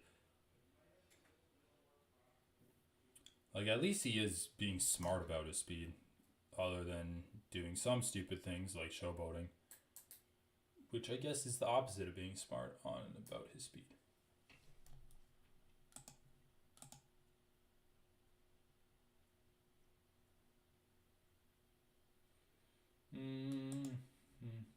Oh, shit.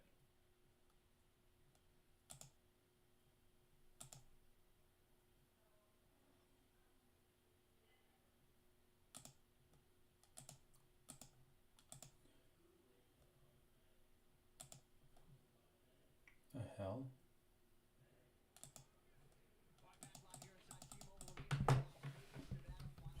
Garbrandt.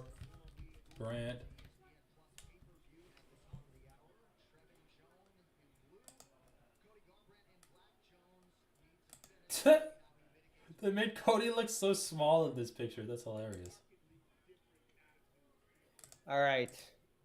Trevin Jones, can you come back? You probably need to finish. Probably needs to finish. He didn't get one of the All right. sickest takedowns in the UFC. One of the sickest takedowns. Oh shit, that's the fight. What the?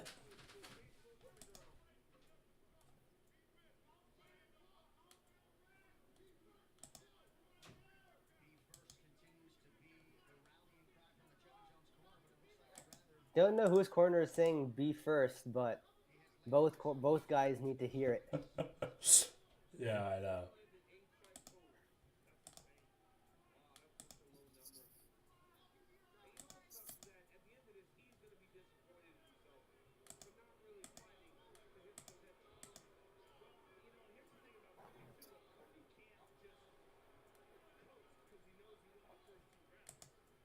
What do you What mean? is Cody doing?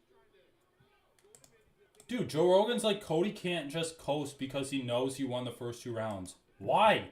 That's literally how fighting's designed. It's in the rules. No, I thought he said he can coast. Oh.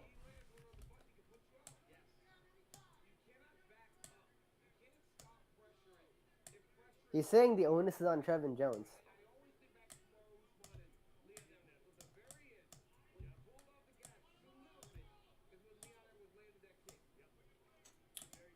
Man, dude, this fight is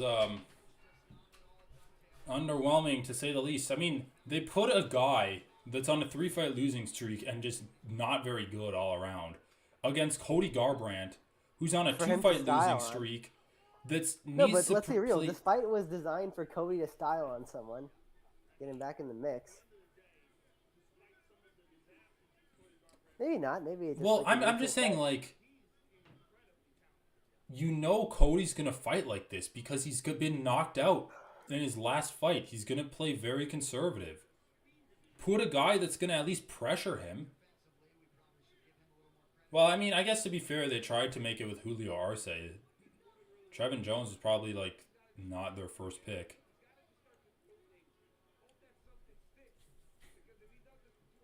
Julio Arce would have been a much better fight. Look at this, dude. 10 of 55, 21 of 31. 21 is the guy that's outlanding the other one, and he's outlanding him by over double. Still, like, both really low numbers for both guys.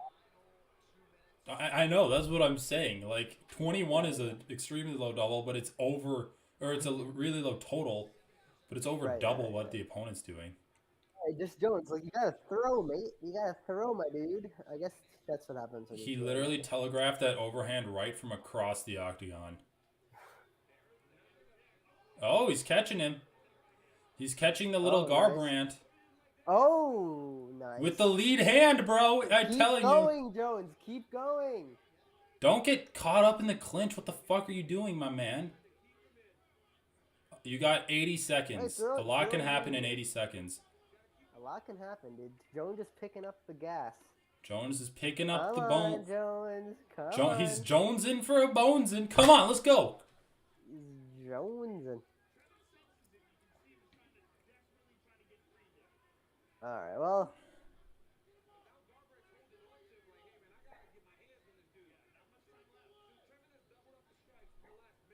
He's going to take him down. Dude, Garbrandt just gassed. Yeah. So fucking I mean, did Garbrandt? stupid. I don't know if Garbrandt has thrown like a single significant strike this round.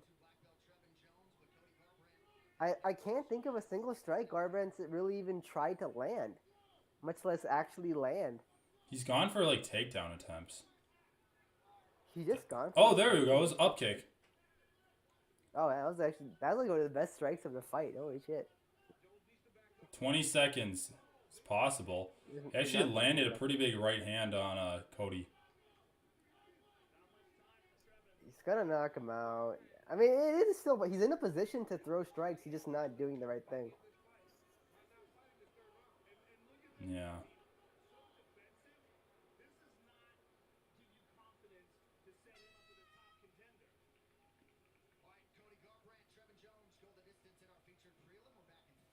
Yeah, no, Joe Rogan's right. It doesn't give you confidence to set up Garbrandt with a top contender.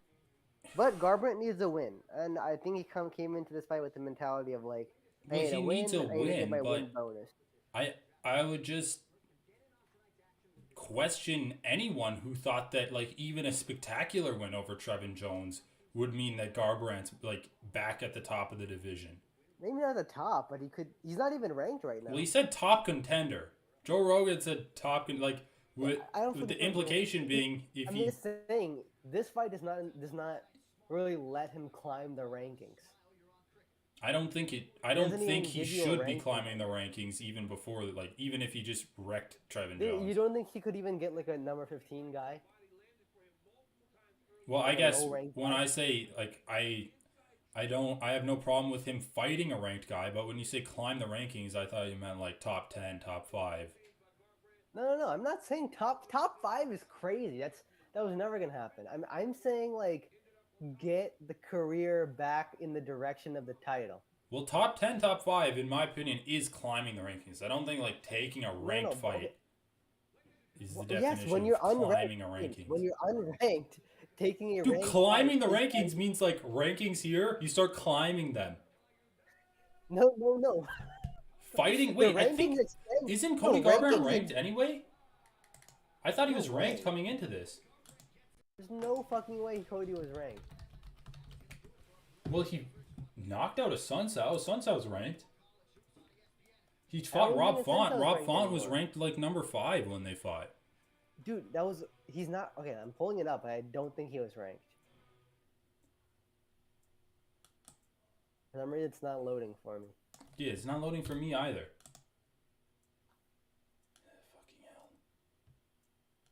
Fucking hell. Is the website down during pay-per-views? They're like, no one will go to the website.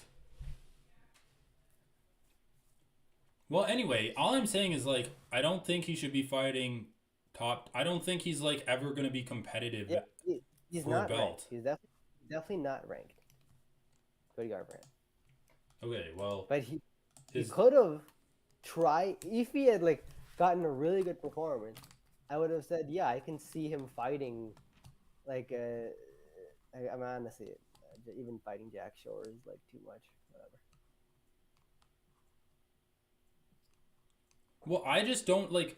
Joe Rogan was talking about it like if Cody did well against Jones, he was going to be fighting Dude, the for like a UFC number one treats former contender champions shot or really well. something.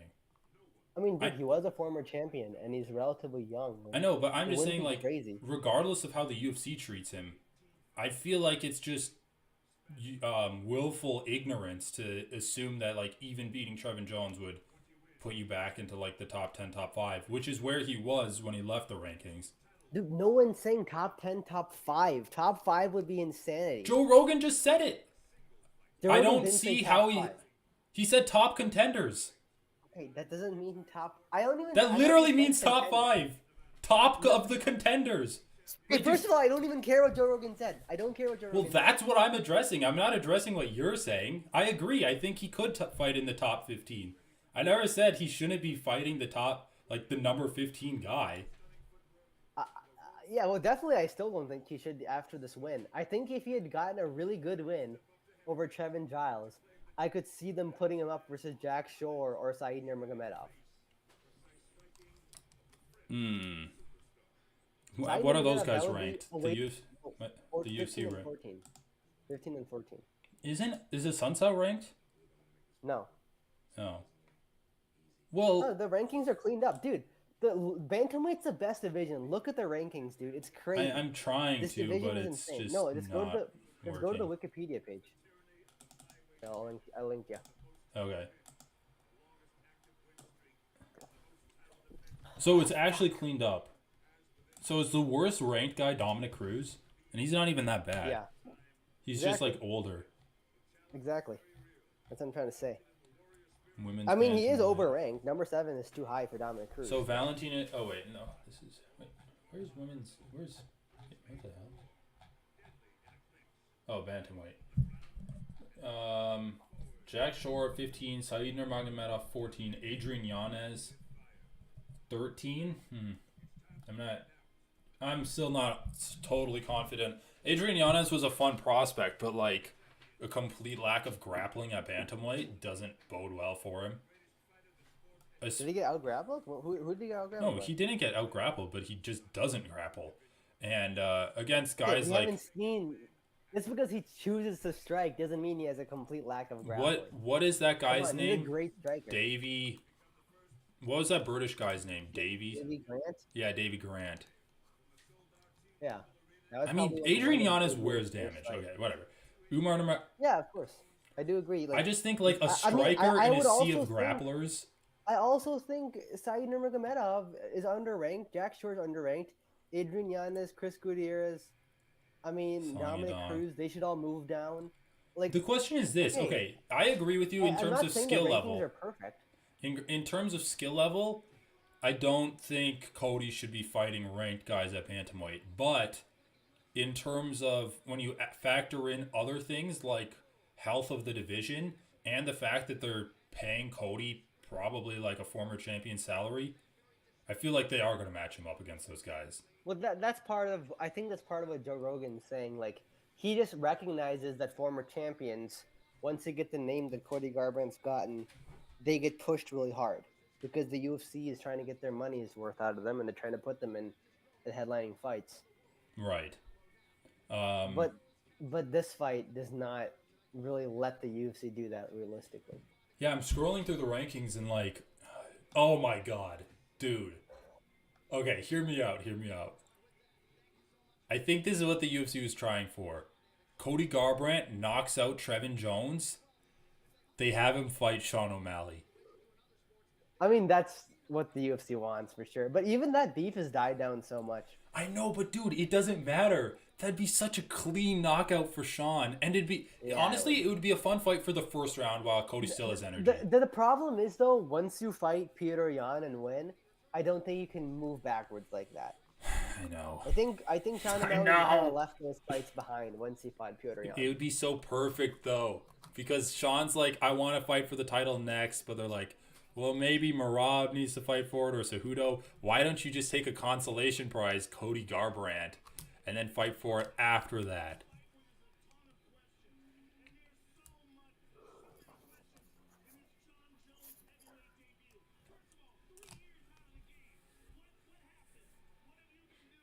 How does Joe Rogan look like the same height as DC? I mean, he's a lot shorter, but he doesn't look that much shorter. But isn't DC really tall? No, he's like 5'10". Joe Rogan's probably like 5'7" or something. Okay, fair enough. DC's just fat, dude. So I always thought been DC was- fat and had a lot of and then like muscled.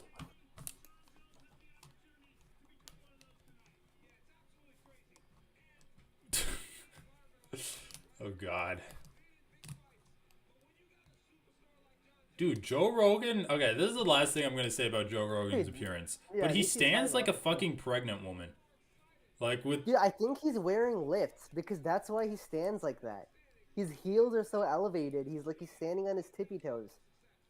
it kind of looks like it, but he's like with his stomach protruding so far. That's what happens. Like, imagine you're standing on your in order to balance out, you have Right. to, like arch your back. I know, yeah. That's what I'm saying. Money is coming on John Jones. Dude, bet the house on Ciryl plus 150 underdog. That's just worth it. I'm definitely Wait, gonna bet on Ciryl. Put your money where your mouth is. Bet on Ciryl. I will. Sister Ciryl? Ciryl? Ciryl? Yeah, I think it's Ciryl.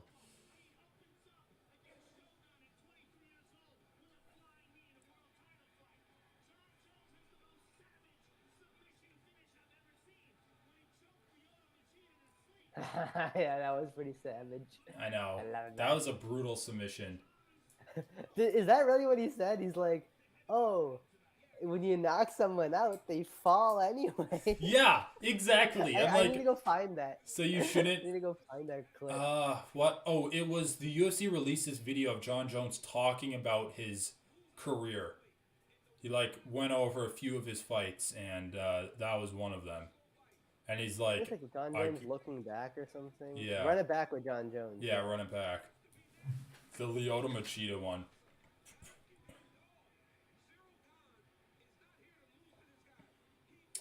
Man, I would have really liked to see Ciryl versus Curtis Blades. Yeah. I think Ciryl would have lost though. Possibly. Curtis, I don't know, dude. Like, heavyweights just don't impress me with the wrestling. Why do you think Alexander Romanov was so highly touted as a prospect? Because he's like the only heavyweight with good wrestling. Like, Curtis Blades, I don't know, man. Like, he fought Derek or Lewis, struck with him, went for a single takedown, got knocked out. Just didn't set up his takedown. Like, that's all you can really say about his wrestling there. Then he fights, who does he fight after that? Rosenstrike? And he beats him? I was not impressed with the takedowns there, dude. I mean, he got the takedowns. He got takedowns and used his wrestling, but... and then he fought Chris Dawkins and knocked him out, too, without using any of his takedowns. And then he fought Aspinall, and his hands look really good. Like, honestly, the most impressive thing about Curtis Blades is his hands. Dude, Jesus Christ. I mean, yeah. Here's what's weird though. I still think like It's just funny because he's regarded as the best wrestler in heavyweight. And in the 4 fights we've seen him in, Lewis, Dawkins, the Aspinall fight lasted like 2 Rosenstrike. Sorry, what? You can't count the Aspinall fight. Well, I'm just saying, yeah, fair. But in the 20 seconds we saw of that, his hands looked good. I'm not saying like that outweighs his wrestling. I'm just saying his hands have been the thing that's impressed me the most in all of his fights that we've seen him. We just haven't. Yeah, you're right. We haven't seen him. I think he's really inactive. That's part of the problem. Yeah, that's all heavy. Like, I think he went for takedown against Volkov. Yeah, but when did he fight Volkov? I just think he's been like really focusing on his striking, and honestly, it's been paying off. Yeah, it has been. Underdog parlay? Why the fuck would you parlay Jamie Pickett? He's been like marked for death by the UFC.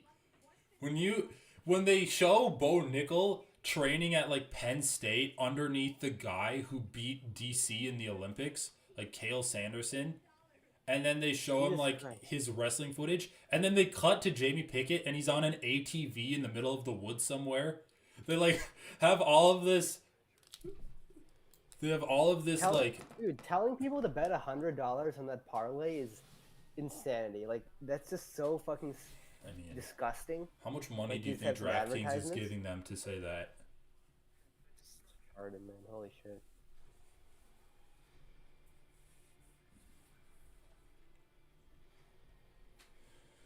The Mandalorian is doing another season.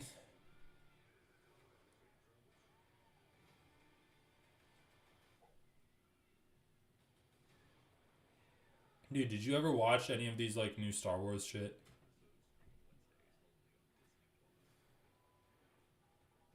What was the Here, give last me a Star Wars sec. thing you saw? The last Star Wars thing I saw, I watched through like all the trilogies with my cousins. I watched the sequel trilogy last, probably. Ooh, you did? Sorry. Yeah, no, it was insanely bad. My I- cousin loved it, and I was like, "Holy stopped shit, this might be after- the worst shit I've ever seen." Like, I stopped it was after the so second bad. one. I could not do it to myself to watch the third. Like anyway, yeah, whatever. The prequels were fun in like a kind of a cheesy, jokey way, but the fucking like the sequel trilogy took itself so seriously, and it was just so dumb. Whatever. Okay, Bo Nicole. Dude, I really want Bo Nichols' mom to be in his corner. That'd actually like make it for me. I'm gonna get my food. All right, the Yak's going out to get his piece of picanha.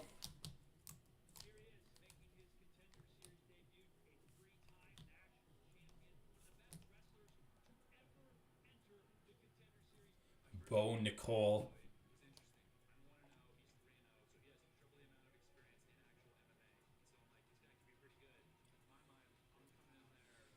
Bo Nichols takedowns per 15 minutes is like 21 or something. Something hilarious like that.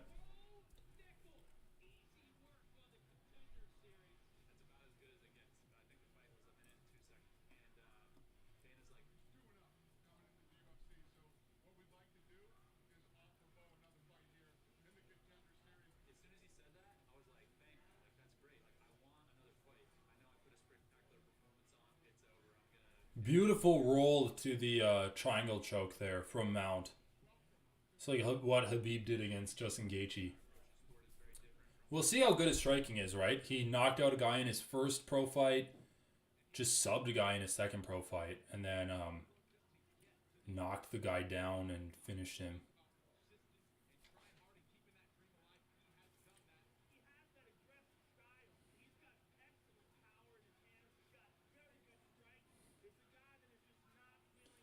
I don't know, man. Jamie Pickett is going to get fucked.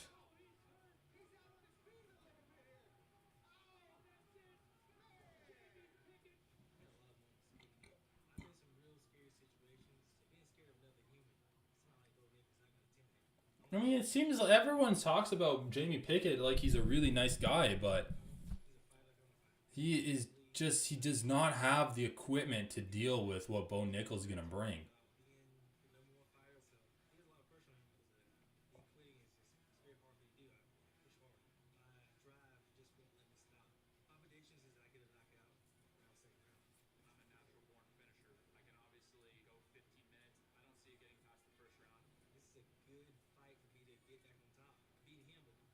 Okay, just get to the fight. I don't need to see this promo. God damn.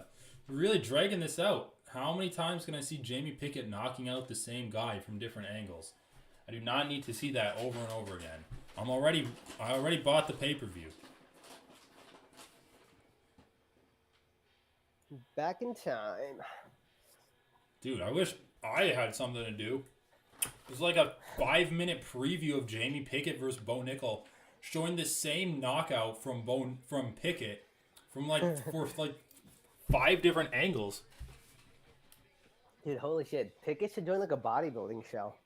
You got that like wide lat Yeah, you're right. thing He's going got on. like that V shape. Yeah, the V shape. I think you've said that before when we see Jamie Pickett fight. Yeah, well, makes sense. He's got an aesthetically pleasing body. Body. Well, you know he's not a good wrestler with that body. Let's be honest. Why do wrestlers have to have ugly bodies? Yeah, dude. Is that a They requirement ruined for their fucking- spines. He doesn't have the back of a wrestler.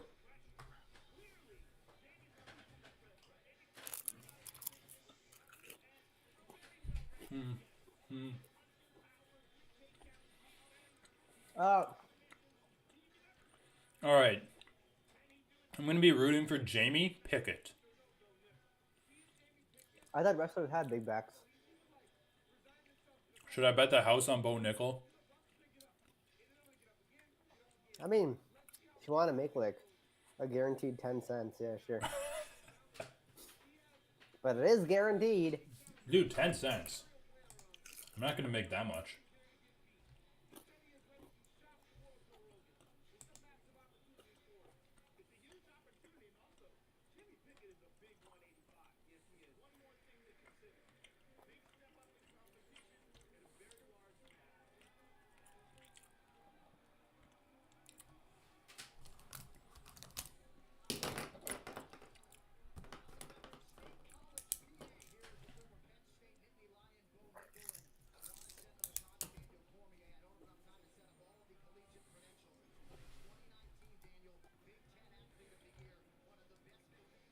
Oh yeah, this might be like the worst chicken wings I've ever had. What did you get? Chicken wings. Oh. Yeah, I'm not a huge fan of chicken They're wings. like completely seasoned. They tasteless. I like them if they're like seasoned well.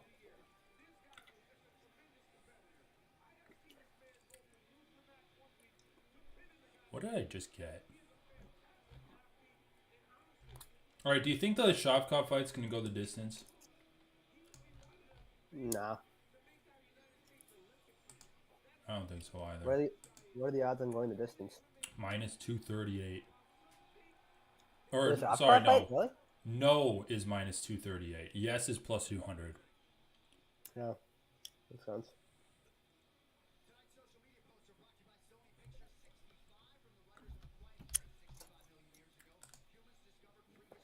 Why are they advertising the fact that they wrote A Quiet Place? That, like, there were a lot of things wrong with that movie, and first and foremost was the writing.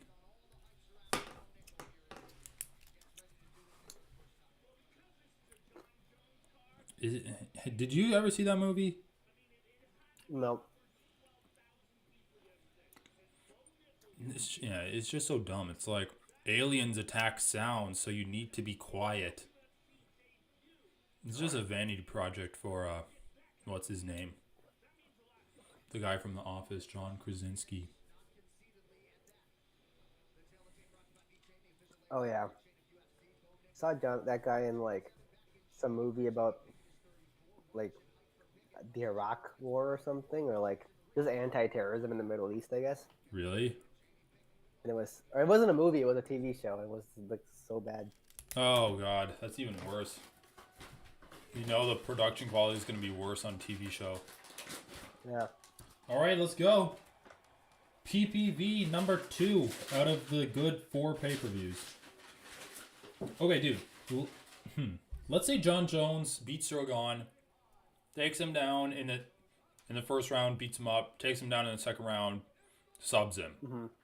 Relatively unscathed. How quickly do you think we see John Jones fight again? 8 months. So in like November? He'll go fight again this year, but not going to fight multiple, like more than 2 times this year. I'd hope more or less than 8 months. No way. I was hoping for like the fall or something. I don't think so. He's not used to being active. I don't know how long he really wants to stretch out this like renaissance of his career, though. Right? I think he's gonna take some break, take some drugs. For real. I know, maybe The just recreational drugs plus steroids together must feel fucking amazing. I'm not gonna lie. That sounds like a great combo. Probably.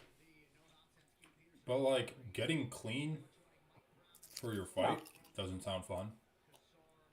That's terrible, I know. Anyway, come on. Official prediction. Bo round 1 sub? Nah, round 1 TKO. Ground pound. He's gonna jump on the sub. Oh, he fell! Oh, Jamie the Pickett. The Pickett master. Staying up like a picket fence. Like a freshly painted picket fence. What, Bo Nickel? Your wrestling isn't good enough? Your wrestling's not good enough, Bo? Nah, dude. I can't even, like... Oh, nice! Oh, Need him in the nut balls! shot. Let's go! What? Nut The shot? ref isn't What? stopping the ref it! Didn't stop it? Nope! Dude, the ref's like, it's fucking Bo Nickel, bro. I can't stop it. He's got a Darce choke. Oh, he fell off. Oh, shit. Okay, that was actually impressive.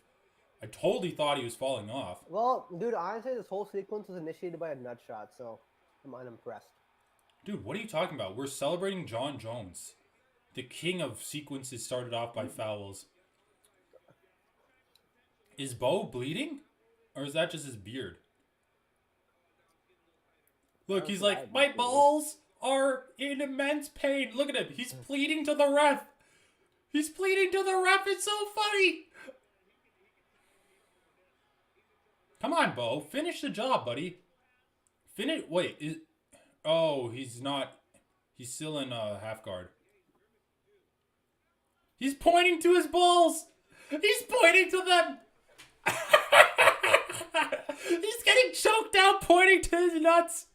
Oh my god. This is an amazing debut. Dude, I'm a huge... Why is he grabbing his hands? To defend the triangle choke. Does that defend it? Yeah. That's how Yuri escaped. He's like pulling down on his own arm, trying to reduce the pressure from Bo's shoulder. That makes sense, yeah. I've never seen that, actually. I mean, the other way you can do it is you post on your own head. Dude, Bo, what the fuck? Just get the submission. Or go for ground and pound. Okay, there you go. Oh, wait, no, never mind. Dude, holy fuck. I don't think I've ever seen a pinker fucking person. Like, he's pinker than Sam Alvey. And Sam Alvey made a joke about how pale he is. Did he... Oh, I thought he tapped. It looks like he's trying to tap. I don't know what he's doing with his right hand. Ugh, fuck. Okay, he tapped. Nice, dude. A little bit of a controversy to start it off with. There's his mom. Honestly?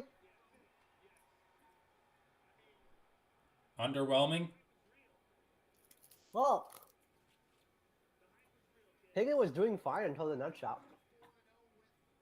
Yeah, exactly. I mean, dude, if you ain't cheating, you ain't trying.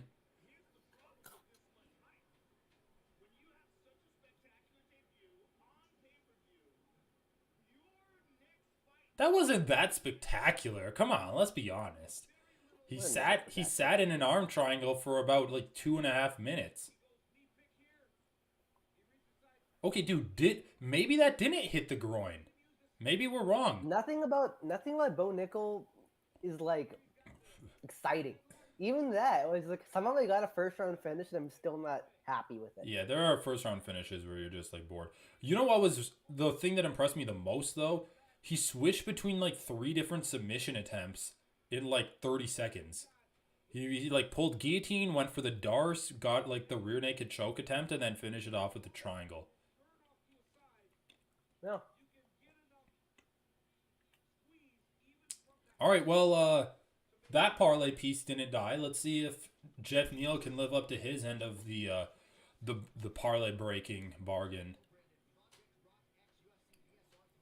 Pickett didn't. He fell down like a rotten picket fence. Man. I need to watch that replay, because was he really hitting the nuts?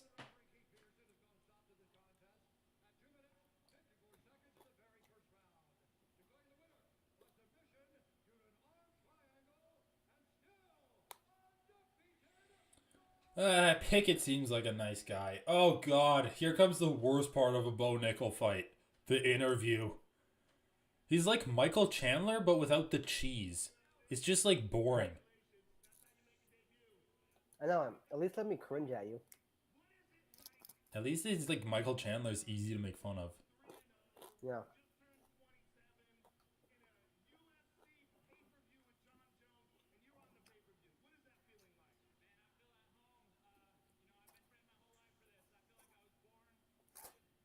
You literally haven't been training your whole life for this. You've been training your whole life for wrestling. You moved to MMA pretty recently. Yeah, Jamie Pickett looked good. Honestly, I'm higher on Jamie Pickett. Like, after this performance, my level of respect rose for Jamie Pickett and honestly lowered. it's Islam versus Volk all over again, am I right?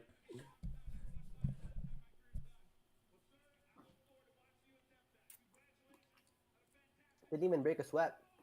I mean, I'm the same on Bo Nickel. Yeah, Which is like I'm the same on him too. He's good, but I don't give a fuck about him. I was just joking. I kind of wanted to see more of his striking though, because Jamie Pickett has like zero power in his hands, so this would have been a great opportunity. Yeah. Who do you think wins between Shavkat and Bo Nickel?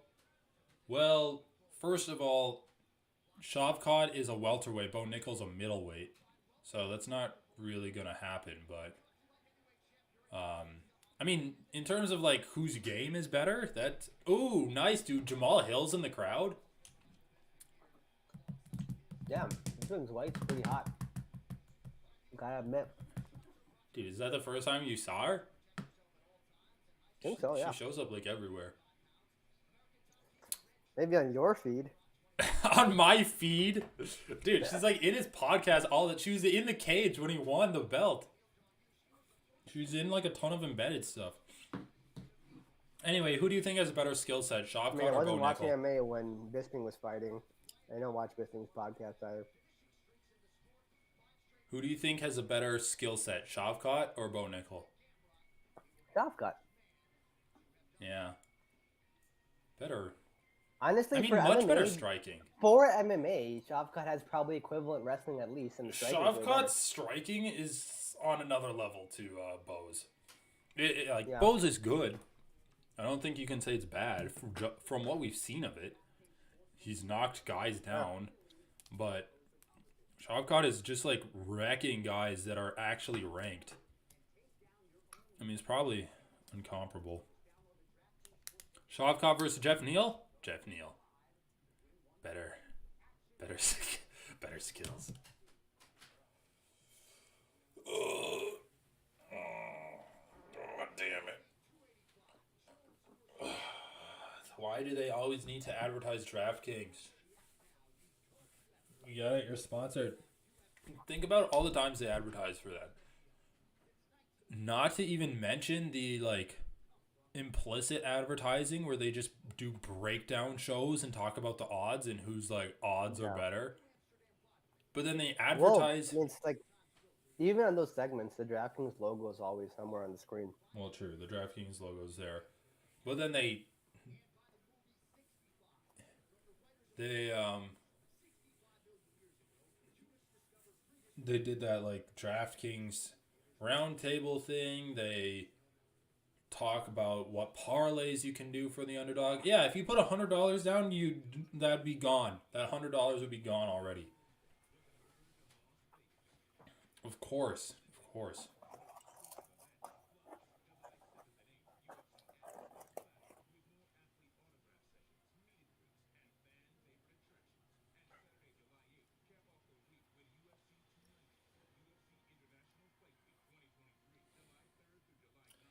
Dude, are you seeing this ad for International Fight Week?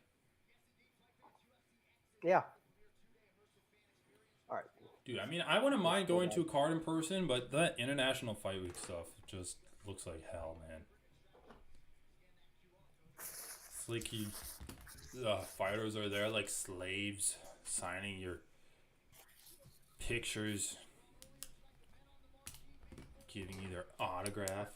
Oh, John Bones Jones. Wow, a monster shirt. That looks pretty bad. God, I'm so regretful of that order. It was like $25, and they're like the worst chicken wings I've ever had. Couldn't even Damn. finish it. It was so bland. It does suck. Yeah, food is so expensive now. Ciryl Gane. Ciryl Gane's always like, Jesus Christ. Yeah, man. dude, it's the first time I ordered it in so long. I should just order in like Panda Express or something. I guess it's reliable. Panda Express. Dude, you need to find like a good spot that you can consistently go to. Like, do you try out different places? Oh yeah, there are a bunch of places like that, but I don't know. I want to just. I don't know of a good chicken wings place specifically, but around me, there's a ton of good food here. I will say. That's why I kind of assumed this place would be good. I've never had like a bad meal here when I eaten out. Interesting. Yeah. That sucks. I hate getting food, and it's like I could have made this better at home. Yeah, yeah. It's like I just paid for a worse quality serve.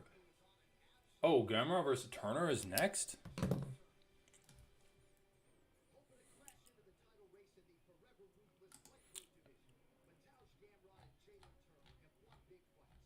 Yeah, dude, I just watched that John Jones thing where he's like, "Well, isn't that what happens when someone gets knocked out? He falls to the feet from his feet to the floor." Right, Like, I know. well, yes, but that doesn't mean you also drop him when you submit him. Dude, yeah. Yeah, it's so dumb. And then I was telling that to this one guy, and he's like, "Yeah, but that's kind of fighting, right?" I'm like, "Yeah, but you can also be nice about it too." Like, I've literally seen people hold back strikes because they think their opponent's hurt, or like letting them go too when their opponent's out. Dude, John Jones wouldn't have let him go. Like, if the ref didn't see that, he would have held him until he's like lost half of his brain cells. I'm gonna put this food away.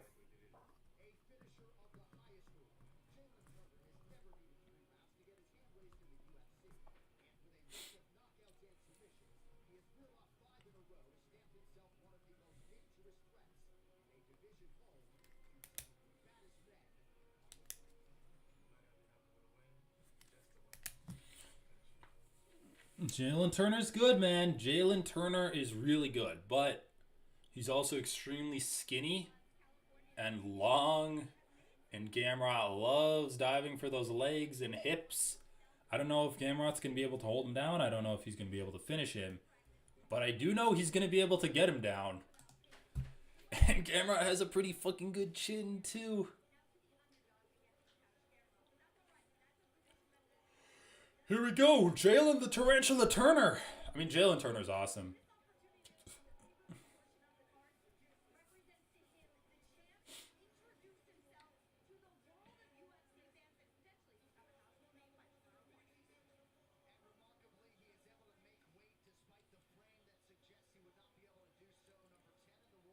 Yeah, Jalen Turner is freakishly long and tall for lightweight.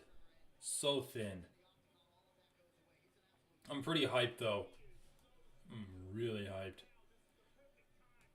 Like, Shavkov versus Jeff Neal is pretty fun too, but this fight, like, two of the best, most entertaining styles at lightweight. All right, let's go. Let's go. Turner versus Garbrandt.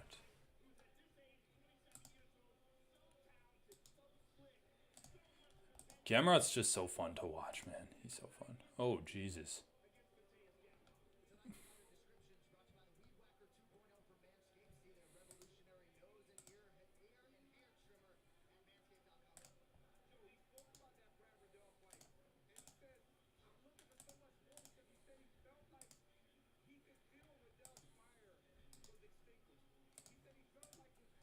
What is going on?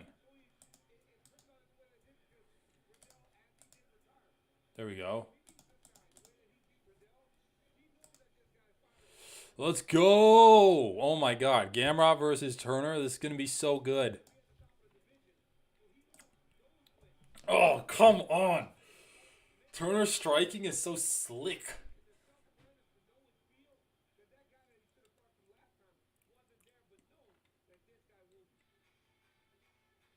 Gamrot's walkout music. Let's go. Oh my god, I love Garbrandt, dude. This is like a fucking music video or something. Oh, where's my Poland shirt? I gotta break out my Poland shirt. Let me see if I can find it.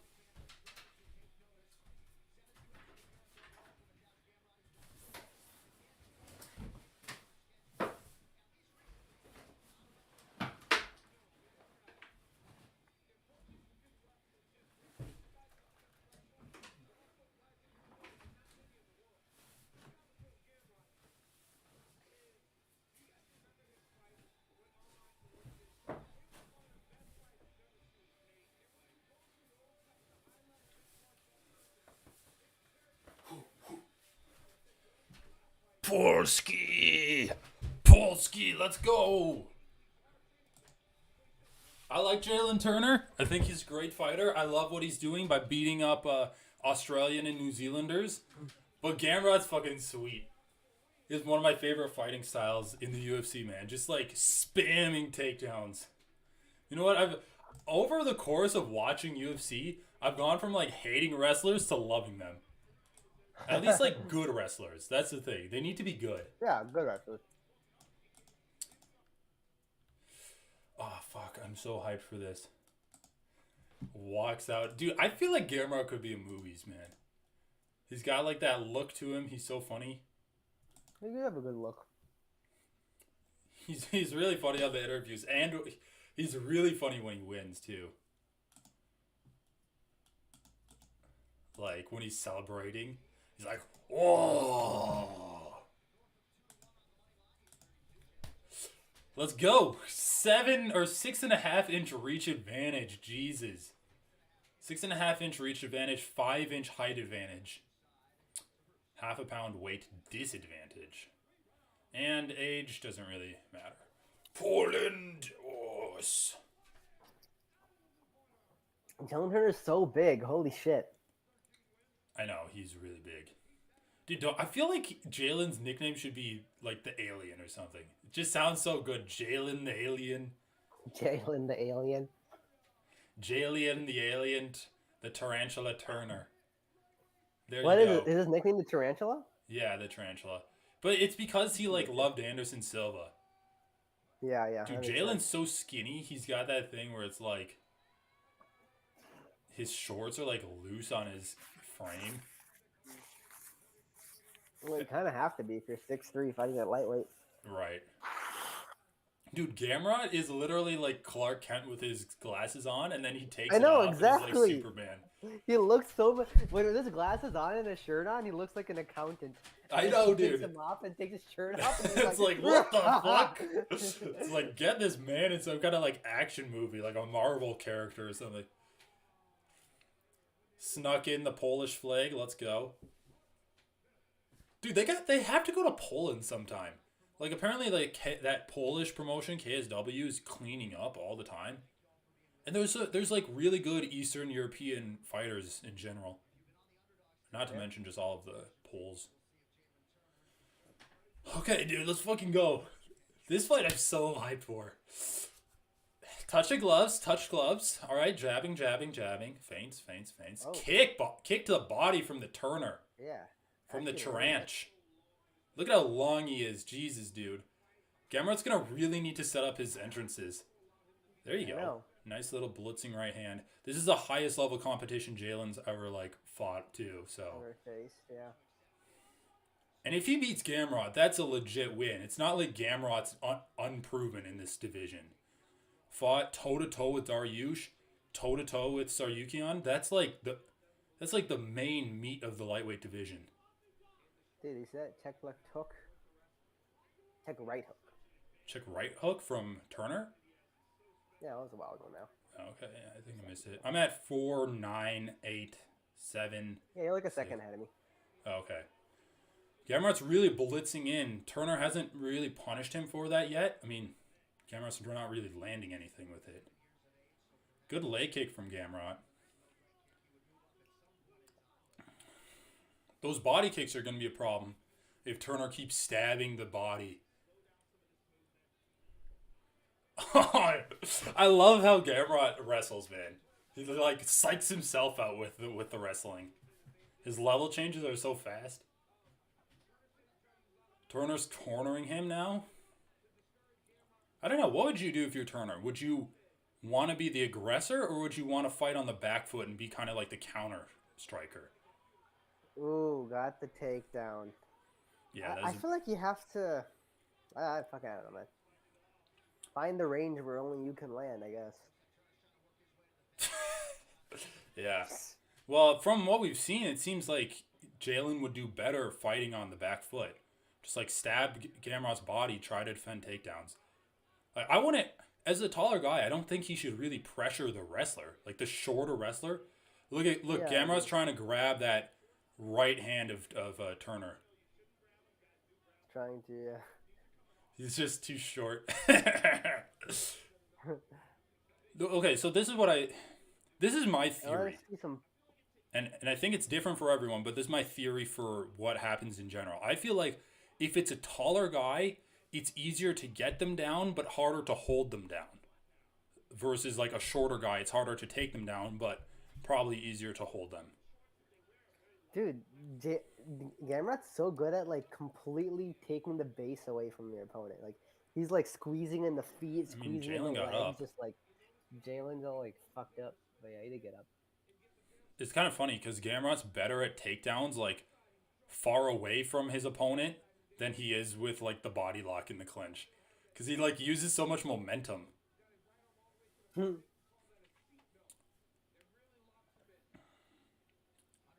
Looks like he's gonna go for some kind of trip or something. Good breakaway from Jalen. Wow, Garbrandt too, as he broke away. I loved seeing that. Yeah. I mean, that's what I said, man. I don't know if he can hold Turner down, but he can definitely keep him down. I don't know. What the fuck happened there? Dropped him or something. This is like basically... Whoa, that was a weird camera angle. Basically easy triangle attempt, but nah. Garbrandt has Turner's right leg. He's got to grab that arm of Turner and break his base out. Oh, Oh, no. That's bad. Half guard. Did he drop him or did he just go... Was that an awkward takedown attempt? I really don't know what happened there. Something happened as Turner was throwing a punch, but I didn't think it landed. Next thing I know, it didn't look Gamrot's like it landed. And Gamrot's reaction didn't seem like he was hurt. It's funny. Garbrandt can like... Oh, man, that's... hard. Yeah, those are Good pretty three good. shots there. It was a pretty good spot, but Turner was on his way up, so kind of ineffective. Well, I'm pretty impressed with Turner. He's gotten up twice from pretty bad positions. But obviously, this is kind of... I mean, I was kind of expecting that, right? Gamrot's top control isn't great. It's usually his takedowns that are what's impressive.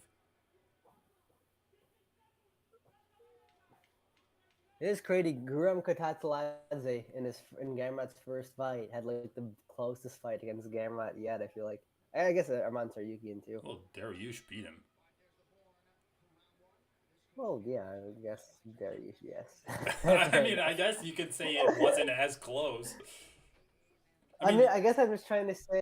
Well, yeah, I'll agree. Those were close. Guram and Garbrandt started at the same spot. And look how far Gamrot's come, and look how... Guram's had some unlucky breaks. Yeah, Guram was... Lost to Damir Ismagulov in a fight that was extremely close, and then just has not been able to get another fight since then. Oh, cardio. Who's got the cardio advantage? I mean, I feel like it's Garbrandt easy.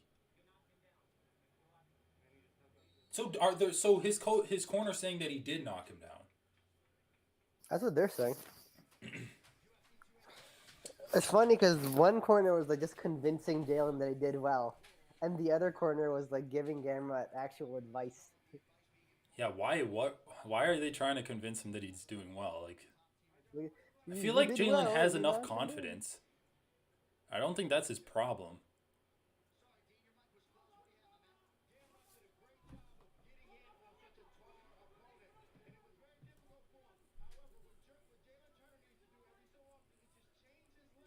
Ooh.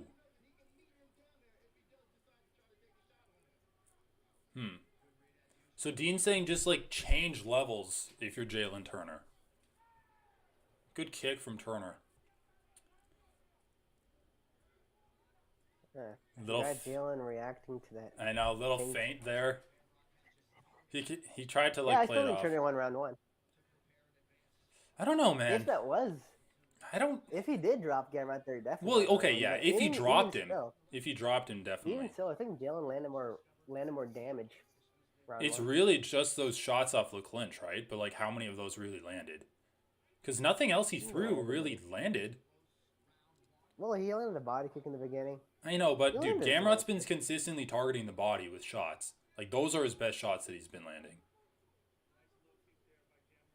The question is, like, did those strikes land? And like Gamrot, I mean, I thought the strikes off of the first break landed for sure. yeah. I mean, I can see him winning the round then. If I you, don't know. but It's also pretty close like round, though. If you value three like, the strikes takedown, over like 2 takedown attempts, I wouldn't really yeah, value that that's fair. more. Right, that's what I'm saying. I don't But know. definitely, like, I think it all depends on the drop, to be honest with you. Like, if that was a slip versus... Ooh, that was a good leg kick from Garbrandt. Damn, dude, Gamrot's kind of tagging Turner. Yeah, he is. That was weird, though, what he just did. He, like, landed a shot and ran away. That's what he's doing with all of these shots. He's, like, kind of blitzing in, landing something, getting out.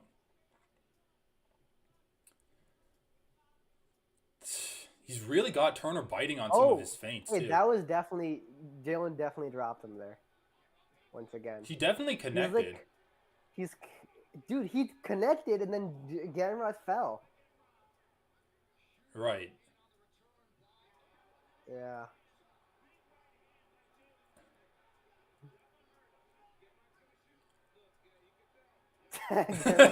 Dude, that's literally the story of all of Gamrot's funny, fights. actually. Joe Rogan kind of called it there. No, I think that was DC. Or wait, no, I think it was Joe Rogan. Damn, now Jalen's turning it on. The first half of this round, I thought was pretty... Well, I mean, not much was happening, but I thought Garbrandt was winning it. When he just lets his hands go. He's just like... I think he got Gamrot's, like, entrance.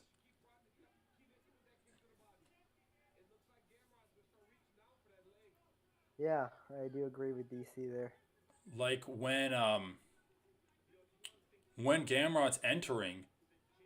Jalen's like starting to figure out how to catch him on the exit. Oh, dude, that's entirely on Jalen though. He threw that same kick over and over and over, and the last 3 times he threw that kick, Garbrandt tried to catch it. Like, how do you not? Okay, dude, this minute and a half is gonna determine who wins this round and possibly this fight. If Garbrandt can just stay on it for like 90 seconds and land ground and pound, he wins the round. Yeah, he needs to land ground and pound. And he did a good job of going for it there.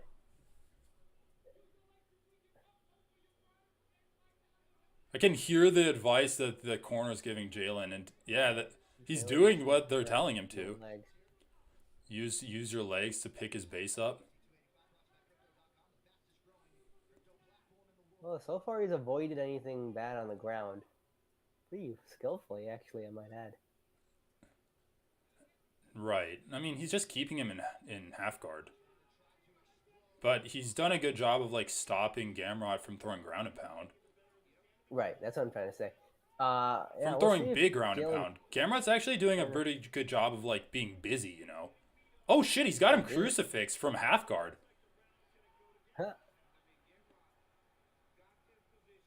Dude, Gamrot is the Energizer Bunny. That little Yeah, motherfucker and can go. Turner's and Jalen Turner is definitely like tiring out here. He's Let's definitely see if he tiring has the out. gas tank for In the first round, three. he would have been scooting to the cage immediately. But maybe it's because Gamrot Well, kind of he's took him super down far by away, the cage, but he man. pushed him down into the middle of the octagon. I don't know, man. Another close round. I don't know how these judges are scoring it either, because the scorecards That's are always all the over problem, the right? place. That's the problem. You just never know. I mean, I feel like if they gave Amanda Ribas a 10-8 round, they'd probably give Gamrot that round. I don't think so. That's insane.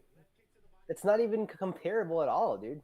Hibas took her opponent No, down I'm just saying they within the first value minute of grappling. round 2. But that doesn't make it. No, it still doesn't. Even if you even if you gave Hibas a 10-8 round that round, you can still easily give Jalen Turner this round. Jalen Turner dropped Gamrot and didn't get hit nearly as much on the ground as what Hibas did, and her opponent didn't drop Hibas. Like, it's just not even close to the same thing. I mean, I'm just trying to say that the judges showed that they like value just laying on top of someone and landing like ground and pound, like mediocre ground and pound. Well, they value mediocre ground and pound. I I feel like it's enough. I feel like that's all I'm saying. That, you would give Jalen Turner round 2.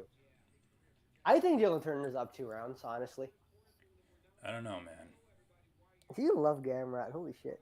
Dude, it's not that. It's like the Who do judges. you think won round 2? No, Who but do you think won Samyak, round the judges need to score that knockdown for Jalen Turner, basically. Yeah. Yeah. I mean, yes. But if you took yes. Yeah, so that's like yeah. that's the only thing that's winning Turner that round, right? But that's a pretty big thing. Calling a knockdown the only. But the thing is, like, if a the really judges weird way think to that's a frame it, right? slip, which is fair Ooh, because that's Gamrot really bad immediately for turned it into like a Turner. takedown attempt. It wasn't a slip though. Like, it just wasn't a slip. Oh, grabbing the glove there. Yeah. Anyway, this is really bad for Turner. He did get to the cage though. Let's see. The thing is, boxing or MMA Dude, I isn't think scored the Gamrot same as might be boxing, really right? well matched up against Islam. I'm not gonna lie.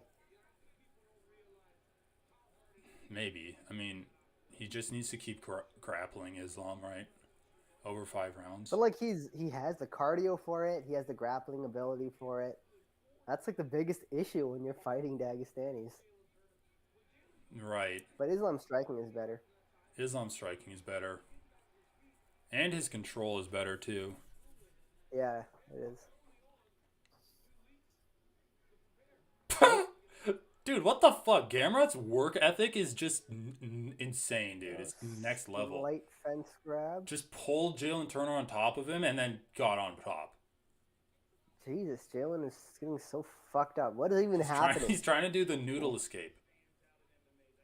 Jalen just got exhausted after that flurry in the second round. I mean, we've never really seen Jalen go 3 rounds, right? Yeah, we haven't. That's what I was kind of. That was a big problem going into this fight. Like, we've never seen Turner fight this kind of fight. And this is a hard 3 rounds. This Oh, isn't nice. just any 3 My rounds. pick of over 2.5 just went through. For some reason, that was a plus money pick. Plus 116. Yeah. I mean, the idea is that Gamrot would be winning and wouldn't finish Jalen. Yeah. Over 2.5 is still like a separate. Why, dude? I know, dude. It's so dumb. Why? Fucking It's hate so separations. fucking stupid.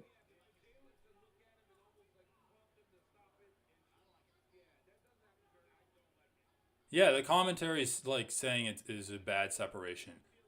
Like, Gamrot was literally throwing knees too, and then he just stopped for like 2 seconds, and then the ref stopped I don't him. understand how like excitement, crazed that you have to be watching a fight for you to not be able to endure just 2 guys.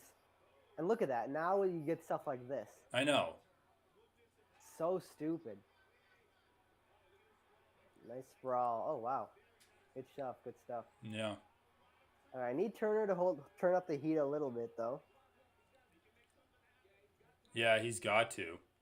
80 seconds left. The commentary's acting like the round is won for Garbrandt, but it's still anyone's grab. Still anyone's grab. I think they're saying, he's got to make something happen. I think the burden's on Turner to do something good. But although I also don't think Garbrandt did anything with like his fence grappling either. Oh, that was interesting. Yeah, that is. I don't know about that move. I mean, it worked out because he was right by the fence, but he would have been on his ass. It's a lot of energy. I'm not scoring, but I'm not gonna score this really heavily for Garbrandt. Like, he hasn't done anything with these takedowns / takedown attempts. No, I know. That's always what happens with Garbrandt. He doesn't do anything. Like, I guess round 2 is probably his best round with what he did with the takedown. But even then, I mean, dude, he was in a half guard and landed good ground and pound. Like, you can't say he didn't do anything. Decent ground and pound, like it. Ends the fight in full mount. That is true. Guillotine! Guillotine! Guillotine. Gotta look good for the judges. I know. Huh. Well, I mean, 3 close rounds. I think it's Jalen Turner. Yeah, I think round 1, round 2, and you could even make an argument for round 3. Like, I think Jalen Turner landed more with pot shots here and there than anything Garbrandt did. I mean, the one thing that I would say is I think you're under. I mean, obviously it's the knockdowns. That's the big thing, but also, like, I think you're underrating the shots that Garbrandt was landing. Because he was landing some big shots. Though? Like, for the ground and pound? No, on the feet. Round 2? He was blitzing in, landing big shots throughout the entire fight. Okay, look at that breakaway. That was the breakaway that you rated really high. And he really landed nothing except a push kick at the end there. I missed the replay. But even if but I think round 1 was the closest one. That's what I'm trying to say. Because of what you're saying, because of Gamrot's striking on the feet. Right. It's like... So, like, I wouldn't say I'm undervaluing it. That's just the only time where it really even came into play. Well, I guess I can see that. I mean, I don't know. I think that, first of all, I think the knockdown... First of all, we have to say, like, knockdowns aren't scored like they are in boxing, right? Where it's automatically a 10-8 if you knock your opponent down in the round. Yeah, I'm not saying any of those run for a 10-8. No, I know, but I'm just saying, like, it's not an auto win for a knockdown in the fight. It's not an auto win. Yep, you're right. So it's really just subjective for the judges. But I do think the knockdown, like, outweighed what Garbrandt did with the ground and pound. Split decision.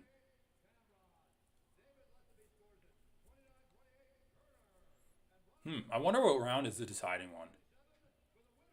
30-27? Really?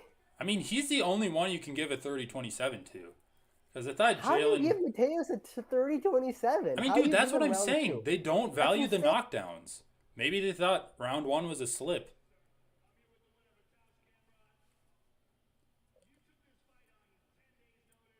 The Gamrot's gotten some lucky fucking decisions. Holy shit. He's gotten a lot of close decisions, right? Dude, I mean, I see your argument. Classic thing, he does the classic grappler thing. He imposes his game really well. He grapples and makes opponents react to his grappling, but he doesn't actually land any damage. But dude, like, you're saying he doesn't land damage, but he did land damage on the feet. No, I'm saying with his grappling. Yeah, but in round 2, he landed real damage with his grappling. In round 2, yes, that's the one time. Yeah. But that was also the round where Jalen Turner landed way more damage before he got. Well, I agree. He needs to do better. Point. Round 2 was the one time Mateus landed damage in this fight on the ground, but that was more than made up for by what Jalen did prior. Yeah, I mean, round 2 is close. I think there's some, like, recency bias stuff going on where, like, the judges see, like, the end of the round, like I think commentators say. and they like make the safer pick, based on this like, oh well, Gamrot had him. Well, in a bad dude, the thing position is for a long this. time. I feel like judges are. By the way, who's the guy in the orange shirt that's just like a buff Dominating the nerd? screen like Yeah, that. I thought he's like a nerdy version of Jake Paul or something. But I feel like judges are hesitant to give the round to someone from like a strike that caused a flash knockdown when the other person that got the flash knockdown like out grappled the other person. I feel like that's just a trend we see in judging in general.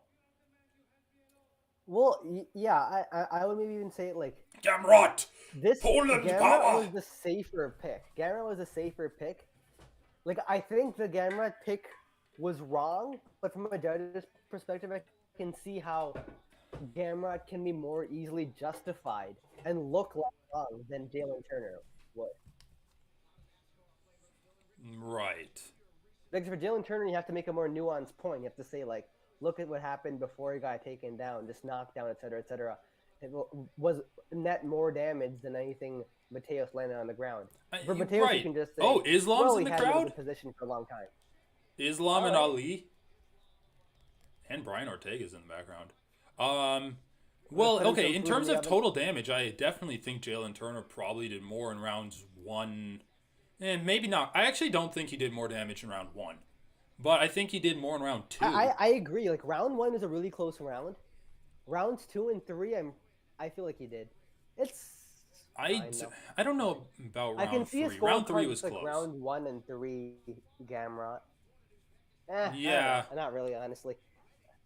I don't know, dude. Like, round 2 was really close, too. Maybe like the final ground and pound shots from Gamrot at the end of round 3. That put him over the edge. Like, that's what I don't know. You really kind of have to reach for. I don't know. I mean, think it's kinda- Gamrot was winning round I just 3 don't see it, man. slightly, but like output was low, right? So they're here, and then Jalen Turner picks it up to here, and then Gamrot like wrestles him, lands like some ground and pound shots. So it's like it's close. Dude, but- The fact of the matter is, no, it's like 3 it's close fine, rounds, it's and we fine, don't have. It's close.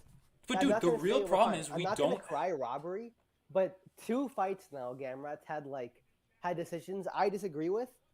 Arman Saryukin was just a robbery though, but this was a lucky decision too, in my opinion. Yeah, I agree with that. But dude, the thing is, anytime it goes to the judges, you're lucky to win because we just do. The real problem is we don't have Yeah, a but clear. I know, but that's just like okay. I know, yes, but okay, like Because like again, Like, it's yes, not that's just true, damage. It's not just damage. Like he did more damage in round 2, Damage but is what- if we're damage talking is about most important, impact, but- then you also have to look at like the grappling that Gamrot did in round 2. the impact of the impact is like what part of Gamrot's grappling broke Turner's spirit? I mean, he laid on top of him, landed ground. He was like had him in got a up almost crucifix every at time. one point. Still got up almost every time. Dude, the rules are literally like built to be subjective.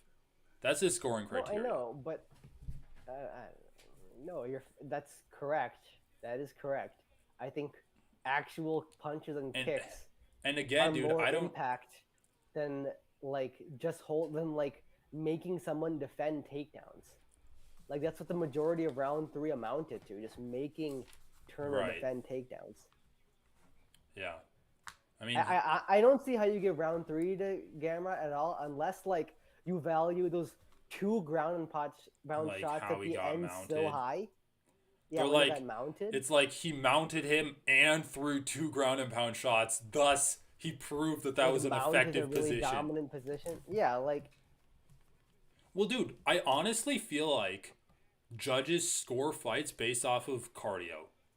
Like, I feel like that's well, legit how I they kid you- score it. Yes, I agree. And you know, and I also just think visually, Turner thought he lost that fight at the end of the round, and he was just like, Okay, dude, Like, sighing I and don't even want frustrated. to entertain that idea because that just depresses me so much. no, but that's the old and put your Gamrot's hands in raising the his air. hands. I swear to God, I swear to fucking God. That's what happened in the Arman Saryukin fight too. Arman Saryukin had his mouth open. He's like breathing heavy between rounds, like wide-eyed. Gamrot's the Energizer Bunny, just like looking calm and collected. That's what happens in the Israel Adesanya fights too. Between rounds, he just stands up tall. He always does this. Always watch it. Dude, you're Israel not Adesanya wrong. Between rounds. He just stands tall and like breathes through his nose and looks collected, and the judges eat it up. Dude, you're not wrong. Insane. Like, what the fuck is even happening? Yeah, the judges are horrible. Man, the crazy thing is that the judges like reward grappling more than striking. And you can even argue that the look of striking like is more visually appealing than the look of the grappling, because you're getting like that immediate reaction from the guy that's getting hit. I don't know, man. Poor little Garbrandt.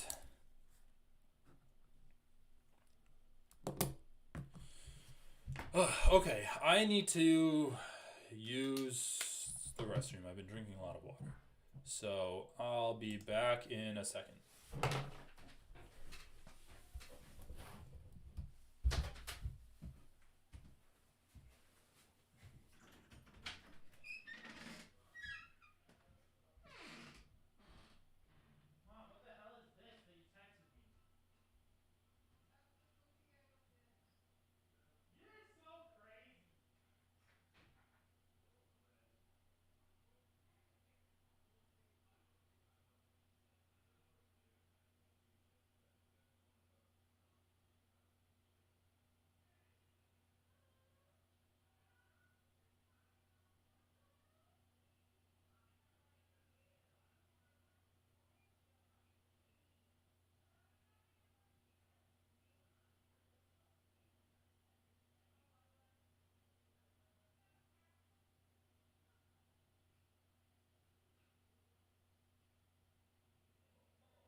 All right, I'm back. Got diagnosed with cancer.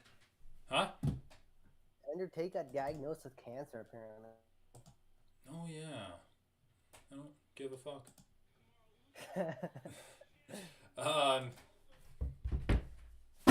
Did you see that video I sent you? Dude, this fight week's crazy. Yeah, I did. There's so many people in the crowd.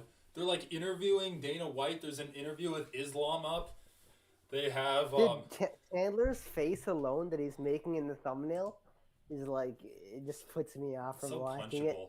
I kind of, is it possible to get a double knockout for these guys? What are you talking about, dude? I want them to knock each other out at the same time. Yeah, it's possible. All right, then let's bet do on it. Let's do it. Man. Jeffrey Neal, Jeffediah Neal. Joffrey. Dude, let's be honest. He has the worst spelling of Jeff, of the name Jeff. Dude, why is it short for Joffrey? Joffrey? No, I think it's just the name. Geoff. That's just dumb. It's super That's dumb. just fucking dumb, Dude, man. okay. Shavkat walking out wearing a fox on his head. You cannot get more badass than that. Maybe if you had a live fox. Yeah, that would be more badass. That would be more badass, actually. Like draped around your shoulders, and then it's like, or like if he's actually wearing a live fox on its head and it wakes up and then jumps off his head.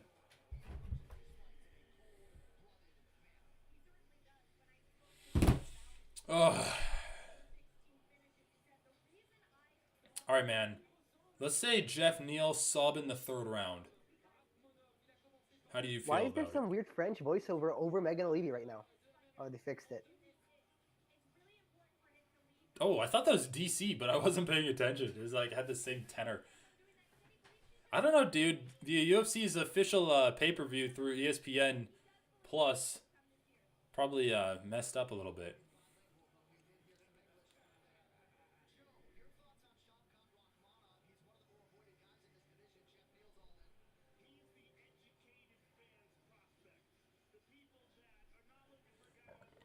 I'm so sick of hearing people say, like, Shavkat Rakhmonov is the hardcore's Hamzat.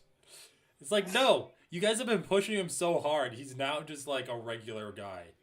Now he's just a regular prospect. You don't have to be a hardcore. He just doesn't look flashy because he's just so... He's not even, like, so good that it's, like, fluid and stuff. He just does his work and leaves.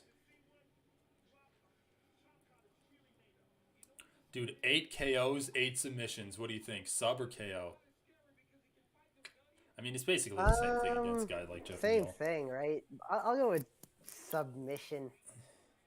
No, I'll go with KO. Just I know. I 'cause feel like Shavkat can do a whatever he wants. TKO is a little bit of a safer route to take against Jeff Neal. Yeah, exactly. Like, just keep the damage on him. All right, I'll amend my statement to round 3 TKO.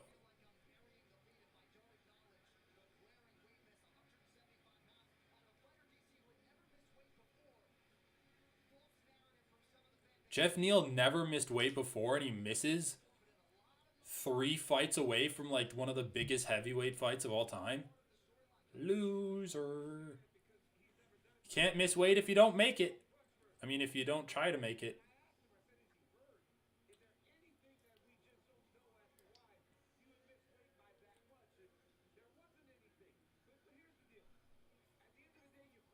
Dude, I feel like he just... I don't know, man. Do you think Jeff Neal just decided to, like, miss weight because he didn't want to cut? Oh, do you really think he did it on purpose? Well, there's, like, levels to this, right? You can do the Hamzat thing where Hamzat missed weight by 8 pounds, but it sounded like he had already started rehydrating, right? And he was cutting. Yeah. He just failed, and then instead of staying at that weight, just, like, put it back on. So I could see a scenario where Jeff Neal got down to like 172, 173, and then just was not able to do anything, and they decided to like call it off, put the weight back on. But I can also see a scenario where he gets down to 175 and he's like, I'm not feeling it. Dude, you know Jeff Neal went away for health complications? Do you know what those health complications were? No. One of the stupidest and most like deadly sicknesses I've ever heard of. He just decided to stop brushing his teeth for a while. And then he got a toothache about 6 months later. And then his toothache got worse and it got worse. And he's like, oh, I'll see the dentist next month. I'll see the dentist next month. Then it stopped hurting. He's like, oh, it must have cured itself. So then he goes for another few months without seeing the dentist. Then he goes into septic shock because the bacteria that had eaten away at his tooth killed his nerve minute. and How it many months infected did he his not brush his- bloodstream, dude. The bacteria got What into his the bloodstream and he almost died. Wait, wait. How many months did he not brush his teeth For like a year. What the fuck? Are you serious? Yeah, dude. Where He did almost get it? died Is this because he real? was too lazy to brush his Is this teeth. actually- Is this real, dude? Dude, it's Did he real. actually do Look it? up his interview on MMA Hour. It's insane. It's some of like the most it's like the most deadly shit from the stupidest refusal to do like basic hygiene. That's the most retarded thing I've ever heard. Holy That's shit. when I lost a ton of respect for Jeff Neal. I'm like, dude, how are you that stupid? When your tooth has been hurting That's for about insane, like 3 yeah. months and then it stops hurting and you're like, I'll just go with it. It's like it must have fixed itself. Jesus Christ, man. Holy shit. I'm telling you, man, he's kind of dumb. Final assignment of the night for Herb Dean. Alright, that's good. All right, Herbitus. Herbitus Derbitus. I'm expecting a point I deduction. mean, it was a terrible roughing against Derek Brunson. He should have stopped the fight. Yeah, like, honestly, he should You're have just stopped lying the fight. there, completely like fatigued and then half unconscious. Holy shit. No, Alright, dude, that pressure was to like get an paid anime right after thing. that. There's like the super famous fight between Naruto and Sasuke, and they're doing like super anime moves where they're like blowing up mountains and shit. But then at the end of the fight, they're just exhausted, and it just becomes a fist fight where they literally are too tired to like defend themselves, so they're just like punching each other in the face slowly. Nice little clinch exchange from the Neal. From the Nielsen. Anyway, I said 3rd round TKO. This might end faster than that. Jeff Neal looks a little Is that thick. 3rd round, really? Yeah, well, Shavkat likes to take his time, right? Against Michelle Petreris or whatever. Yeah, yeah. El Tractor. He didn't finish him until the 2nd. Ooh, that was a good knee to the body. That was a really good knee to the body. Oh, I'll turn on the clock. When you knee your opponent so hard, they break out of the clinch. Man, Shavkat looks so much longer than Neal. Oh, nice. Shaft is landing. Yeah, DC just said Neal looks thicker. I agree. Yeah, he looks a little fatter. I know. He really just looks like he didn't prepare well for this fight. Man, dude, Shavkat is just like in another plane of existence in terms of how much he cares about things. He reminds me of Alex Pereira in terms of like being apart from you. Like he's so much far away from you. It's like he can remove himself from the situation and just think analytically about it. Man, dude, those fucking knees to the gut. To that extra 5-pound punch. You got my 30% in that belly? I'm gonna take it out of you. Shavkat bouncing around. I mean, Jeff Neal loves his little fancy footwork. He's kind of flat-footed when he's advancing, though. Oh, nice. Nice What time are little you at, anyway? 2:30, 2:33 now. 2:33? 2:30 now. 2:30 now. Okay, so you're 5 seconds ahead of me. Man, dude, Shavkat's head movement is, like, on point. I was not expecting him to be that... He's getting tagged, though. He is getting kind of tagged. I know, but More all than of the I'd big like. shots are missing. Yeah, yeah. Well, he keeps least he's exchanging like moving shots to with the the head big for knees shots. to the body. And he's countering Jeff Neal, too. Yeah, that was a good left hand they got through from the Neal. From the Nielsen family. Shavkat's just having a grand old time striking with Jeff. Ooh, that was a good feint that Jeff got out of. Good reaction to the feint that he got out of Shav.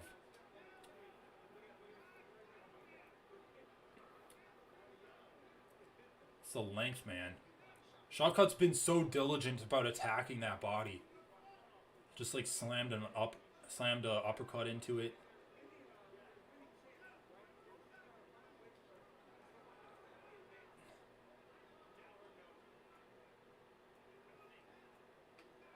Oh my god, he just decided to throw a head kick? I don't know. That was like so funny because they like touch gloves and he's like, "All right, head kick you." He's just like, I'll head kick you now, I think. Holy fuck, dude. Like, I have to say, Shavkat's clinch work might be the best, like, I've ever seen. Just in terms of damage, not in terms of, like, positioning. But those knees to the body? Like, Islam's clinch work against Volk really impressed me in their fight. In terms of the knees to the body that he was throwing. But every single knee. What is happening? What is going on? Oh, his mouth guard fell out at some point.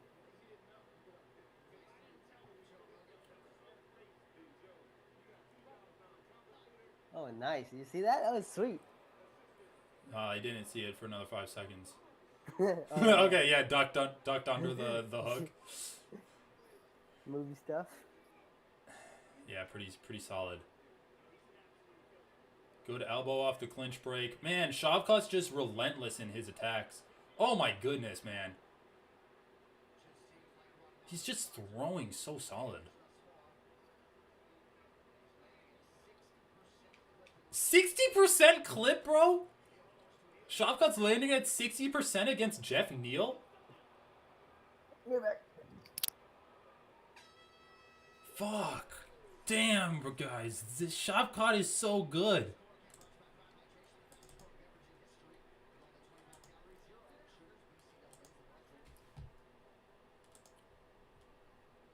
Poor Neal. Neal, hands of steel. Jeff, the best.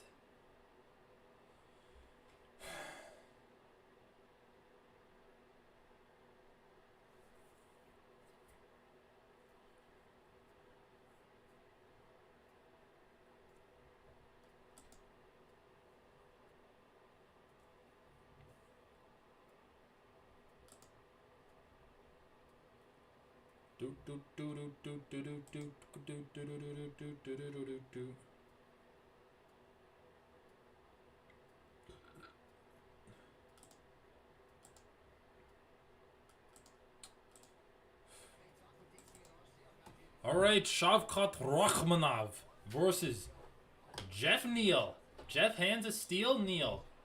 The real deal, Holyfield, hands of steel, Neal. You know, Jeff Neal's landing some good hooks on Shavkat, but nothing's landed too clean, and he's getting countered a lot. He is landing some good shots on the old Shavkat.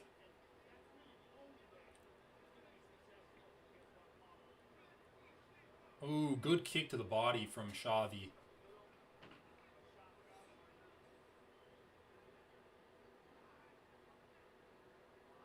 "15 strikes to the body, 23 to the head. Just does not attack the legs at all. Which, you know, wouldn't be a bad idea against Neal Magny. Oh, those body shots. Oh!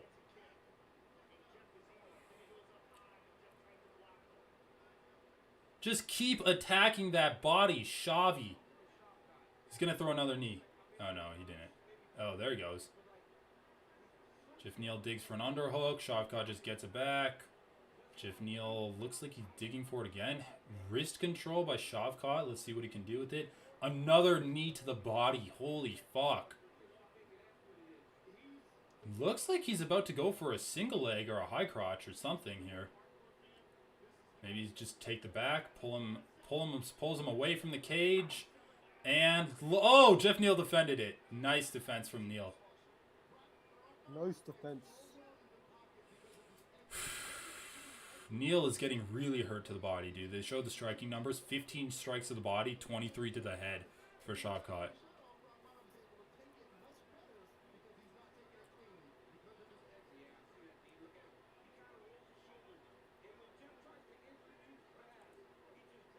Jeff is looking a little tired. Slowing down a lot here.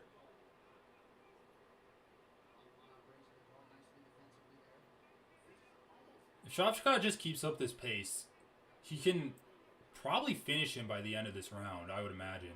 Ooh, that was a good left hand that Jeff landed. Another good left hand. Neal's keeping him honest. I love hearing random quotes from Joe Rogan. There you go. There's some head movement. Oh my god, dude. Just literally just figured out a counter to that left hand from Neal immediately. Which is just moving his head to the right to duck underneath.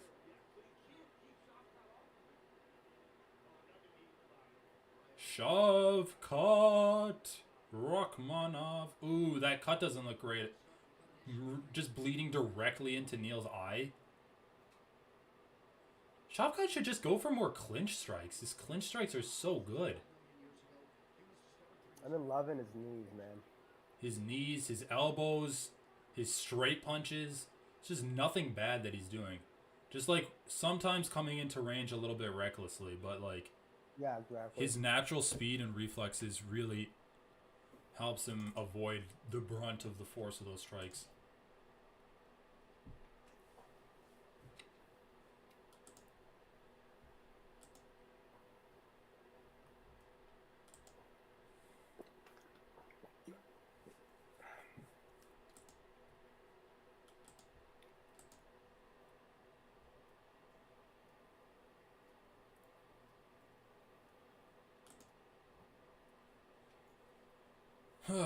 Man.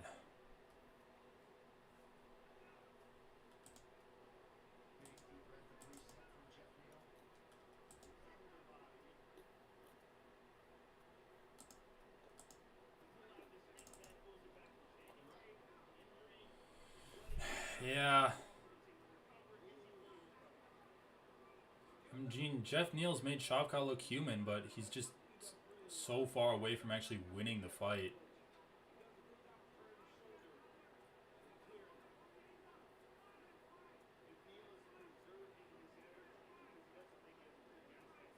Leg kick from Neal. Kind of checked by Shavkat.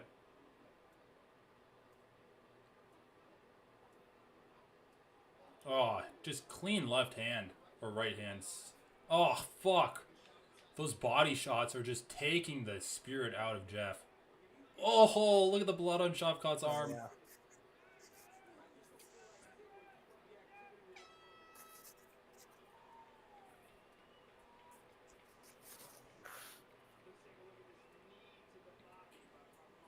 I mean, Literally- Shavkat's getting hit a little bit more than I would like, but overall he's doing well. Look at how he's... Yeah, I know, he is. Oh, fuck, dude. He's just Beautiful. doing too much for Neal. And even when he's getting hit, like, he hasn't really been hit too clean. We'll see. We'll see what happens in this third round.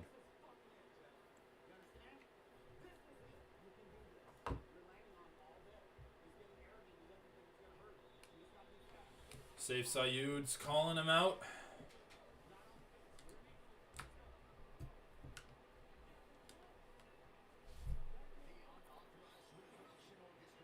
All right, dude. 5 minutes to keep his 100% finish streak alive. Think he can do it? I mean, also, I guess, to keep his undefeated streak alive.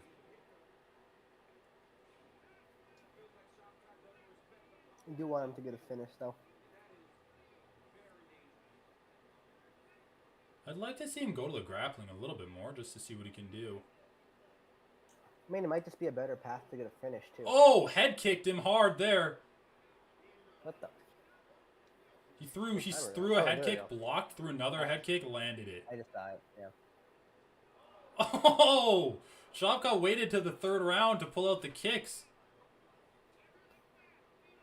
Oh! Oh! Okay, never mind. I won't say anything.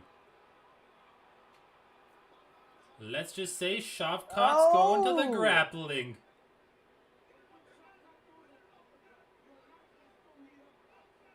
Good shit. Good shit. Ooh, baby. Clubbing him around the ears.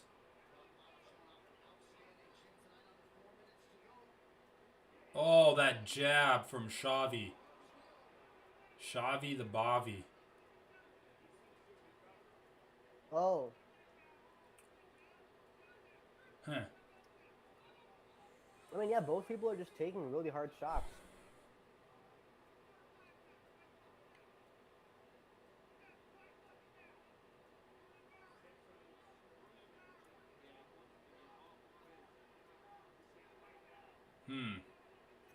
See what Shavkat can do in the grappling here.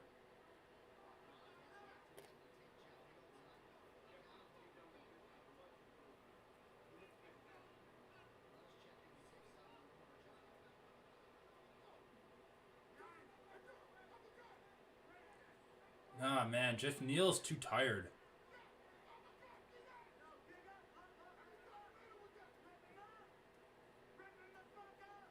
Showing safe Sayud.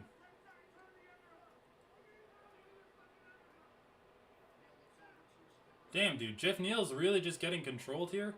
Come on, Herb Dean. You do not need to stop this. They're literally hand fighting in a standing position. I don't want this to turn into boxing. Started. It hasn't even been that long. There you go. You do a knee. I really don't want this to turn into boxing where, like, clinching gets stopped by the refs. He literally just threw a knee. Actually, Herb Dean's such a fucking bitch. Holy shit. I know. Mark Smith, too. Cannot... Oh, my Lord! Oh, Lord! Take me to church! Oh! Oh, my goodness gracious! He's gonna skin you like his fox. Wear you on his head like a trophy. What a fight! Turned into a preacher. You put Jesus in me, Shavkat. You put Jesus in me.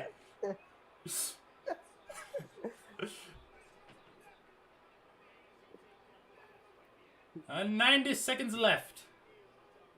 What a fight, dude. Jeff Neal turned out to be a game opponent. Good thing he didn't cut those last 4 pounds. He would have been on his ass. Seriously, dude, like... What the fuck is Herb Dean doing? Oh my god, dude. Shavkat literally has Jeff Neal's back, throwing knees to the quad. What the fuck, dude? Okay. Herb Dean. Herb Dean is one of my least favorite refs of all time. He literally has his back. It's not even just cage control. Throw a knee to the head right now. This is the shit that judges love. It's the God position. It's the God position. This is how you win a fight. All right, throw a knee to Jeff's head. His head is right there. Oh, he kind of has a choke. Oh my god. He choked him unconscious! He choked him unconscious! He got this shit. What the fuck, dude? He drops his lifeless body like John motherfucking Jones! Holy shit! Holy shit. Oh my lord! Herb Dean can go fuck himself, dude. Thank God that was the last fight he's reffing tonight. It's pissing me off so much.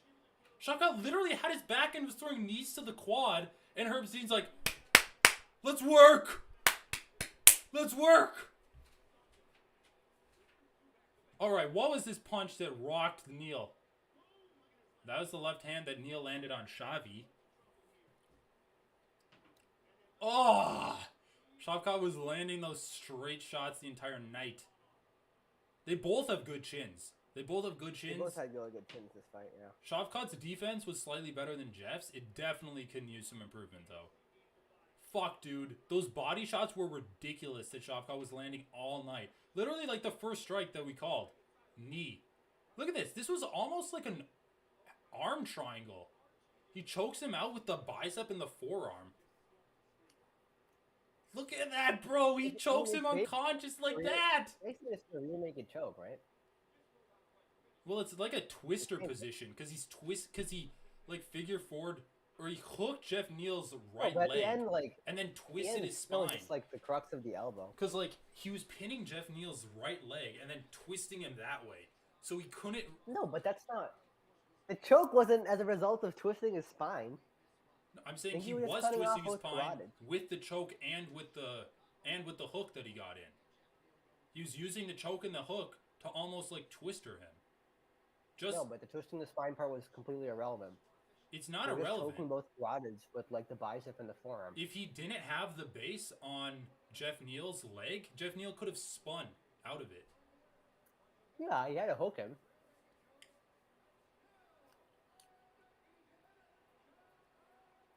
If he wasn't twisting him, Jeff Neal could have like turned into the choke to get out. Well, if he didn't have the hook, you're right. That's what I'm saying. Like The he twisting needed to is kind of literally stretch just a him out. byproduct. He needed to kind of stretch him out and twist him too. Like I'm not saying he submitted him with a twister. Oh, he has a hat for the Rogue. The old toad. Oh my god, dude. Joe Rogan looks so pretty wearing that hat. He's like a little babushka from Kazakhstan. Dude, that's sick, dude. I would take it.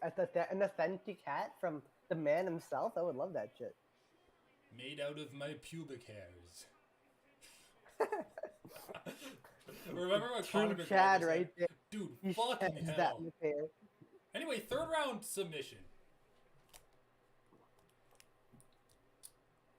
100% finish rate, dude. That was a really impressive performance. Like I was going into this expecting to be impressed, but I was not expecting to be as impressed as I am now. That was just a sick fight, dude. That fight was back and forth, just trading good technique for the entire 15 minutes.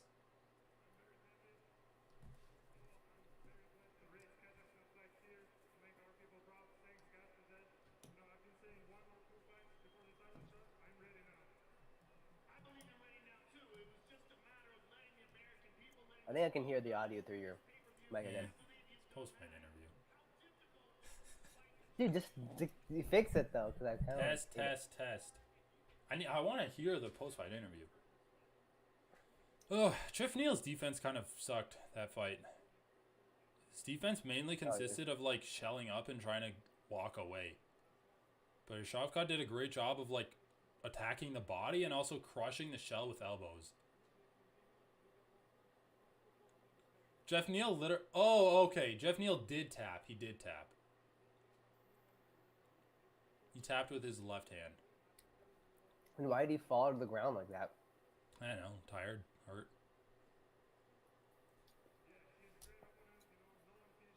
Well, he's got the John Jones gene in him. That's for sure. Yeah. Dude, his pay-per-view has been pretty good. This fight really like has made the pay-per-view for me. Great fight. I feel like the Valentina Grasso fight could like ruin it, but it could save it too.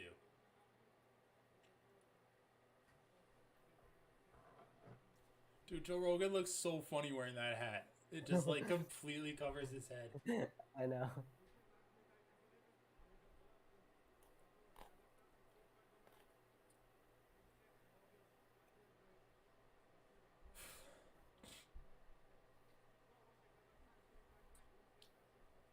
All right.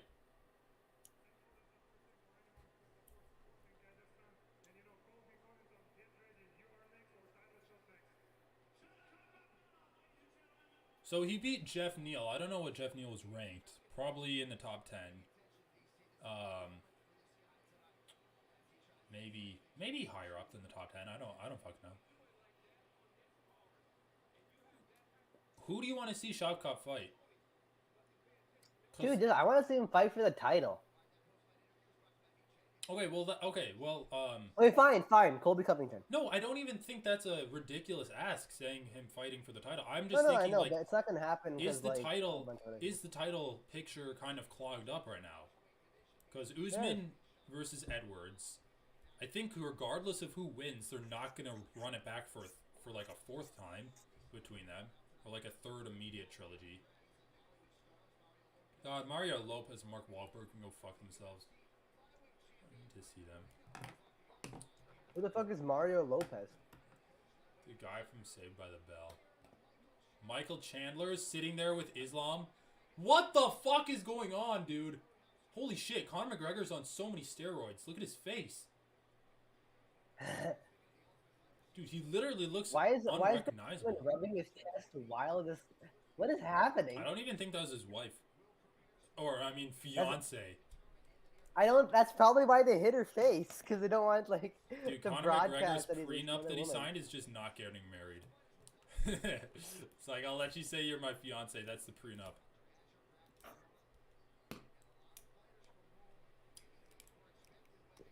What is this? Oh, Ultimate Fighter cast. Austin Hubbard is I know, on man. the Ultimate Fighter? The Wasn't way he he a does UFC it so fighter? blatantly. Oh. The way he does it so blatantly, I feel like his wife, D or whatever her name is, just has like Devlin? an open relationship. The open relationship is, I'm rich, I can fuck who I want. You can take it or leave it. And she's like, Pretty much. yes, Connor. She's like, yes, I love money too. As long as you don't hit me. Hit your other women. Dude, I'm sorry, it's an Irish stereotype. Well, dude, it's also just logical. It's also just You an take out MMA your stereotype. anger on the other Yeah, fucking. take out your anger on your harlots. God. Dude, seriously though, Conor McGregor's face has changed even since the Poirier fight. His chin and jaw has gotten thicker. It's just gotten puffier in general. Well, I think water retention's a thing because of like testosterone and shit. Yeah. Like, Well, I But I don't need to don't- convince anyone that yeah. he lost. So, All right, I don't really give a fuck about this fight. I'm not gonna lie. Viviane Araujo No, I wouldn't just lie. lost to Amanda Ribas. I really don't want to see a promo for this. I don't want to see fucking Alexa Grasso choking out this Joanne Calderwood for the 5th time this week.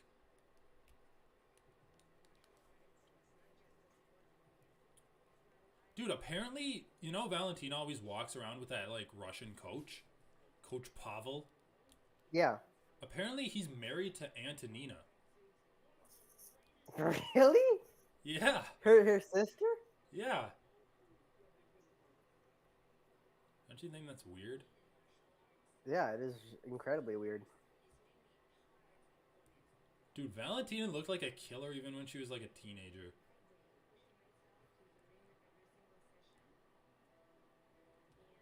I really just want to see Valentina like get a finish. And the main reason I want to see her get a finish and not like...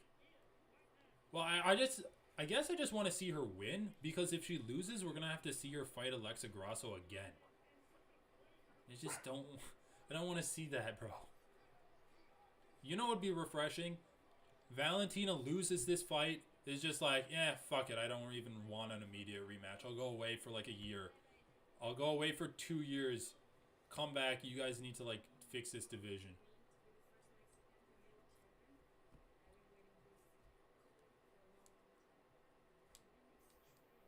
Dude, does Alexa Grasso look like a Pixar character or is it just me? Dude, the Pixar women have got those thick hips, you know? The Pixar mommy I'm just talking about her stereotype. face. Yeah, her face is actually She's pretty got like the animated. exaggerated eyes and like a small Yeah. mouth. Dude, she's actually like really fucking cute. Holy shit. I mean, if It's you been like- too if long you since like my little girlfriend broke up kids- with me. If you like little kids, What are you she's talking? cute. Oh, come on. Dude, she Fuck looks off. like a She's like 14-year-old. No, she doesn't. She looks like a cute girl. Yeah, girl is the key word. not a woman. Adult woman. Whatever, dude, it's fine. I mean, lollies are fine as long as they're like hundreds of years old, right? In anime. I only look like a little girl. I'm not actually one.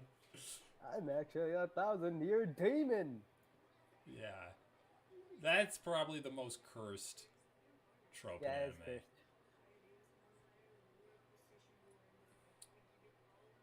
Yeah.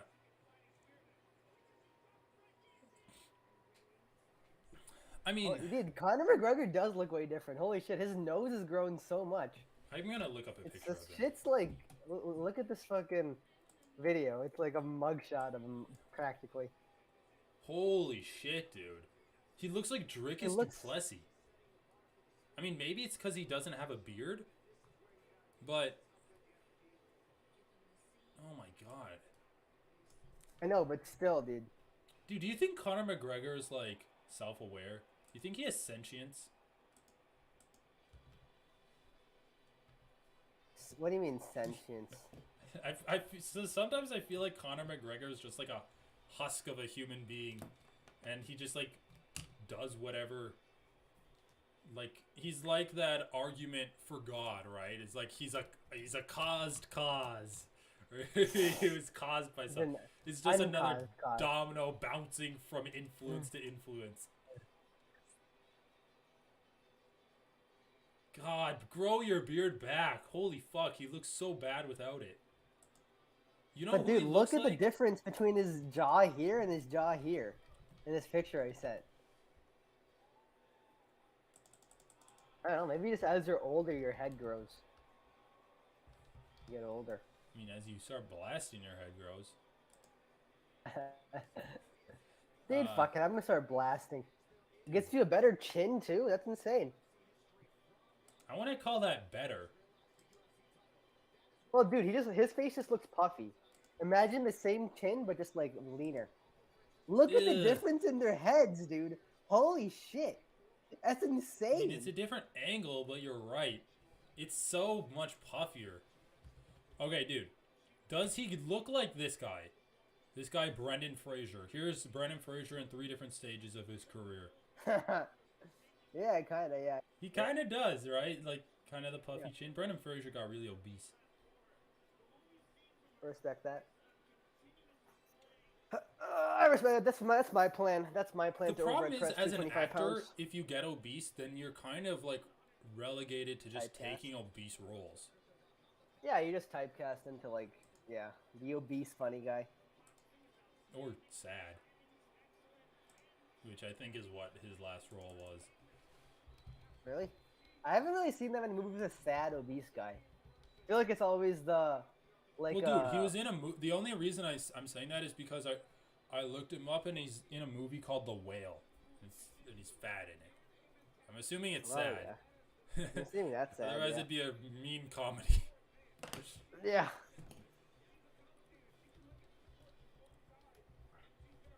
Dude, she doesn't look like a young girl. She just looks like a cute woman. That's what I would describe it as. Kind of looks young. Okay. What was the last movie you saw with an obese fat guy? I mean, not an obese fat guy, an obese funny guy.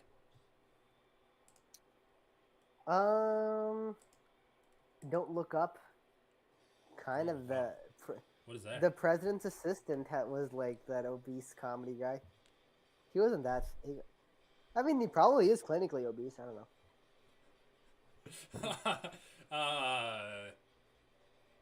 He wasn't like crazy fat. Does Tim Dillon count? Yeah, I think he's pretty funny actually. I saw some stuff with him. He's pretty funny. Yeah, he has some funny bits.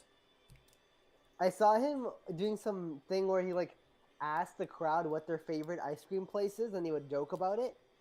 Oh, It's really? like doing crowd work about their favorite ice cream That's place, and it was hilarious. some of the best crowd work I've seen. It was fucking hilarious. I should watch his stand-up because I've only seen clips of him on podcasts, and it's like Yeah, he's not as good at it's but on kind of just podcasts, like the classic edgy humor, and his strategy on podcasts is just to say, yeah, like edgy shit. it's just not super original. I mean, I've seen some clips that I'm like, oh yeah, that's kind of a funny take. You know what? I watched Andrew Schultz's stand-up. Horrible stand-up. Yeah.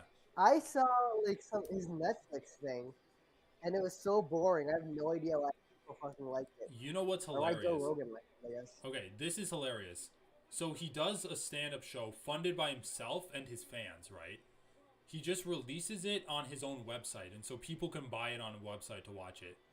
2 weeks later, he releases it on YouTube for free. For the AdSense revenue, dude. It's also just so cringy. It starts out with Bruce Buffer in the balcony announcing him. It's like, come up with a fucking original idea. You're like every 40-something-year-old like mom that wants Bruce Buffer to announce them at their rich party or like their birthday party with their rich friends. What is that a thing? Yeah, Bruce Buffer does parties, dude. Like cameos? No, yeah, cameos, but he'll also just go and do events. No. Yeah, there's a thing called cameo where you like. No, I where know. you pay. Where that's how you. Oh, okay, yeah. But he'll go in person to do stuff too. I actually don't even think he has a cameo. I think he just like charges to go in person because he can. Like, dude, my mom I know. loves Bruce Buffer. Yeah. It's kind of funny. She's always like, "Oh, Bruce Buffer." It's just it's not an original idea at all.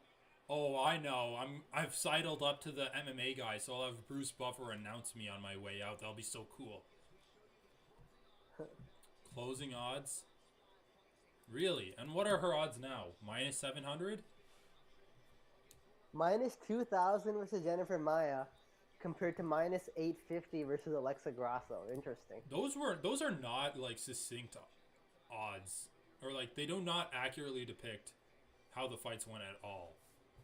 No. Like, that's Andrade was a minus 400. Odds don't necessarily. She was a minus 400 against Andrade. So that's hilarious.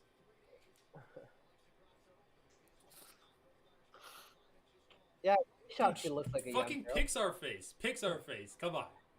I gotta say, shot she doesn't look like a young girl.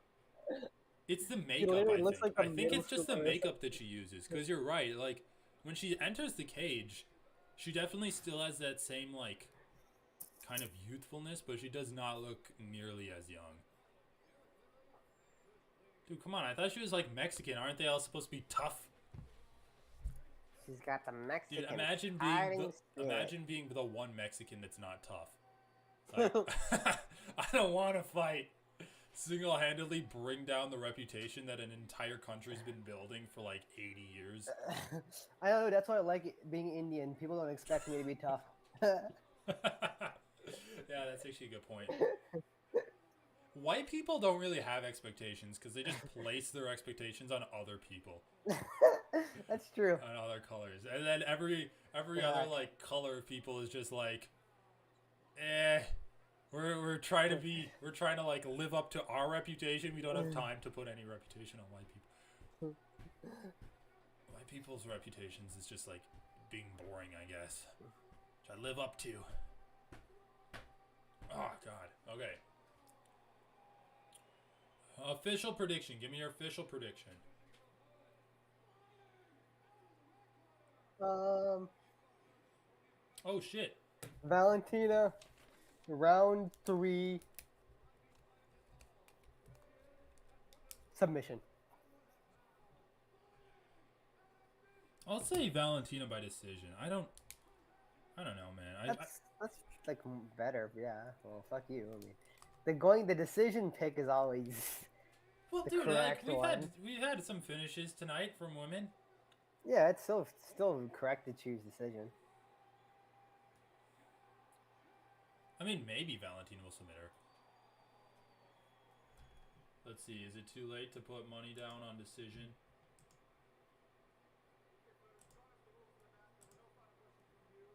No. Actually, if Valentina wins, then my main card parlay hits. I just didn't choose in the main event because it's 250-50. I mean, it's only plus 108, so it's not even a big deal. All of the favorites have won so far. I have Ciryl Gane sitting at plus 138. If you want anything on him. Jones is minus 170.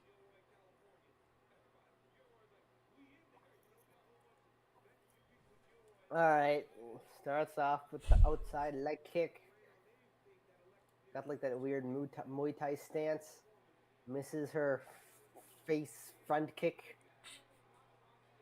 Valentina's taking a pretty laid-back approach to this. Or not really laid-back, but like passive approach. Just trying to counter what Grasso's throwing at her. Man, dude, Grasso's not even getting close with some of those shots, though. What time are you at, by the way? Grasso is hitting air. I love it. 4:15. Oh, you're 4:15? I'm like 10 seconds ahead of you. Yeah, all right. Oh, that's spinning back fist land. That was cool. I don't think so, but I mean, notice how Valentina is countering Grasso's leg kicks. Like she does a great job of that, right? Yeah, she has a good leg. Like she's pretty accepting of just not really being proactive, but she does a great job of punishing you when you try to hit her. Dude, Grasso's distance is so far off. Like, I she know, threw a dude. leg kick and it whiffed completely. Valentina didn't even move. She just stood there. And Grasso, Dude, like, Grasso's throwing throwing leg jabs kicks. and they're not even reaching like Valentina's hands, and she's holding them out like this. Like they're off by like 10 inches. Dude, Valentina's literally just doing tit for tat. It's hilarious. Like she'll only throw when Grasso throws. Oh my god, this fight's hilarious. Dude, she'll only throw when Grasso throws. I think she's probably just going to do this for the first round. Maybe she'll turn it on in the second.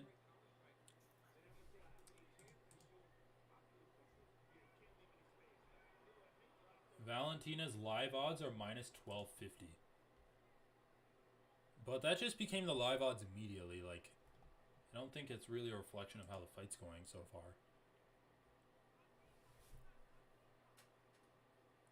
All right, Valentina.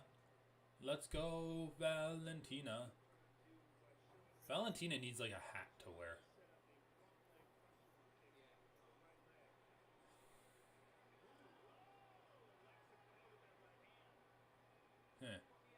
Commentary goes crazy at about 2:15. Oh, yeah.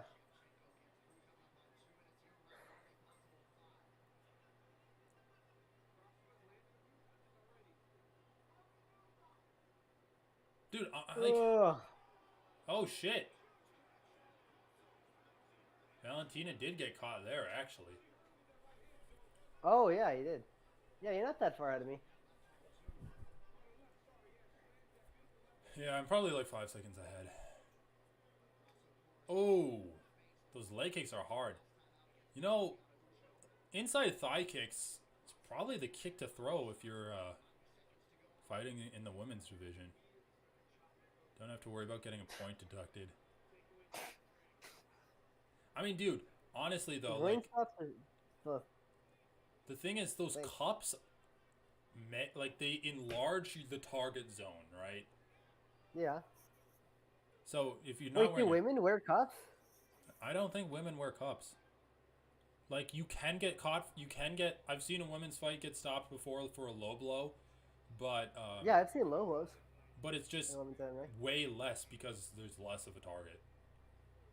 Ooh, good push kick from Valentina. Valentina should stop headhunting. Alexa Grasso's really diligent about getting her head off the center line.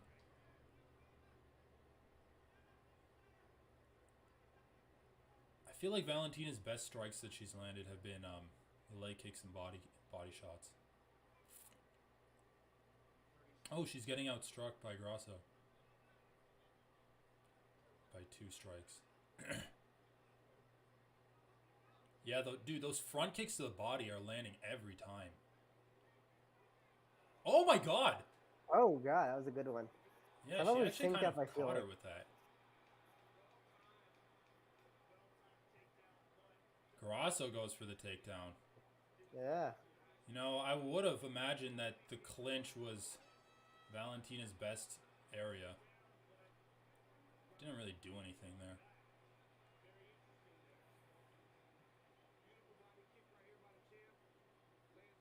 I know, like, Grasso had moments, but...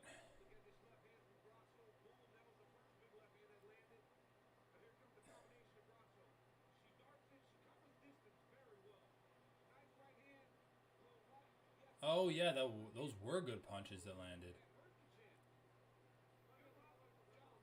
Oh, nice.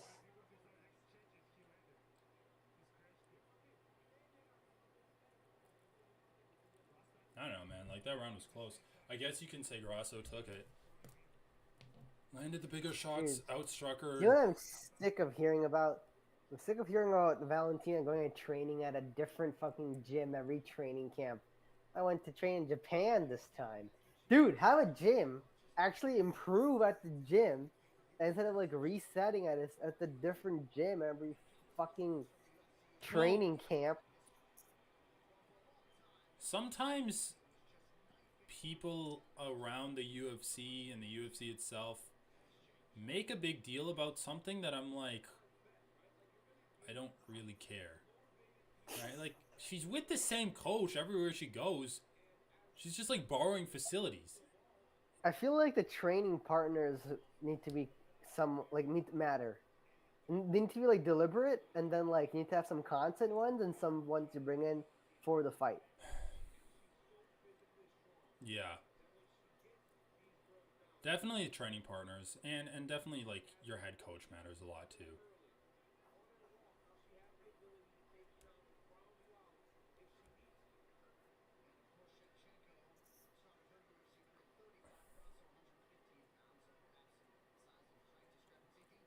Alright, Valentina needs to like start doing some stuff here.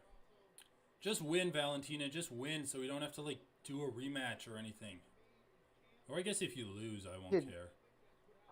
care. If she loses, I won't care as long as she doesn't do an immediate rematch.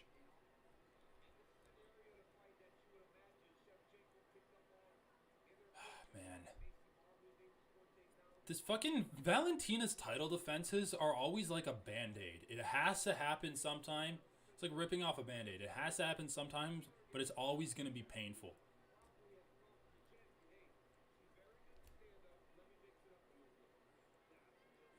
There you go. That was a good pass.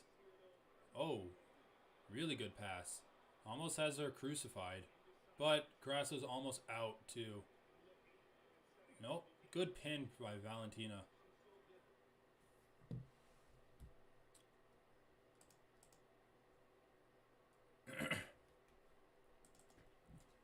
Get crucified. Do do do do.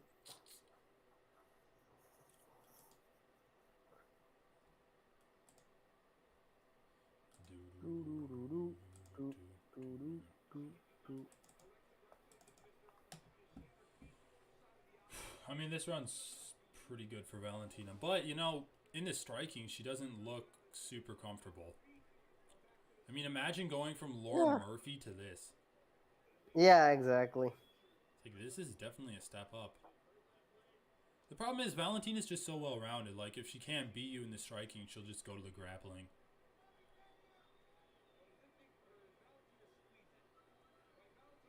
She's about to try to go for the crucifix.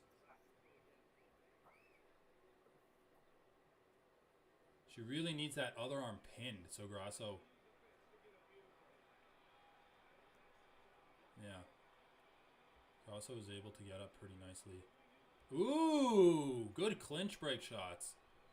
We might be seeing Valentina lose, buddy. We might see her lose.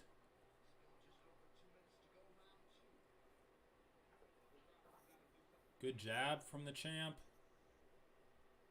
Another good jab. Grasso's going to be throwing those hooks any second now. Left, left, right, or right, left, right.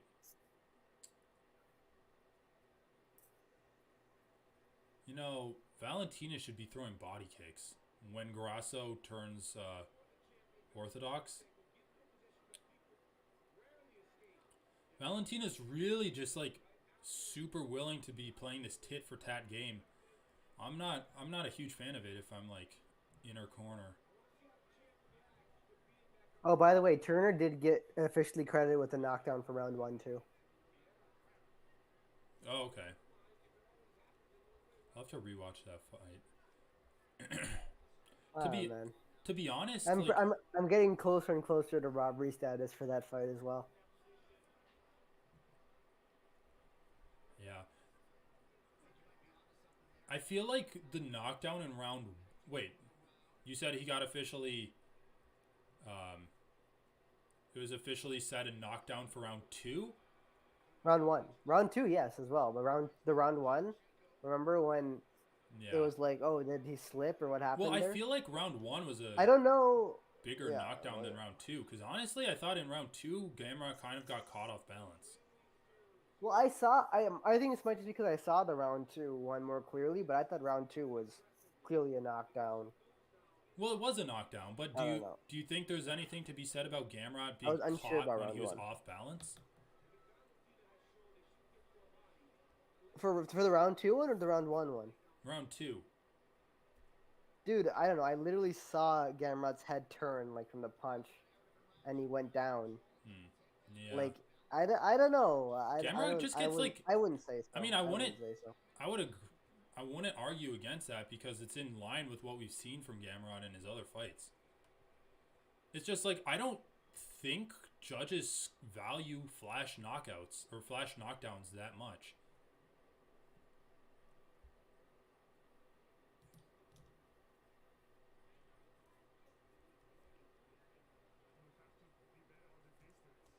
It was a close fight. I mean, Jalen Turner's really good.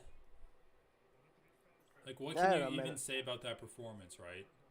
Gassed out, but fair enough. I mean, everyone gasses out fighting Gamrot. He didn't even gas out that bad. I don't.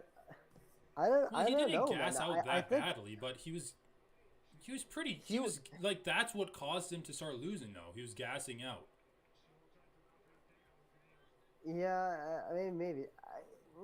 He just didn't do enough damage to put a stamp on the round. Round 3, I like the more I think about that fight, I gotta rewatch it, but I feel like rounds 1 and 2 I gave to Jalen Turner pretty clearly.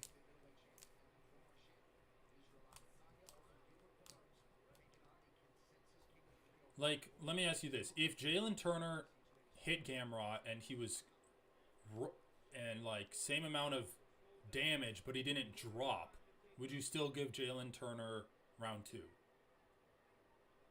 If it's the same amount of damage as dropping Gamrot, but it didn't drop Gamrot? Well, because I'm pretty sure Gamrot was like off balance. For round 2. In the round 2 knockdown, it looked like he was like, because wasn't that when he went in for a takedown, it was stuffed and then he was backpedaling? I think... No, I will... Okay, I'm going to rewatch that fight. I guess, I mean, they can't say for sure if like Gamrot was off balance or not. It didn't look like it was to me. But I thought even besides that, like, Jalen did way more damage on the feet than Garbrandt did on the ground. So you would have to be just putting a lot of also have to look credibility at the in the control itself.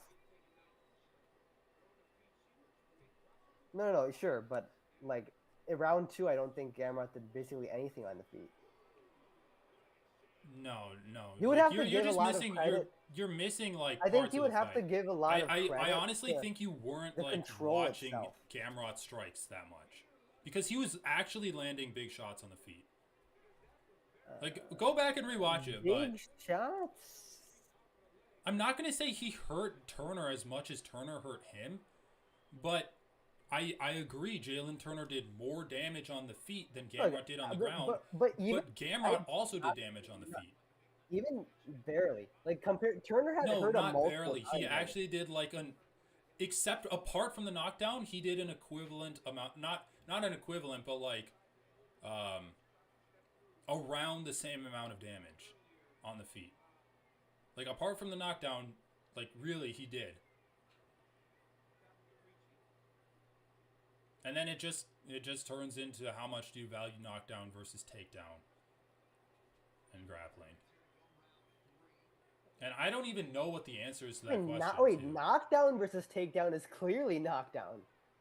I'm not like knocking someone down. I'm talking about wrestling in general. Like I agree. I think a knockdown, like, it's one thing to say just strikes versus a takedown, but a knockdown from a strike versus a takedown, clearly a knockdown is far superior. I know, but would you say, but like if you're going to compare that to grappling in general, would you say it's like equivalent to taking the back of someone, or like maybe taking the back and attacking a choke? If the choke is close, then yeah, I'll consider that being pretty equal. Right. But like, dude, you also have to admit that there's different levels to knockdowns, right? Different levels to knockdowns. There's a flash knockdown, and then there's knockdowns where someone's close to getting finished. You asked me broadly. Knockdown versus like getting rear control, back control. Well, I'm just asking you, like, knocking someone down versus grappling. In general, most knockdowns are pretty close to a finish. Right. But I So, would argue. yeah, but- I would no, I know, also but- argue that but then both of these don't knockdowns come were back not to me close with- to a finish at all. These ones weren't. No, but you just asked me in general, knockdown versus back control, and then you're like, well, wait a minute, not all knockdowns are the same. Yeah, I agree. Yeah. But most knockdowns are pretty close to a finish. Right. Nothing Gamrot did amounted to like back control where he's close to finishing the fight, or like I know. he wasn't close. He wasn't. Even in round What 2, is the ground and happening? pound wasn't.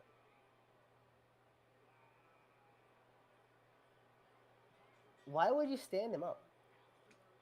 What is going And it's on just- tonight, dude? Dude, Herzog separates them, and after Herzog stops the action, Valentina lands a clean shot on Grasso. I know, that's hilarious. But why would he stand him up? Like, Not she to was mention- literally Yeah, not to mention, like, why would you stand him up? She was doing literally ground and pound in ground pound. Grasso's guard. Like, what? What is going on? Ooh, she kind of What the fuck? kicked Oh, Valentina nice. in the face when she was on the ground. Yeah. But whatever. I don't know, that was pretty sweet. Whatever, I'll have to watch this fight again. Like, I mean, dude, the basic calculus I don't is know. like, I think you need to be like have a really, really narrow and kind of skewed opinion of judging to give Gamrot this fight. Basically, you would have to say round 1. Honestly, round 1. she's about to I have choke no out clue how you Valentina. give. Okay, so let's just go through what happened in the fight. Round 1, you would just have to say like the striking was close, but Gamrot won, which is Well, kind yeah, of but he was stupid. dropped. If Gamrot was dropped. But I'm just saying, like, if what you happened? scored the fight for Gamrot. But let's just go through what happened in each of the rounds. So in round 1, Gamrot was outstriking Turner, or not outstriking him, but like closely striking with him until he like mixed in some takedowns and stuff, and then there was that clinch break, which, looking at the replay, Jalen Turner landed like one of the strikes, but Gamrot was actually defending it. And then it was like the drop, and then some wrestling from Gamrot, right? That's kind of everything that happened in that round.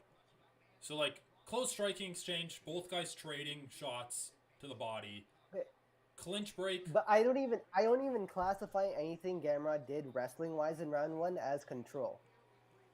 He was fighting like the entire time the wrestling changes were happening. Jalen Turner was working step by step at getting up. Like Gamrot was not holding him in a singular position to implement his own game plan at any point in that sequence. So like I don't give any credit for the wrestling in round 1. But you have Nothing to give happened. some credit for takedowns. No, But why? that's literally written in That's the rules. absurd. No, dude, it's literally written in the rules. Like, No, it the rules. is. But Like, no. The takedowns rules say you have count to as evaluate. successful execution No, of the technique. rules. No, of course, but the rules say you have to look at the impact of the takedown. Right, but it's still. There was no impact to this takedown. But it can still be scored. You just don't score it as highly as like other things. No, I'm saying I evaluated the impact of this takedown. I evaluated it was quite literally 0. I mean, the There was impact is nothing that from this take- from this changing takedown. position, basically. No, that's not an impact. The changing position is not an impact in and of itself. But dude, when you Impact is talk about damage, things like impact, wear you on the get spirit into of a that. fighter. No. As much as the rules define impact, it does not say changing position. It's like damage / wear, bringing the class fight closer to a finish / wearing on the spirit of Yeah, the wearing on the fighter spirit of and the stopping fighter. him from implementing their game plan. None of that happened as a result of the takedown. I mean, you can argue it stopped Jalen Turner from punching him. But dude, that's what I'm saying. Like, but it's like dude, wearing on the spirit of your opponent is literally like getting a cardio advantage. Like doing positions and stuff that bring you a right, cardio but this advantage. is why that's like the very last things that are briefly mentioned in the rules, because in practice you shouldn't really be thinking about the spirit of the fighters when one guy's landing punches on the other guy. Like, this is absurd. Like, how on earth can you just Like, can you give Garbrandt credit for the takedowns in and of themselves? They stop Jalen from landing punches on him. They're also stopping Garbrandt from launching punches on the other guy. Like, this is crazy. Yeah. It's not one's job to land punches on another. It's both guys' job to fight each other. It's a neutral exchange. But couldn't you say the same? Like, dude, I thought we had this conversation last time where, like, taking the back, even if you don't have any impact on it, it's still, like, a dominant position because you're putting yourself in a better spot and you're executing technique to Garbrandt get there. didn't even do that much. Garbrandt didn't get to any position where he was, like, substantially better in terms of the options that were available to Garbrandt in round one. I'm talking about round one. Right. I agree with you there. But Like, I will give people credit for side control, for rear control, but dude, for I mouth. think I'll even give people credit for being on top in someone's guard. okay, so dude, a little Habib bit. versus But Habib versus Garbrandt didn't even secure anything. He I didn't know, but secure Samyak, a you top still position. have to reward takedowns because it's a No. successful execution of a technique. That in of itself does not need to be rewarded. The rules don't support that. No, I the rules disagree. The quite rules literally that. support Any it. It lists takedowns- takedowns as a part No, of the technique. they have to list. All right, No, I'll yes, look it up. But you have to the impact of the takedown. I mean, the impact of a takedown, I don't think you can ever say that the impact of a takedown is more than a takedown. I think, because this is how I judge grappling, right? You have to, like, break it up into all of its separate individual parts. So you have the The worst takedown. spinning. You have the takedown. Why did she even throw that spinning, like, I don't know, back dude. She's being a kicky dumbass. thingy? You have the takedown, then you have the pass. You have the spot where you, like, you score the takedown, then you score the pass, and then, like, I'm not going to score someone for sitting on top of someone in side control, but I am going to score it. I'm going to score the takedown, and I'm going to score them passing, right? Oh my god. Yeah. She was literally outstriking her that Oh entire my fight. fucking god. Dude, she beat Valentina Shevchenko. Come on, man. I'm not even surprised. What? Dude, What do you mean? were you Fuck that, watching what do the you mean fight? you're not surprised? I was surprised in the first round when Valentina was getting hit. After that, I'm like, yeah, she's getting outstruck. Like, were you watching Dude, the fight? okay, she was taking Grasso down. Dude, she was gonna lose a decision. Like, she was either gonna get finished or lose a decision. I don't know. I don't know. I guess I don't really care that much. Okay, whatever, man. She just beat the women's MMA GOAT. No, but I thought she beat her at the end of the last round.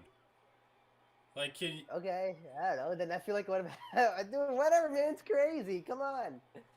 Revel in the moment for a second. Holy shit. I'm just, like, way more interested in the scoring of a fight rather than seeing Valentina lose. Like, dude, it's as you said. She's training in different spots. I don't fucking know. Come on. Dude, she was doing What is that stupid kick? shit. That was a terrible She was kick. doing stupid It shit was this way entire too fight. close for that spinning kick. I'm sad that my parlay died, though. Yeah, I got spinning fucking. On one of the back kick. biggest favorites. Whatever. Yeah. Okay.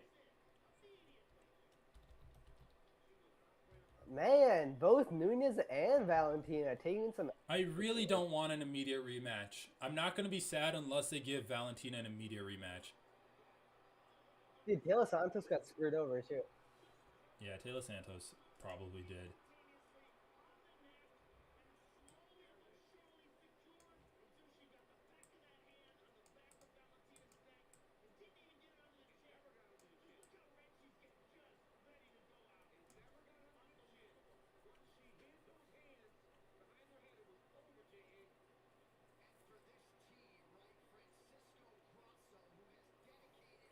Okay, so just rereading the first sentence of the scoring criteria, you have successful execution of takedowns, submission attempts, reversals, and the achievement of advantageous positions that produce immediate or cumulative impact with the potential to contribute to the end of the match, with the immediate weighing more heavily than the cumulative. So I'll agree with you Garbrandt didn't have any submission attempts that like led to the immediate holy fuck. He didn't have any submission attempts that like put Turner into like the immediate potential to getting finished. But you can definitely argue that successful execution of takedowns that he got on Turner in the first round led to like a cumulative impact, right? Like, how can you argue Why? against that? Wait, what? What cumulative impact to what? How does a takedown attempt where a guy gets down and then gets back up cumulatively amounts to Cardio, anything? dude. You literally judge off of cardio. Cardio? Yeah.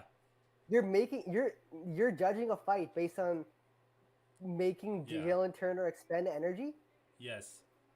This is insane. Like, this is insanity. Dude. What about the cardio that Garbrandt expended trying to Takedowns get are the scored takedown? in every fight. What about the cardio that Garbrandt expended to get the takedown? I mean, that is what's used to That's get the not. position. Oh, this is absurd. Like, this is completely. This makes no sense, dude. This Dude. makes no sense. No, you're saying that the reason I should be evaluating the impact of this takedown is because it falls under cumulative So do impact you- because it wears down on Jalen Turner's cardio.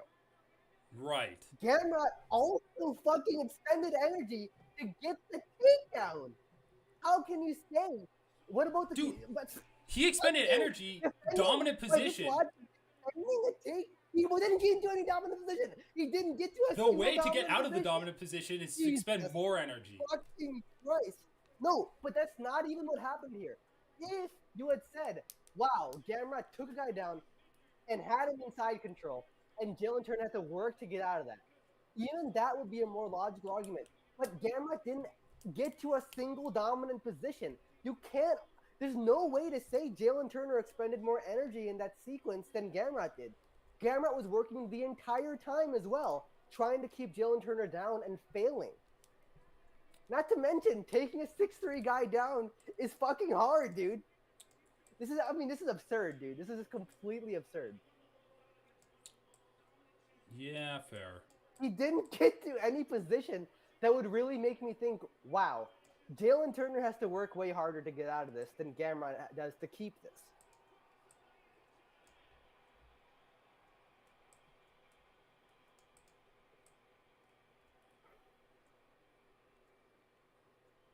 Like, this isn't even what the rules talk about. You're interpreting spirit of the fighter so broadly that includes the cardio impact of a technique. Dude, it's literally how judging is they're in scored. every fight.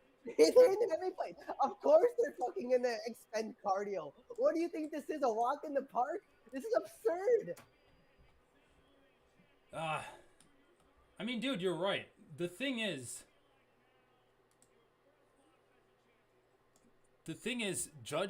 fights are always judged with takedowns in mind. Like, whether they're supposed to be or not. That doesn't mean I'm gonna give people credit for a takedown that a guy immediately gets up from. Even if it's slowly. No position was secured as a result of the takedown. Zero. Nothing. But I guess I don't understand I guess this is what I don't understand. How on right? earth- Hold on, Yeah. listen to me. You're saying, like, if someone gets taken down and then they, like, work to get up, that is scored less, or that takedown is scored less than if they had gotten taken down and then the guy passed their guard, did the same amount of work in terms of, like, strikes and ground and pound and submission attempts, and then the guy got back up. If someone passes their guard, yeah, of course. Because, dude, reading these Of rules, course. nothing would actually support that. Nothing would support scoring a takedown. Nothing when would no position support was passing secured. someone's guard to getting to side control over No, a takedown. no. But you're doing two separate things right now. Yeah, you're right. I don't think the rules support scoring passing guard either very well. But the logic you're using to score a takedown would apply to passing guard, would apply to taking side control or back or rear control. Right. So is there... a So problem how with can that? you on one hand, yes, because you're on one hand saying, I want to score Garbrandt takedown against Neal Turner in round 1. And the other hand saying, nothing supports scoring passing guard. The same thing. Yeah. Nothing supports. Nothing's. Listen, you're saying I would score passing guard, but I don't score getting takedowns because nothing supports getting takedowns, and I'm saying nothing supports passing guard either. Okay, then let's not score either. That's great. Okay, Yeah, so great. then we're not going to score any grappling basically, unless you throw ground and pound or submission attempts. I will score the impact of grappling, which could include close submission attempts, which I think is even listed in the rules specifically. I don't think it says close submission attempts anywhere. But let me ask you this, because this is the Ground key and pound, term. obviously. This is a key term. So it shall be Yeah, noted no, that... there's no submission attempts that are close to getting a finish.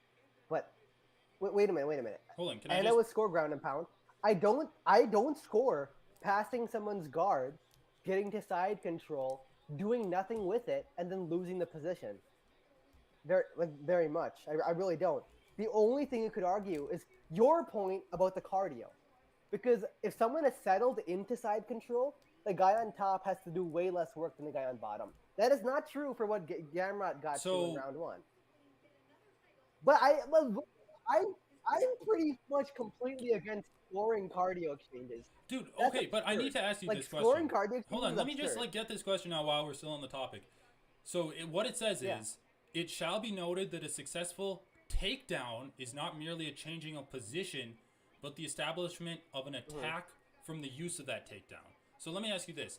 Is Okay, an Gambit can do attack, that. in your opinion, passing guard? Does that count as an attack? Because if it does... Passing guard? No. No, passing guard's not an attack.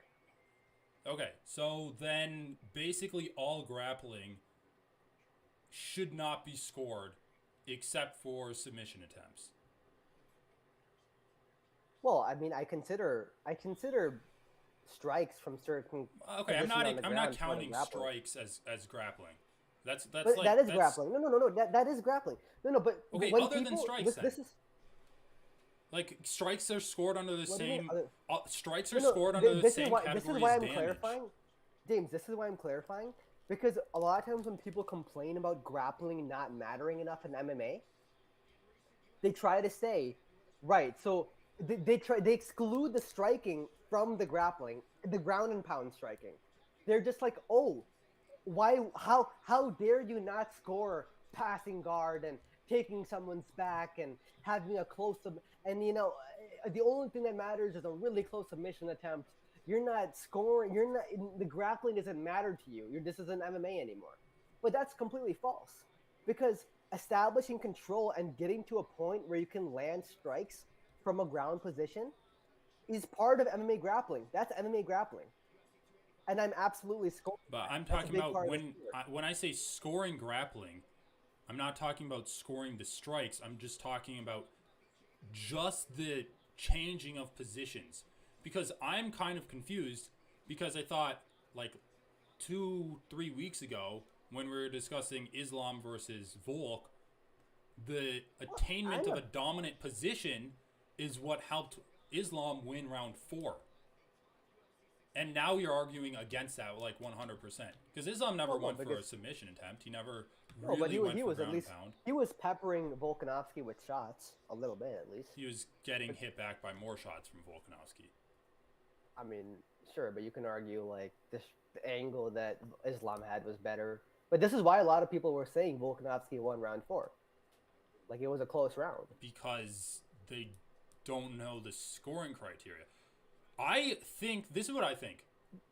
Wait a minute, dude. Like this is getting like, but at some point, this is getting kind of absurd. Where it's like we have to evaluate any change in position where someone has even a slight advantage as scoring for them in a way where like back control end up having the same effect as Garbrandt trying to secure a takedown against Neal Turner on the fence. So I never said it would have the Like, the same difference- effect. I'm saying it'd be scored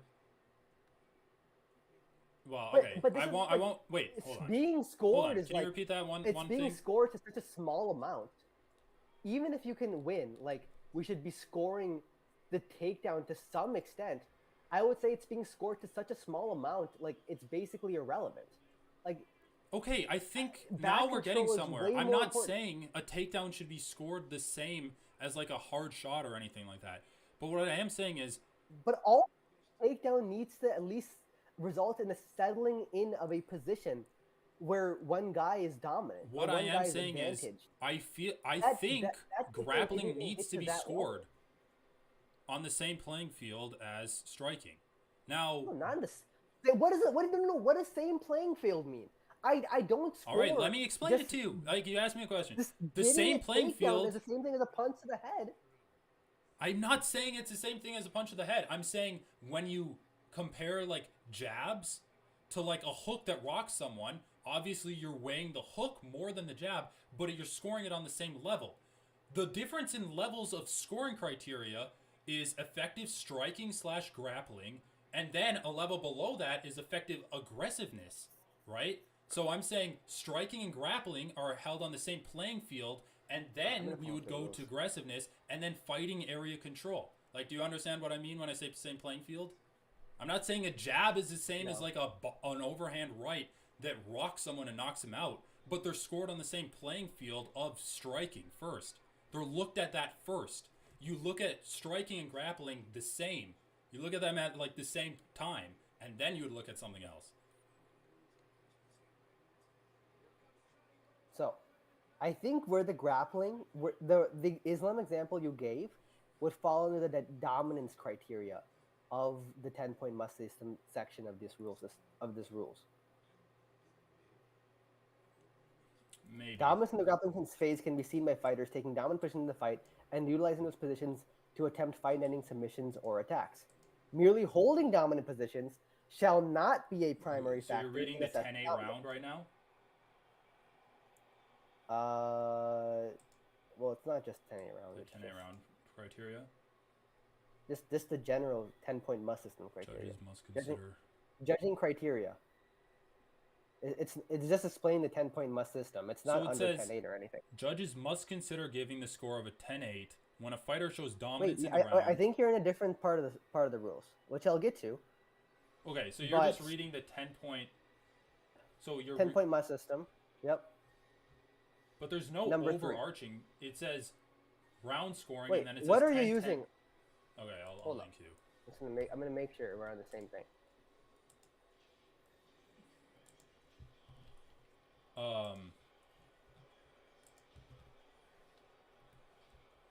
I think this is the same thing, but maybe it's not.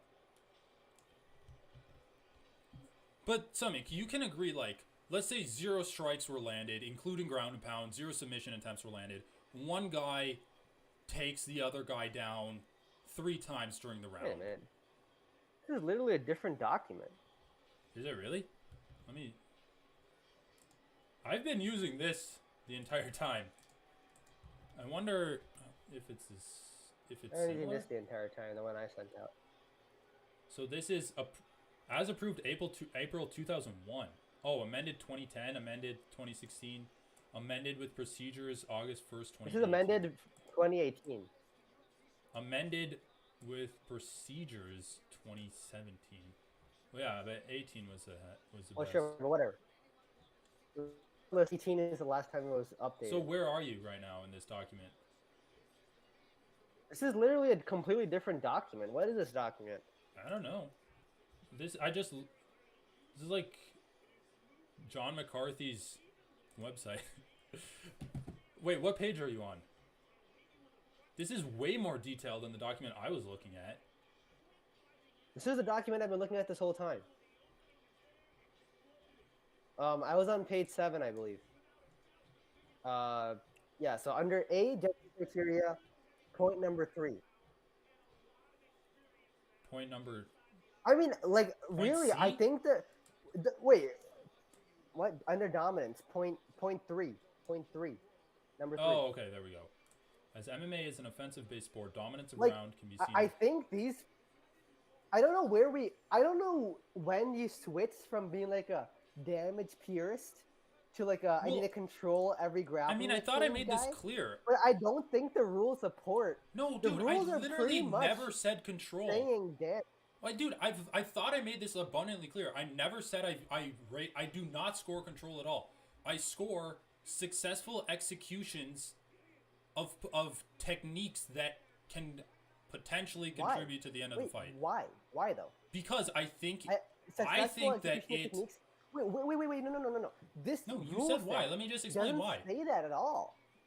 I know it doesn't say that. This is my own scoring criteria.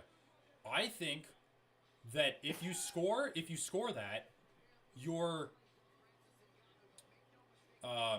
like allowing fighters to pursue fight-ending like strategies, like grappling.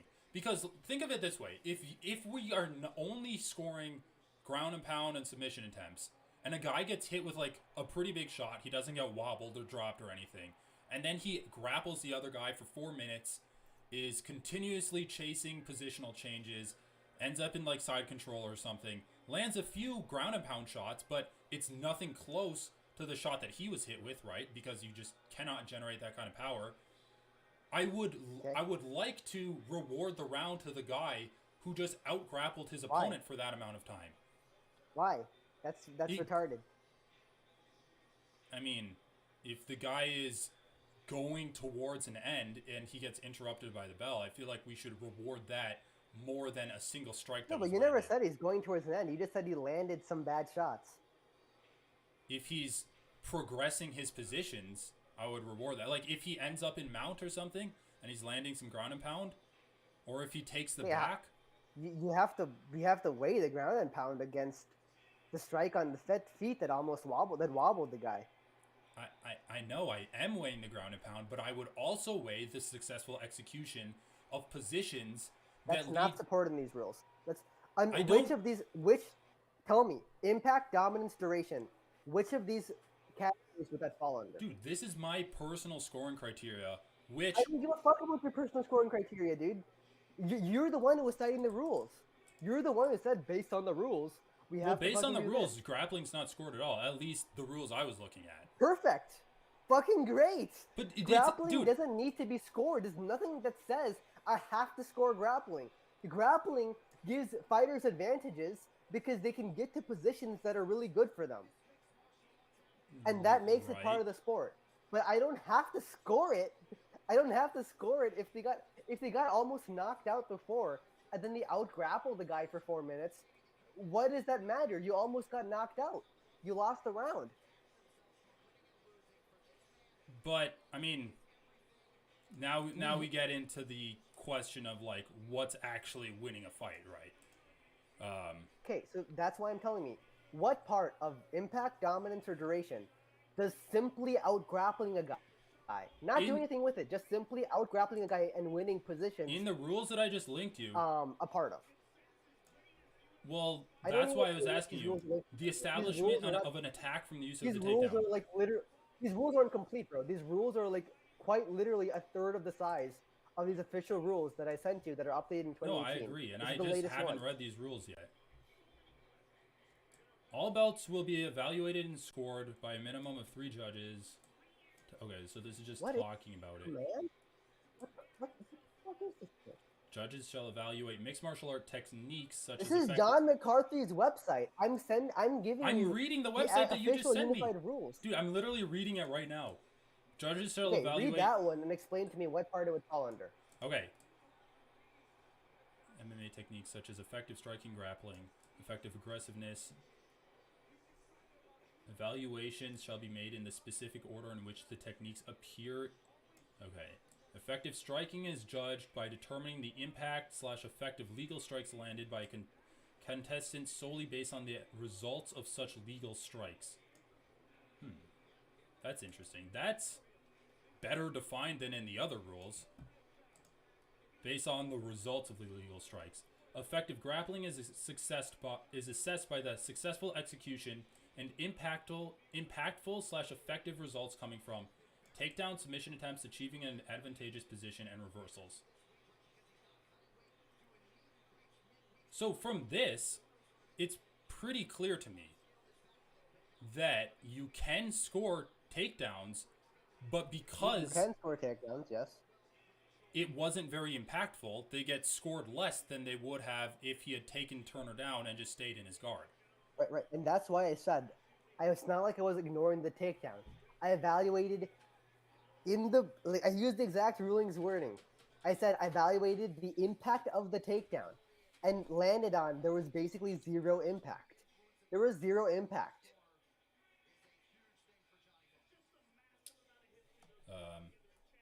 I mean, And by the way, I'm so confused.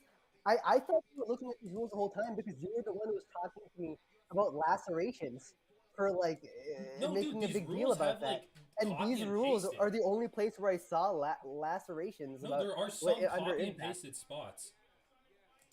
Whatever. Anyway.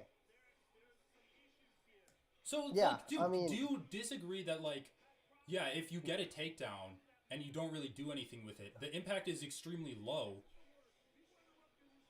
Or, I guess you can say the effective results. I guess, like, you need to read what the impact effective is zero. results are talking about, right? But, like, if you get a takedown, wouldn't you consider that an effective result of the technique of going for a takedown? Like, that's kind of what I'm getting confused at. Because it says, it's grappling is assessed by the successful execution and Because impactful Garbrandt didn't even land into hold on, a can I just position finish my as a result of the sentence? takedown. It's- The impact is almost like basically zero, No, functionally dude, zero. can you let me just finish this? It says assessed by the successful execution and impactful slash effective results coming from Results, a exactly. takedown, submission attempt, achieving.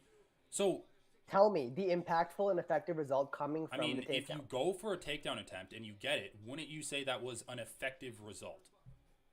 No, it's the impact and effective results coming from the takedown. The takedown is not the result in the sentence.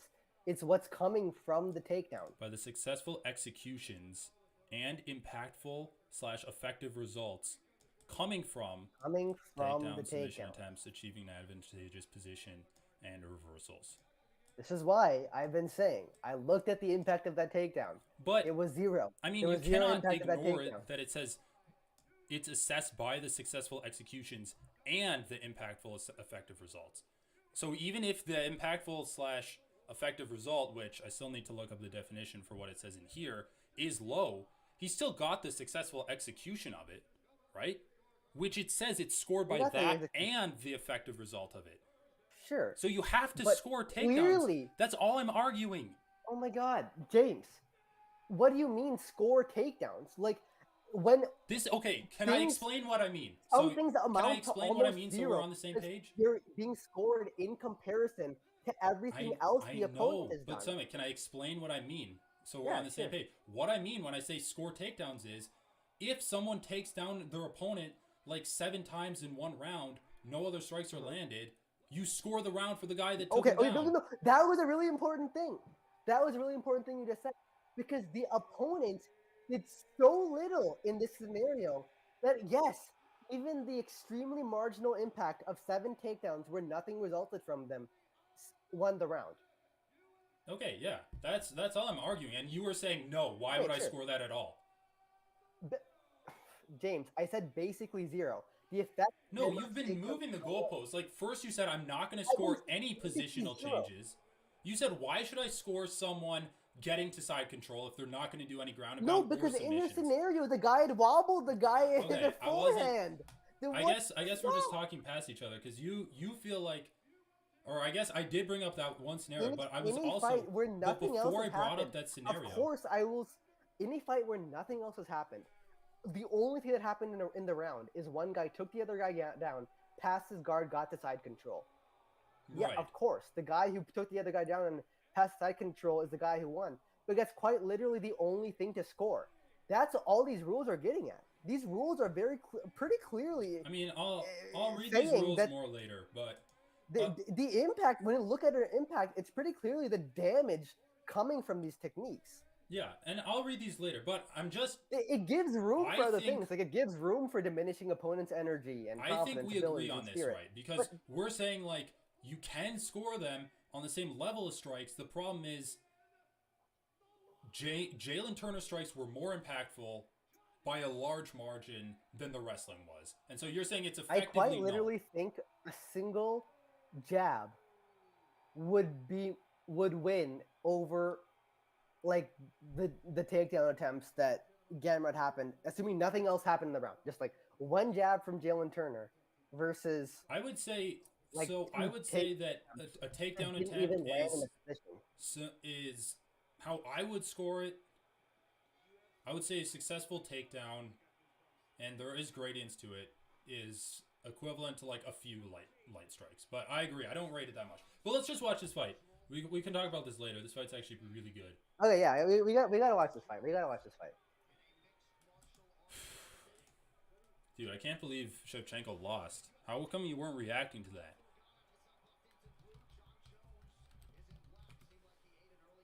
Ciryl Gane. Oh, nice. Tasting your own medicine, Johnny Bones. We're going to have to change your nickname to Johnny Bulge. Johnny Bulge Jones.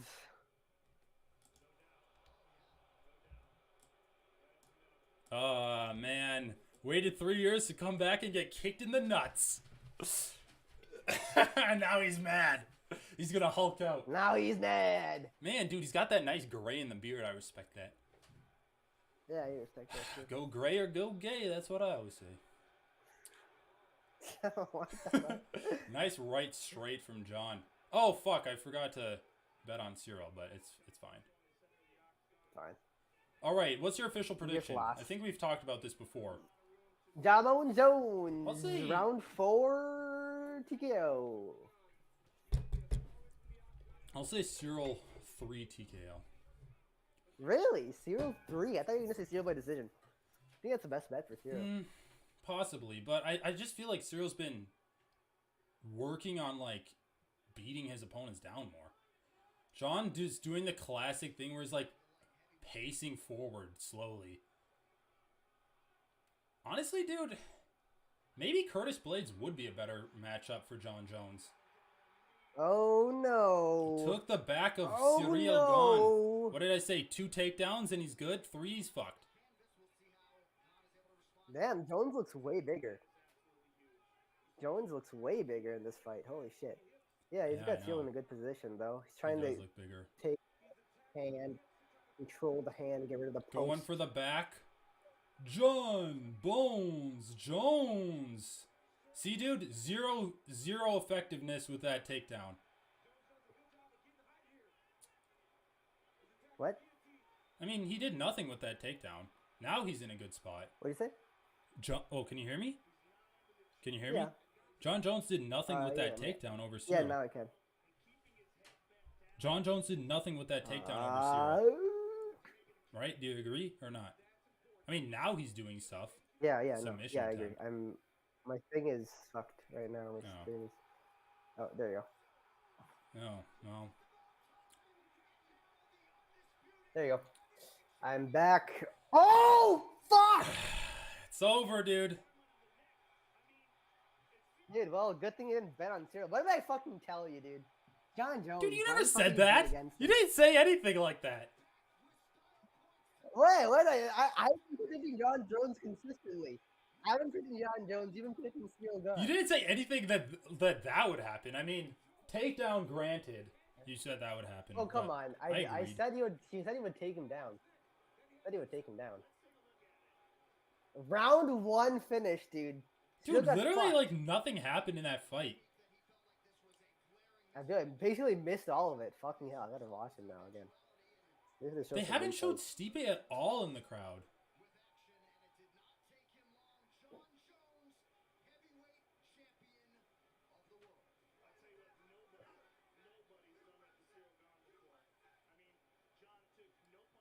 Insane, dude. Holy Damn, dude. shit. Round 1 finish. How did John even take Ciryl down? Like, I feel like Ciryl just man. Cyryl's just too lazy with his positioning. What is he doing? Oh, those John are his Jones, brothers. stop. What is this dancing like that?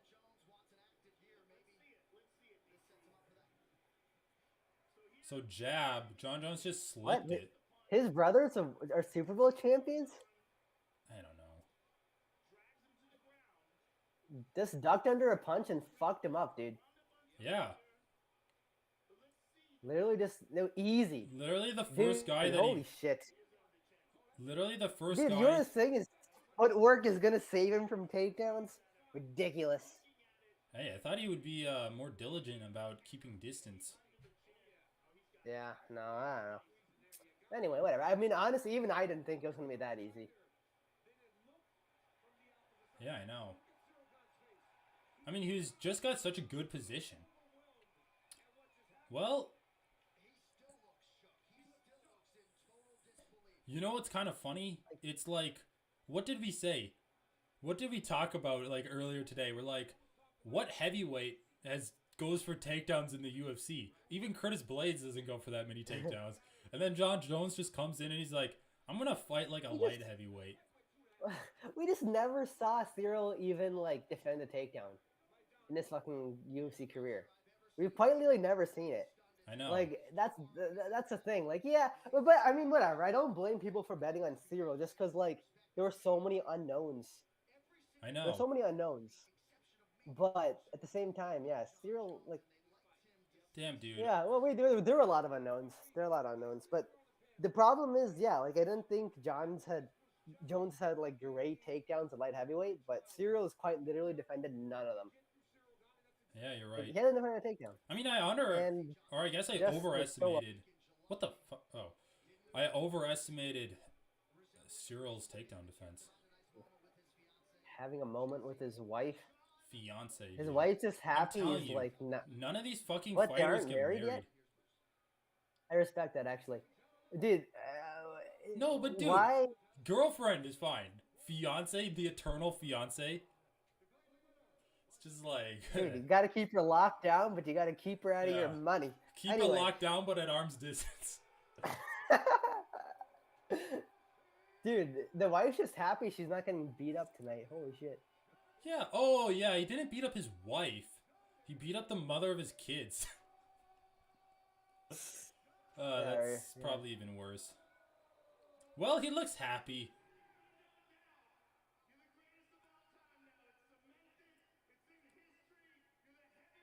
I mean, he is pretty good, dude. Oh my god, he's so annoying. Dude. Also, what's with that shirt? Fuck? I thought they usually give you like a black and a gold shirt. Yeah, dude, everyone's been wearing those colors. I don't know why. Maybe Women's Month or something. Dude, he should call Neal Dariush up there to pray to Jesus with him. Dude, I think they should make a card which is Christians versus Muslims. Painful. Dude, I would love that. That'd be so sick. What other Christians are there? There's Oliveira, Dariush, John Jones. Bobby Green is kind of religious, is he? Probably right. He's just black.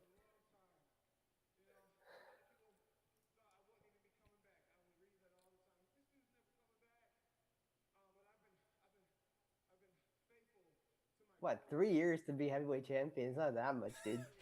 I love it for John Jones, 3 years of work. Dude, he was also fucking off for so much of that time, just like doing weightlifting. He literally said he was like got motivated when he saw Gane and Ngannou fight. That's 1 year ago. I don't know, like in the grand scheme of things, is 3 years of work even that much? Like, I don't know. Yeah. God, his wife is wearing the cringiest outfit. I know, dude. I didn't want to comment on it. Her shoes are covered by her pants. It's her literally pants just making are, like, me cringe. Rounding over her feet. It's disgusting. Like a pajamas. Yeah. It's like a Barbie doll, dude. Wow, glad I didn't bet against the GOAT. He won the geography battle. Dude, he literally slipped a punch and got like a body lock and then used that for a takedown. I wouldn't say that was the geography battle. In fact, he was losing the geography battle when he got the takedown. What's the geography battle? What does that mean? It's a boxing thing. It's like ring generalship. You literally score who's in the middle of the cage more. Yeah. Which, you know what? That's kind of a good way to score, if you think about it. It's like just like boxing, or it's like kind of sumo wrestling. It's just That's just like wrestling. Just instead like of wrestling counting, though. It's well, instead of having to count every single strike, you're just like, this guy was in the cage more. especially on the ground than ever. With kickboxing, you never know what's going to happen these days. I zag, you know, there was a major filling up process. I actually felt a little poofy on the feet. It's been a while. But once I got my hands on them, I knew that that's where I'm most comfortable. Yeah, I feel like that was a Michael pretty Chandler well moment. described,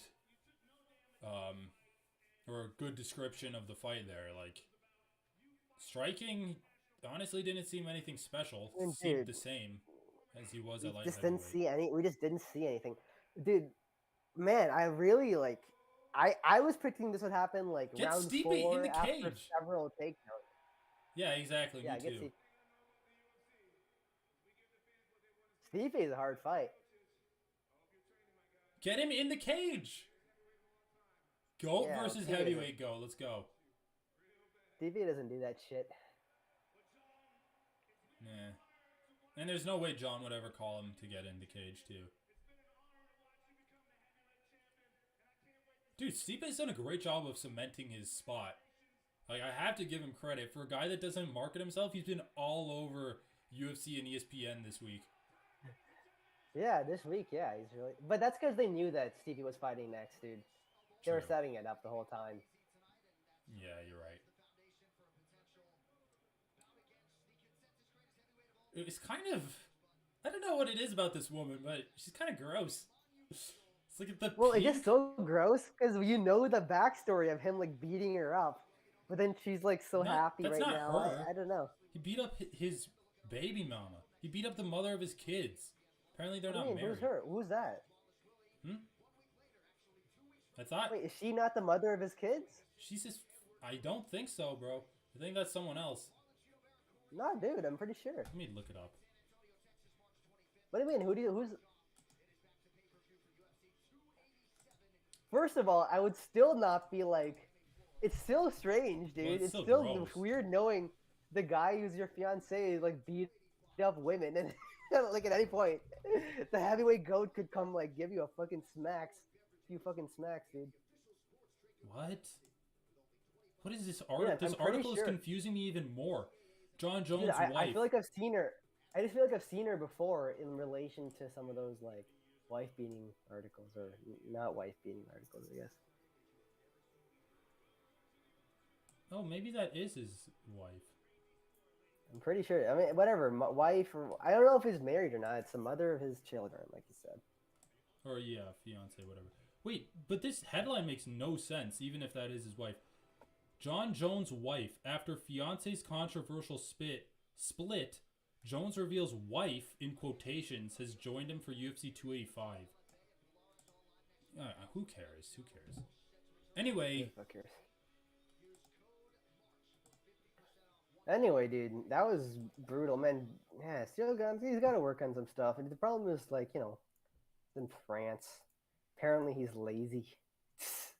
I know. Dude, Jones looks so big in there. I have to give him He credit. did. He looked really big. He looked like really fucking. He just looked like a solid MMA bod, man. Big back. I mean, classic heavyweight. No, but he didn't look like a sloppy heavyweight. What I'm trying to say. He looked good. Yeah, he didn't look like a sloppy heavyweight, but like well-functioning heavyweights do have that like extra Yeah. weight No. around them. But I want to see that. I think that's a good thing. Dude, fuck, man. John Jones, dude, what do you want from me, man? He's the GOAT. He's the fucking GOAT. What do you want? What do you want Dude, he's really good. from the guy? He's really good. I just not- don't... He's the GOAT, but dude, people need to start separating skills from GOAT conversation. Because all of the fucking bantamweight fights were so much better than what we saw in any of the heavyweights, even the lightweight fights. It's like... It's just talk about resumes. Just talk about Exactly. resumes. It 'cause needs to be a that's resume the only way it's conversation. gonna be like, because of course, heavyweights aren't gonna fight as skillfully as a bantamweight. Bantamweight's got way less mass to move around. It's way easier to do what bantamweights do when you're that size. I just thought, like you said, he would keep distance better. He would be able to defend takedowns better. just like disrupt John more instead of like proactively looking for his own strikes the way he did. Like he just planted his feet and threw an overhand. What was it? Overhand left? It was a jab. Just a jab? I thought he was in the opposite stance. Whatever. I'm pretty sure he had I his don't know right for sure. foot forward. Well, Well, whatever. Ciryl Gane can regardless. switch stances, but whatever. Dude, okay. Yeah. So impact.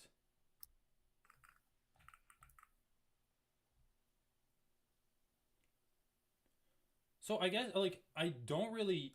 This scoring criteria is kind of annoying because it says effective grappling is assessed by the successful executions, so successful executions and impactful / effective results coming from takedowns, whatever. But then they only define impact. Well, that's what I was talking to you about earlier. The thing is, I'm realizing a lot of our conversations earlier I'm confused about now. So when we were talking about the vagueness of the word impact, I think part of what I was saying is that impact used in point E, impactful / effective results, I don't think is the same impact that they're referring to in this bullet point 2 over here. Okay, let me read what this impact bullet point says. A judge shall assess if a fighter impacts their opponent significantly in the round, even though they may not have dominated the action. Okay, fair. Impact includes visible evidence such as swelling and lacerations. Impact shall also be assessed when a fighter's actions using striking and or grappling lead to a diminishing of their... So I feel like what it said, this definition of impact here... Okay, so this is what I'm getting from the scoring criteria. The scoring criteria is essentially telling you to assume what impactful / effective strikes and positional changes or wrestling or grappling are. You're just supposed to assume what that is. You're supposed to know what that is. They're not going to spell it out for you. But this bullet point 2 says that, yeah, all of that is impactful, but also this is impactful. And even if nothing directly caused, like a diminishing of their opponent's energy, if that's noticeable, that can be scored on the same level as striking and grappling. So like even like a cut, you would score the strike, but you would also score the cut. Like if someone's like energy was low and they were like cowering and stuff, you're scoring impact. Right. You're not scoring strikes, you're scoring impact. Cut is just a type of impact that you would score. I think what it says in 2 is that you're scoring the strikes on your own. They're not going to define what an impactful strike is, but they are going to say... Wait, where does it say you're scoring strikes? It doesn't say you're scoring... I mean, I guess it says you score effective execution of techniques, but... Right, and then you're just supposed to know what that is. I think that's what it... Effective grappling assessment. Because... So I guess that's just effective... So let me just look at effective strikes. Effective striking is judged by... okay, wait. Effective striking is judged by determining the impact / effect of legal strikes landed by a contestant solely based on the results of such legal strikes. Okay, so pause there. You're scoring the impact of strikes. Oh, okay, I agree with you, but what I am saying is, in bullet point 2, it does not define what an impactful strike is. What it does is it broadens the definition of impact to an umbrella term that includes the impact of strikes, and it includes these external factors that should also be considered under impact, such as cuts, such as the diminishing of the opponent's energy.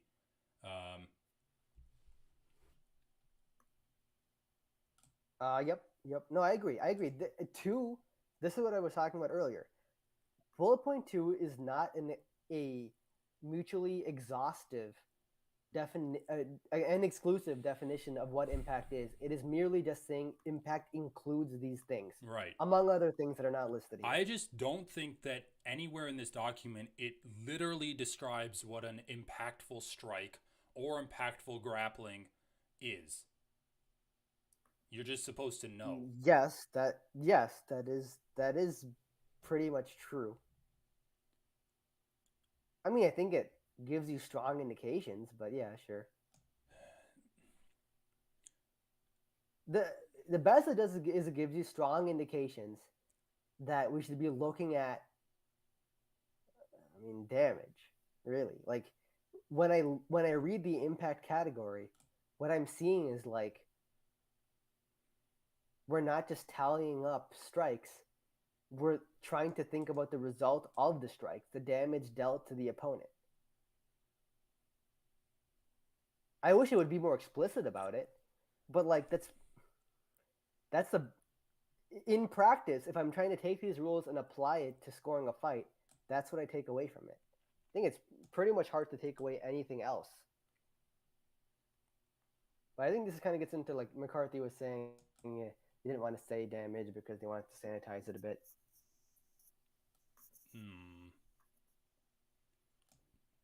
So dominance in the grappling phase can be seen by fighters taking dominant positions in the fight and utilizing those positions to attempt fight-ending submissions or attacks.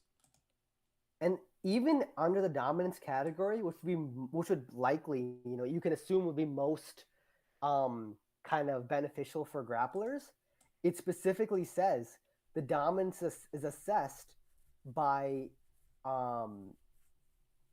utilizing striking those positions. Yeah, exactly. Utilizing those positions. And it specifically even says merely holding a dominant position should not be a factor in assessing dominance. Now, part of the problem is that over years and years of judging MMA, we've come to certain unspoken rules about judging, including we need to take back control seriously. And I've multiple times said I think back control is overrated in MMA in terms of its impact on the judging, because it's unless you're literally choking a guy out, it's actually very hard to choke a guy out or land good strikes from back control, unless you're scooched up the way Aljo does. Which is where the argument for Volk winning round 4 comes from, but I'm not going to get into that. The thing is, though, like, I think and I don't want to talk about this too much, but like it says dominance, right? But that's you only are supposed to take dominance into consideration when you're thinking about giving it a 10-8 round. Why? Because that's literally where it's written, right? Like 1-3, a round is to be scored as a 10-8 round when a contestant wins the round by a large margin by impact, dominance, and duration of the striking and grappling in the round. So they're saying like dominance in the grappling is when you have dominant positions and you use those positions to attempt fight-ending submissions or attacks. But I think that's saying like when you have a dominant position. That's fine though, right? That's fine. Like, I know, but logically the times where positions could be categorized as dominant would probably end up in 10-8 rounds, especially the way these rules are worded. No, I disagree with what you said, actually, because it says dominance in grappling can be seen in fighters taking dominant positions and utilizing those positions to attempt fight-ending submissions or attacks. So if you have a dominant position and you don't utilize it to attempt a fight-ending submission or attack, but then that's not even okay. Yeah, but then that precludes you from getting a 10-8 round, but it doesn't preclude you from getting a 10-9 round. Yeah. Just because you have a dominant position doesn't dominant positions alone, yes, do not make you get a 10-8 round. I agree. Right. So it's the dominant position do something with the added attack to get you close to a 10-8 round or into the consideration of a 10-8 round. My argument would be if you have a dominant position and you don't really end a fight-ending attack, that dominant position is still worth something. It's just not really getting you into the consideration of a 10-8 round.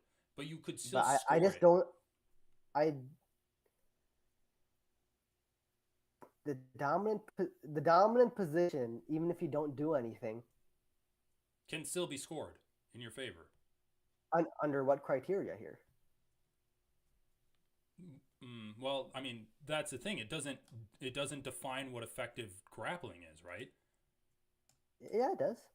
It defines effective grappling. Then achieving advantageous positions. Sure. Yeah, like No, that's fine. Like effective grappling is assessed by the sexual execution of. because I don't Well, know. no, no, wait a minute, wait a minute. I don't know It's what an assessed by effective the result is. It doesn't it specify. it is. Well, I mean it's. This is why like It doesn't specify what an impactful no, slash effective result coming from a takedown submission attempt. Because to me, when I see impactful slash like effective result, submission attempt. wait a minute, but this is getting kind of absurd. Like you need them to define what an effective result from a technique is in a fighting in an MMA fight. An effective result would be landing punches or getting close to submissions while Okay, submitting but someone. how does that make sense when it says an effective result coming from a submission attempt? You're already attempting it. A submission attempt results in a submission. But then Or it would like just say submission, submission right? attempts. A No, submission attempt submission attempt by can definition, result in either a really close fight-defining moment, which impact covers. It can also sometimes break things or damage fighters, like the way Corey Sandhagen popped T. Dillashaw's knee in the fight. okay, fair. But I feel Okay, like there if you it's a submission attempt, so okay, if someone, let's say someone goes for a submission attempt, what fight was it that we saw where the guy went for a submission? Whatever, someone goes for a submission attempt, they don't get it. Do you score like? And it was on, but it wasn't ever like. I don't know. Let's just say it was on, but the guy got out of it. Would you score that for them? So, Because I'm just struggling to understand what the impactful result coming from a failed submission attempt would be. I mean, this is why I think the rules support pretty much a damage purist's position. Like, I don't know. I guess I just feel like you're making me argue against my general opinion about the way MMA rules are since the beginning. The rules don't give a lot of reason to support. The rules don't give a lot of reasons to score close submission attempts, really. Unless you read really into, lead to a diminishing of opponent's confidence and spirit. Okay, this is what I'm going to argue. Because we consistently have always said we want to score submission attempts for the person that tried it, right? What this sentence really is saying, really impactful slash close. effective results coming from takedowns, submission attempts, achieving advantageous positions, and reversals. My argument and my position is we score all of those. Well, I mean, you can. So I think that would fall under effective grappling assessed by the successful execution coming from the successful execution of a submission attempt, basically. Like, that's the way you would have to read the sentence. If you got a close submission attempt, that's a successful execution of a submission attempt, but and I can score it as effective grappling. I guess this is my problem with this paragraph.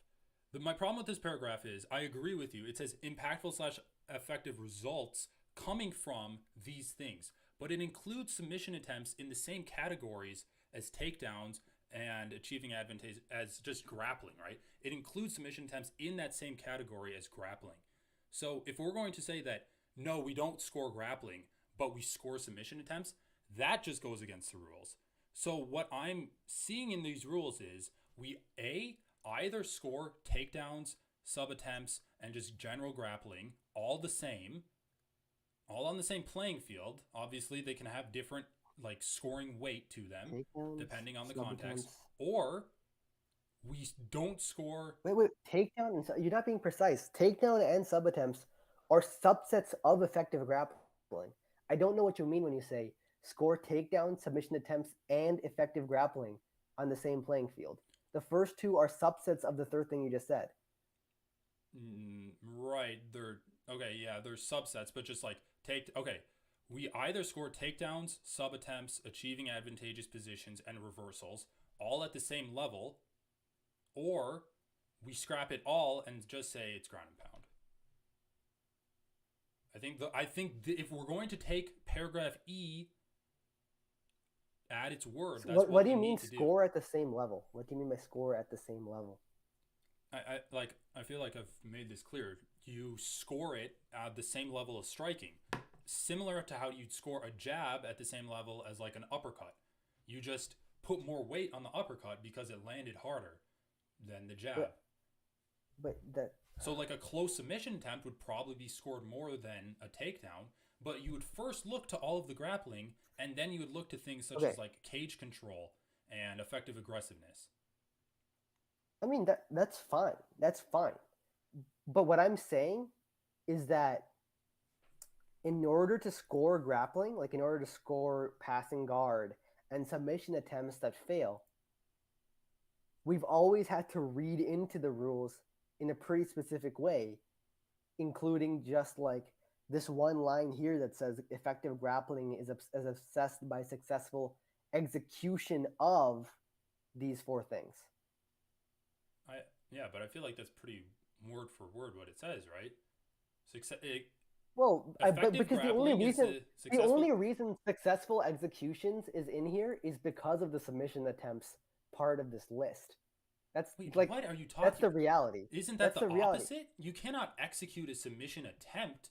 You just fail to yes, execute you can. a submission. You can set. No, dude. Wait a minute, dude. You can execute a submission attempt. Oh, can you execute a takedown? without? Yes, of course. So then but why the are you problem saying is, that that's because only the in rules there for don't want attempts? Because, dude, the rules aren't with the language of the rules, especially when you read impact and dominance, don't really want takedowns that nothing where they don't get any ground and pound or any attack after the takedown to be scored very highly or taken into a lot of consideration. That's why I say that. So I'm reading the rules and I'm saying that it says successful executions of takedowns, and you're saying that the rules are only saying that because of a certain thing, but in reality it wants something else. So do you see like the error that I'm having in this conversation here? No, because when you read these rules, what you're saying, I think what you're trying to say is that I'm going to look at executing a takedown and score it on the same level as a strike that lands on my opponent. Right. Like the same weight. You're giving the same weight to successfully executing a takedown. Nothing else after. I said same level, same playing field. What does level? Oh my fucking god, dude! Do you actually need what me do you mean by Wait, are same you not understanding level? this? I score. No. What is the difference between same level and same weight? Same level. I really don't fucking understand. Is you look at all of the striking. Okay, let's say it's like just a striking match, right? Are you looking at are you saying the same like method? The same way we score? I'm going to explain it to you, okay? A takedown, let's just say a takedown is worth a jab. That's like the same level. You can add takedowns. This is what I disagree with. This is what I disagree with. You think a takedown is equivalent to weight as a jab? I'm not saying it's equivalent to weight. I'm saying it's comparable. You can compare. Oh, God. Dude, if you have striking and then okay, so like do you understand that we're first scoring effective grappling and then we're scoring effective grappling and striking first, and then we're scoring aggressiveness, and then we're scoring cage control, right? You understand that, right? Do you understand what I mean when I say that? So we first look to effective striking and grappling. Sure. And those are on the same level as each other, and then levels below that are aggressiveness and then cage control. Are you talking about the order in which you would look through a round, basically? Right. Plan A, Plan B, and Plan C thing you're saying? At strikes and judge a fight This is what I'm saying. You do not look at strikes and judge a fight based off of the strikes, and if all of the striking is equal, you then look to grappling as a tiebreaker. You look at the grappling and the striking at the same time, and then you see if those are equal, then you would go to the secondary criteria, which in this case is effective aggressiveness. Or not effective aggressiveness, I don't know what that would mean, but it's aggressiveness. Like, are you understanding what I'm saying, or do you not understand? I understand like the hierarchy, the Plan A, Plan B, Plan C thing that you're outlining in the rules, yes. Right. Okay. So Okay. at some level, we are going to need to come up with at some level you're going to have to say that certain executions of techniques in grappling is going to outweigh striking because you look at those at the same level. If one person landed a Those jab, are the same level. they landed nothing else the entire round because they were getting out grappled. You look at grappling and striking at the same time. This one person totally outweighed the other person in the striking. And it's subjective how many takedowns to you are equivalent to a jab. Exactly. But I think on some level, and I'm not saying it's different every fight, it's different person to person, but at some level you are going to have to make that calculus, right? Of course. And that's why I've said, this is an example I've given to you in the past. I've said, if a fighter lands like a single jab or a couple of jabs, but then the opponent lands like 10 takedowns that round, controls you on the ground, doesn't necessarily land any punches on the ground, but is like just ragdolling you, I would give the fight to the ragdoller. Okay, fair. Like, yeah, we're on the same page now, and I think now we can go back and watch the Gamrot fight. And I'm not saying I do not think that his takedowns outweighed the strike that Turner landed on him that dropped him. I do not think that. I'm not saying that at all, because I agree. Like, he only had those 2 takedowns, and he didn't really do anything with them, so he can't put a lot of weight. And I would also say that when we're talking about the execution of and also the results coming from these 4 things on the list in effective grappling, simply the execution of a takedown counts very little when there's no results coming from it. Yeah, I'm fine. And I think this is why the rules included both execution of and impactful / effective results coming from. I just don't know. The reason I have an issue with this sentence is because it's stupid to say, because the way this list works, like I should just be able to take the first clause and go directly to any element of this list. Okay, successfully execution of and impactful results coming from takedowns. Makes sense. Successful execution of and impactful / effective results coming from submission attempt makes no sense. It makes no sense. That literally makes no sense. And can I ask you too? This is why I said the only reason successful execution of is in the sentence is to accommodate submission attempts. Because impactful and effective results coming from submission attempts is kind of nonsensical unless we think like the Corey Sandhagen scenario is very common. Okay, well, I see where you're coming from now, but I would also say successful execution of takedowns makes sense. And I would honestly say that I said the takedowns part makes sense. But you literally just said that you think the only reason successful executions is in that sentence is for submission attempts. Right, because for takedowns, just including, and this is probably what the rules wanted, just including impactful / effective strikes coming from takedowns was probably sufficient for evaluating takedowns. So, okay. This is why I'm saying that. I disagree. Everything else is covered by impactful / effective results coming from. But isn't... Okay, so I actually disagree with that because I feel like ground and pound should come into play under effective striking. No. Why? That's just... You're still throwing strikes. Because impactful / effective results coming from takedowns is 99% of the time ground and pound. Dude, you do not land ground and pound. This is the thing. Why would they include takedowns though? Because wouldn't that just be like achievement of an advantageous position? No, because you can ground and pound from guard, which is considered a 50-50 position in most sports. But then why wouldn't it just say like... I just don't think they would include takedowns at all. Because, okay, successful execution of a takedown. Sometimes makes sense. you can like Impactful, get a effective takedown, results. land in a weird position that's not even necessarily like super advantageous, but land strikes as a But result. dude, I think you are attributing too much to the takedown now, because now you're saying dominant control. If you're in someone's guard and you're holding them down, landing ground and pound, that's dominant control. What? You're That's not- attributing that's not that to the dominant control. takedown. And I don't What? see the connection there. Like, I don't see how Wait you a can. minute. Of course, I'm attributing that to the takedown. Guard is not necessarily an advantageous position. However, you are getting effective results from the takedown. But you realize those are like two completely separate techniques, right? What? Taking someone down and sitting in someone's guard, landing ground and pound, like that's completely different. I don't. But landing ground and pound as a concept is only possible after a takedown.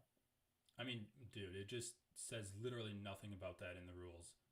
But I know. No, but that's what I was gonna ask you about, because like it says impactful, effective results coming from takedowns. I don't know what that means. You seem to attribute that to ground and pound, holding someone down and landing ground and pound. I do not think that a takedown is equivalent to holding someone down and landing ground and pound. I don't think anyone talks about taking someone down as equivalent to landing ground and pound. But I'm not saying it's equivalent. It's resulted from the takedown. A ground and pound scenario results from takedown. That would mean it's an impactful and effective result. You can say anything in the fight results from a takedown. Like, you can say that achievement of an advantageous position comes from a takedown. You can say that a reversal comes from a takedown. It is. So then, yes. I guess I don't understand why takedown is in these rules and why people actually talk about takedowns. Probably just to accommodate for scenarios where you don't necessarily secure an advantageous position, but the takedown alone lets you land a couple strikes. I'm struggling to understand why you are so insistent. I mean, these rules are clearly written broadly. What is an effective result coming from a takedown then? What do you think? Taking someone down. But that's what I'm not curious about. That's what I'm curious about, because you're saying effective results coming from a takedown is ground and pound. Nothing in these rules supports that, right? Like, literally nothing in the rules supports that. No, I agree. Nothing else supports that. The rules doesn't tell you. To interpretation. The rules don't tell you what they mean by effective results coming from a takedown. But that's why. Did they even mean to connect those two things? It is poorly written, because you can I argue. Agree. Effective grappling is very poorly written. I agree with that. You can. This is the last thing I'll say on this, but you can argue that it says grappling is assessed by successful executions and impactful / effective results coming from. And you could be like, well, takedowns fall under the successful executions category, but like, what is an impactful result coming from a takedown? Like, slamming someone, is that an impactful result? Like, if you lift them up and slam them, or if you're just like, you take them down and then the impactful result is they have to work to get back up. It's dumb. Do you consider guard a dominant position? No, I don't. Okay, or advantageous position rather, I should say. The guy on top in someone's guard. I would say it's an advantageous position, but similar to how Gamrot's takedowns didn't really do anything, I think that you can lay in someone's guard and not really do anything. And in that case, like, yeah, maybe you were on top and you can score it a little bit for them for having an advantageous position. For attaining the advantageous position, I don't score control at all. And I don't think anything in the rules talks about control at all. But I would score, like, maybe getting in someone's guard. Like, I would, like, if there was just a scramble and you didn't really get a clean takedown and you ended up in someone's guard, I would be like, okay, I'll score you for the achievement of the advantageous position. But then if you're just sitting there constantly defending takedown attempts or like elbows, you're like, yeah, I'll score it a little bit for you to get the guard, but then I'm also scoring it a ton for the other person. And so effectively it's a losing position.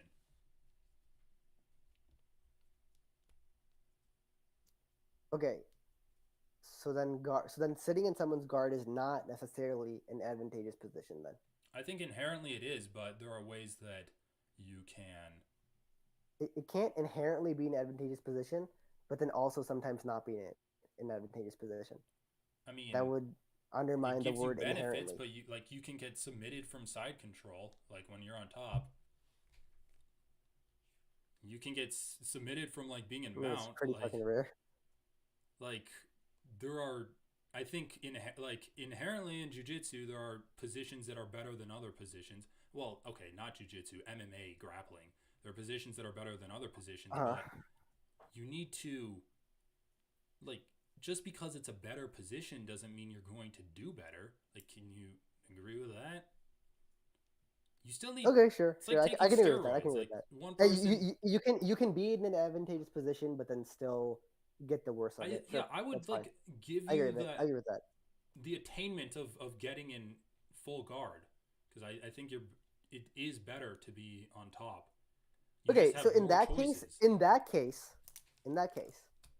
if even sitting in someone's guard, which is basically like the lowest position you can be Right. on the ground, I mean, some people would argue is on an an outside advantageous clinch, position. but I doubt it. I would argue against that. Yeah, go on. Yeah, okay, sure. So if you consider that, then yeah, I guess I don't know what impactful results coming from a takedown means. Unless it's, yeah, like you said, spiking someone on their head or something, which is illegal, so that doesn't even count. It's Like dumb. you would have to say You're supposed to know it inherently. Like the way these rules are written, it literally just doesn't define what an impactful/effective result coming from a takedown is, unless it's just like the execution of the takedown itself. Why does it? So I'm also looking at 10-9 round. 10-9 round when a contestant wins by a close margin, where the winning fighter lands the better strikes or utilizes effective grappling during the round. Why would they word that? Why wouldn't they just say is superior in effective striking or effective grappling? Like, why wouldn't they use the language that What they've page set is up that from on? before? Just like right under this yeah, when yeah. they're doing the 10-9 criteria. Why aren't they just using the language that they've defined? Effective striking is judged based on determining the impact. But the problem is, if I'm supposed to get really low, like technical about the rules, whatever. We can at least agree when they say lands the better strike, they're referring to effective striking, which is defined earlier. I think that's like a very reasonable assumption to make. And effective striking is defined as the impact/effective legal strikes landed by a contestant solely based on the results of such legal Which strikes. is why I'm able to look at the impact category at all for 10-9 rounds. Because if I like get really technical about these rules, I wouldn't even necessarily have to use the impact category when evaluating a 10-9 round. But I think basically I'm supposed to be assuming lands the better strikes is equivalent to effective striking, which calls for determining the impact of legal strikes, which means I can go to the impact category. I think that's pretty reasonable. Yeah. Well, I'm just saying it's not a given, but I'm going to do it anyway. I mean, I agree with what you said. I don't think. Like, It doesn't I have guess I anything don't know we're what saying. that really has to do with grappling, though. It doesn't.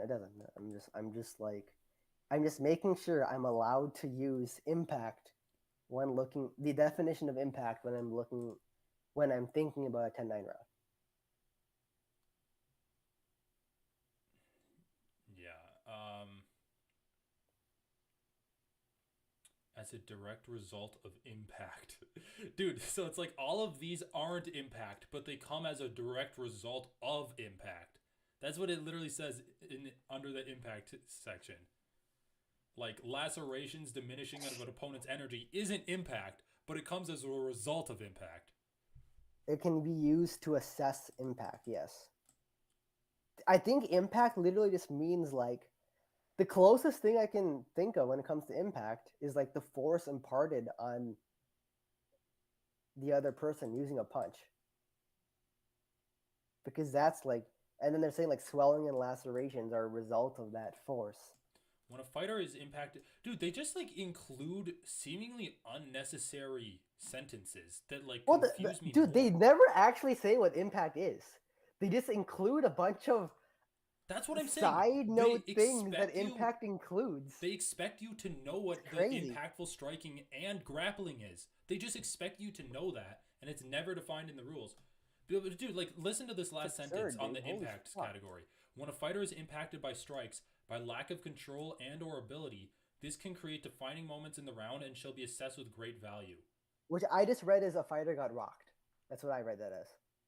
But why would they Is that put reasonable? in by lack of control and or ability? What if they had I control don't know. and ability I honestly, and they still I- got hurt? I got afraid of the lack of control part and I skipped it. It's like, what does that mean? Docking guys for having bad defense now? I think it's lack of control over their faculties. I think it's like when they get rocked and their lack of I don't control fucking know. over their, It's like over their faculties. man. I feel like reading. I feel like I'm reading some kind of document from that's written in Old English, and I'm trying to like decipher what they mean. And I've read Shakespeare that makes way more sense than this. Like it's just dumb. It's really just dumb. But Anyway, this is why I ignore the rules and I just like make up my own. Well, this is why I'm a damage purist. I'm a fucking damage purist. I used to be a damage purist, but I really I'm okay. think... Fine. I'm not gonna say I'm a damage purist. I'm like 95% of the way there, though. I think there is room for giving a round to a fighter only as a result of like grappling and like scrambling and takedowns and stuff. But it's so low to me that you're probably right. Like I functionally put it on a second hierarchy after effective striking. Right. That makes sense. And it's just like grappling needs to be judged because we are in a round by round system, which inherently favors striking over grappling. And so it's an important part of the fight, and I don't want guys to just not grapple at all. And how is grappling finishes better on the than ground. footwork? I think grappling just puts fights in the zone you want to be in. It's the same as footwork. It's the same as cutting a guy off against the cage. Right, but it's better than footwork. In the sense that you are limiting the options your opponent can do and maximizing the options that you have. But I don't score footwork because footwork is rewarded by the results of good footwork. The same, I just don't see why I should be inherently scoring a takedown. That's rewarded by you getting into a good position and having more options than your opponent. Like why it's the same as footwork in that respect. It's putting the fight in the zone that gives you advantages. True. That's what I'm saying. Like I'm 95% of the way there to a damage purist. I mean, two things about that. The first thing is like it's almost so much better than like attaining side control or even just half guard is so much better than having good footwork that it's like almost incomparable. Okay, wait. Why is it better? I agree with you, but why? Tell me why it's better. Why it's better? Because it is minimizing minimizing the things that your opponent can do. Sure. To such a great yeah, I agree. Footwork is great, but if the opponent can take one step and counter the footwork execution that you just did, it's not really having that much of an impact. You're kind of straying from like side control is good because you can hit your opponent and your opponent can't really hit you very well. Right, and it is extremely difficult for your opponent to counter that move. To counter side, well, you can reverse a guy from side control. It's difficult, I guess. Like I don't know, whatever. I feel like kind of getting into a zone that you don't want to get into with regards to scoring because like that's not always the case at all. What if you're like bad at grappling and your opponent's good at grappling? Like I can easily think of scenarios where like it's worse for the guy on top. That it would be a worse situation if they both agreed you get to start on side control. You get to have side control on me. I think many grapplers would take that deal. Like be on bottom? Yeah. Like when what's her name? Mackenzie Dern fought Marina Rodriguez. She would take that deal. Right, but You couldn't the can't person just say just stand up? what? Couldn't the person on top just get up? Like it just maximizes your options like to an insane What do you mean? degree in comparison to footwork. My point is that my point is that side control is better because you can land your offense, whether it be submission attempts or ground and pound, and your opponent's offense is nullified. But if that's the case, you should just win by doing your submission attempts slash ground and pound. This is why I score submission attempts even if I'm a damage purist, just because I'm trying to reward getting to good positions by the results of those good positions. Yeah, I can see that, but Like I it's s- almost like the way takedown defense is a reward in and of itself. Yeah, side control is a reward in and of itself. Like your your landing strikes was from side control, and your opponents and you're not in that much danger. Like this is why it's the same as footwork. It's the same shit. It's the same thing. You're putting the fight in an area that you want to be. I mean, I see what you mean, right? Like it's an execution of a technique, but so is footwork. Footwork's also an execution of a Yeah. technique. The the one real difference between it is you are having immediate impact on your opponent rather than just like using your footwork to avoid a shot from them. What do you mean? Like if you just have side control, you're not doing anything. What's the immediate impact on your opponent? Just the Well, weight on you? passing to the side control like immediately impacts them by making it more difficult for them to like have any kind of damage coming back at you. Right. It's putting the fight in a zone that's better for you. Yeah. I guess Same as footwork. would Footwork, you be good footwork against scoring? is the same thing. Would you be against thinking of grappling as the execution of a lot of small battles and rewarding like winning those battles?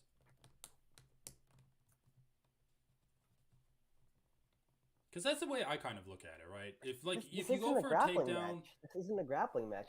Why? Why am I forced to find ways to score grappling that are so just forced and unintuitive? What good is this doing to you finishing the fight and doesn't need to be given special scoring because like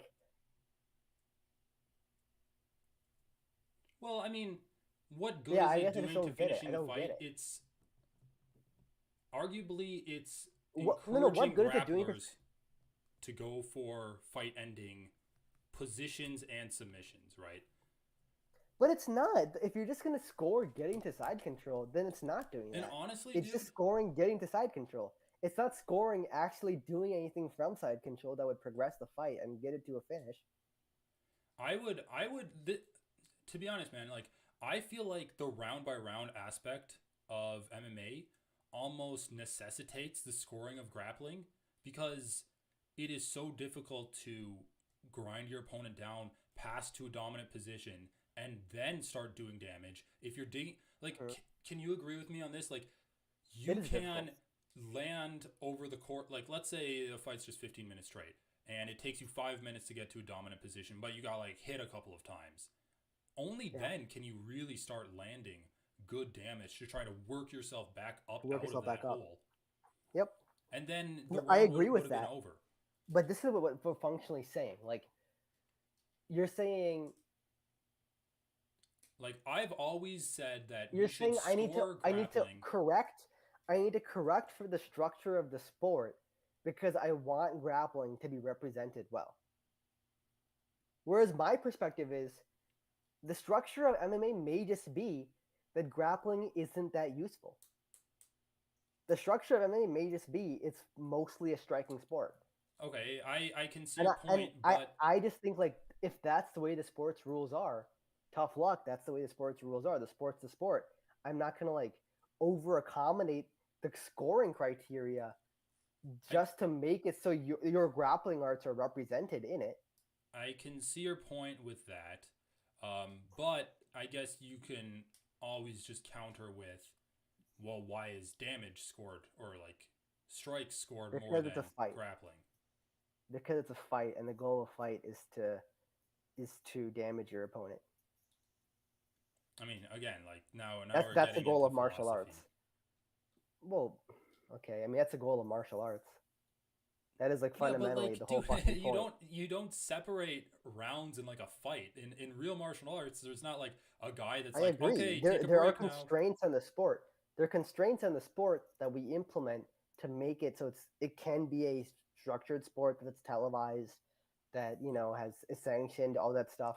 You're right. But Okay. that doesn't make this point of the sport any less about Well, that isn't. It's still martial arts. I agree with you, but like if we're just saying like the point of this is to simulate a fight, then why shouldn't the rules try to fix the restraints that we put on it? Why shouldn't the rules try to fix the Right, like restraints if upon it? if we're Oh, gonna I say see. that, I see what you're saying. yeah, if we're saying that like, oh, the restraints we put on this to make it an actual sport favor this one aspect of martial arts over the other, then why can't we be like, Because I well, don't we think it's an can, inherent goal. Wait a minute. I don't think it's an inherent goal that all martial arts need to be represented equally. I don't I'm think not, that's some goal that I need to I'm not pursue. saying we should represent all martial arts equally. I'm just saying if we should, if we're talking about just like MMA in general, and we're saying like, oh, we should No, no, try to represent a street fight to who really won the fight, right? Like that was a huge talking point. Who really won? It doesn't matter about the Who scoring really won? criteria. It's about who Yeah. really won. If we're trying to talk about who really won, I can see an Who argument really to won? be The made guy, that the like, guy who deals more damage generally wins a fight in a street fight. but we're not talking about street fight. But I thought like, that's what you but were that's just my talking point. about. Okay, I thought but that's that's what my you were just point, talking right? about. Like the guy that can grapple the person in a street fight might, Uh-huh. he might get hit early on. But if it was a street fight and the guy was out grappling him, he would eventually get to that position. Like maybe in 5 minutes he'd only land 3 ground and pound shots, but maybe in another 2 minutes he'd like be crashing down elbows on him. That wouldn't have happened if there was a round and they stood them up and stuff. In that respect, I feel like it's okay to score execution of grappling. I feel like you're giving a lot of credit to like. The problem is you're assuming that if the fight went on longer and longer, the result, like the guy who was more effectively grappling, would be doing more damage. Would start doing ground and pound. Yeah. Whereas what we see in reality from grapplers, particularly American wrestlers, when we only score takedowns or only score the attainment of a position, is that they do the opposite. They just get the position, and oftentimes, despite having taken more damage, they win anyway. Yeah. Like it's just not. I just don't even think that's philosophically what scoring a position or scoring But like, a why did they takedown take would more actually damage, do. right? Because they got stood up and then they had to and then they got hit on the feet again. Because the fight started standing, like even just round one, like the fight, even the street fight, I mean, fight starts over standing. the course of a fight, though, like they get stood up, take them down, get stood up. Anyway, whatever. Like, I guess like, I don't think it's a bad thing to we score don't even grappling. necessarily see that. But no, but this is why I'm trying to score even submission attempts that fail, because like I'm fine with you getting close to things as a result of your grappling, and then oh shit, the timer went off. Like I score that. I scored the result of your grappling. I scored the actual offensive moves that result from your grappling. That's what I'm trying to score. Yeah, I'm not I just trying to score those score too, you but I would getting the also position score you want execution of. but the position you want that puts you in the spot to do the offensive move. If you want that scored, do the offensive move. That's my whole point. Do the actual offense if you want the position that gets you the offense scored. Yeah, and Like this, the assumption that But if the fight didn't stand them up, they would then be able to do that offense. Is like it's too much of an advantage. That's being too lenient the other direction. Now, not to mention, dude, like I think they should just be. I don't think they should be rounds, honestly. I can see what you're saying. Like, there's nothing inherent about like dominant positions that mean they're going to eventually do their attacks, but Right, and in fact, I'm saying empirically, we've seen that disproven. We've seen people attain dominant positions with plenty of time and do nothing with it. I mean, yeah, but that doesn't disprove that they're not going to eventually do it. It just means like they haven't done it in like the 2 minutes. Wait, what's this? They haven't done it in 2 minutes of me having this dominant position, but eventually they would, and so therefore I'm going to score this position. Yeah, it doesn't disprove it. Like you said, it have. disproves it. Like it just doesn't. Well, why did if their intention was to strike or ground and pound or try to submit them, why didn't they do it with the 2 minutes they had? Waiting for the perfect time to do it, man. Like, this is dude, you can't assume either way. So either way, dude. Either way, the things that we choose to score is going to be arbitrary. Comparing it to a street fight's kind of it's going to dumb. be somewhat arbitrary, yes, but like, and I also agree. Yes, dude, I agree. Comparing to a street fight is dumb. It is going to be somewhat arbitrary because that's how sports work. They're arbitrary, and you have to make it fit the constraints of a televised sport that's sanctioned. I agree with all of that, but like. I mean, sure, if you want to just take that perspective, I legitimately just think the sport would be better. The sport would be better if people were rewarded for actually trying to implement offense from dominant positions.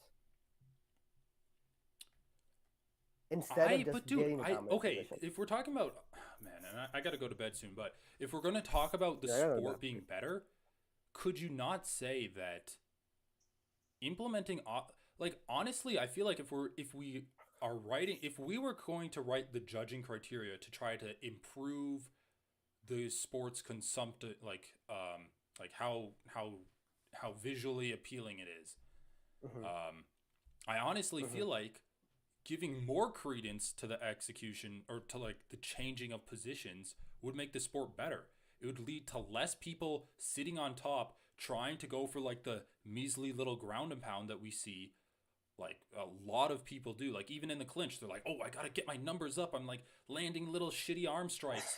I would want to score execution of like changing of positions even more so than what we're seeing now. The changing of positions thing gets weird because like maybe, but then I think it also incentivizes a single takedown and then laying and praying because there's only been one change of position.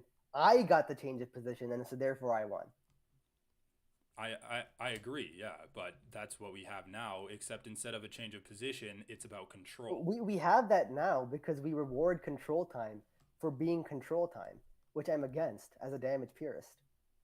Well, I know. I hate control time too, but I guess I don't really see... I mean, we can talk about, like... I guess I just don't really see... But you can't pin that on my worldview, I guess, because as a damage purist, I wouldn't be rewarding control time. So but you a lot of the things happening right now wouldn't happen right now. But you also wouldn't really be rewarding any kind of scrambles or anything like that.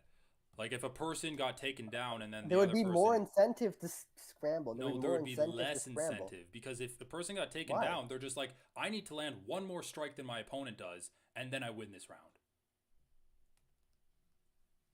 Well, but then they're landing strikes. From bottom position. They're landing Volkanovski strikes against Islam. Wait, so now your issue isn't even just like with lay and pray, it's with like ground and pound that isn't up to your par? Like I'm fine with that. My issue is with grappling. It still has to outweigh all the striking done beforehand. I mean, like I don't think I'm just allowing a bad ground and pound because it would still have to outweigh the strikes on the feet. Yeah, if a guy got a takedown really early on, sure. I mean, good on you, man. Yeah. I mean, my main issue with the scoring right now is like I hate it when people score control for someone. I agree. Because it leads to laying and praying. And I just feel like, honestly, I just feel like, oh, grappling's hard, reward the person that caused this takedown. I mean, I do actually really see perspective. I mean, as a guy who does jiu-jitsu, I'm like, yeah, of course, man. Yeah. But yeah, But I do whatever, see your like- perspective, man. Yeah. Like at some level, but I do think this perspective a lot of times just amounts to like jiu-jitsu is such an important part of the history of the sport and such an important martial art / wrestling. I mean, I would say That, like, wrestling I need it more so at this represented. point. Sure, but even that, like, it just amounts to like wrestling being really important. That I want it represented, which like, fine, it's represented. It has lots of benefits, dude. You can even give up rounds. I would argue it's an effective strategy to lose some rounds, but really tire your opponent out with wrestling, and then come back in rounds 2 and 3, or like the latter half of round 2, and start coming back into the fight. Like that's a strategy. Yeah, I can see do that. All right. This is where open scoring comes in too. Anyway, yeah. Yeah. Yeah, open scoring is its own thing. Yeah. Yeah, fuck it. Yeah, I Well, mean, anyway. This is always a conversation for debate. Anyway, John Jones, fuck it, dude. I'm gonna go to bed. All right, Pretty sounds good. good See ya. fight card. I mean, the end was quick. It was fun. Yeah. Whatever, man. John All right. Jones got a first round finish. That's sweet. Yeah. All Talk right, to you see ya. later.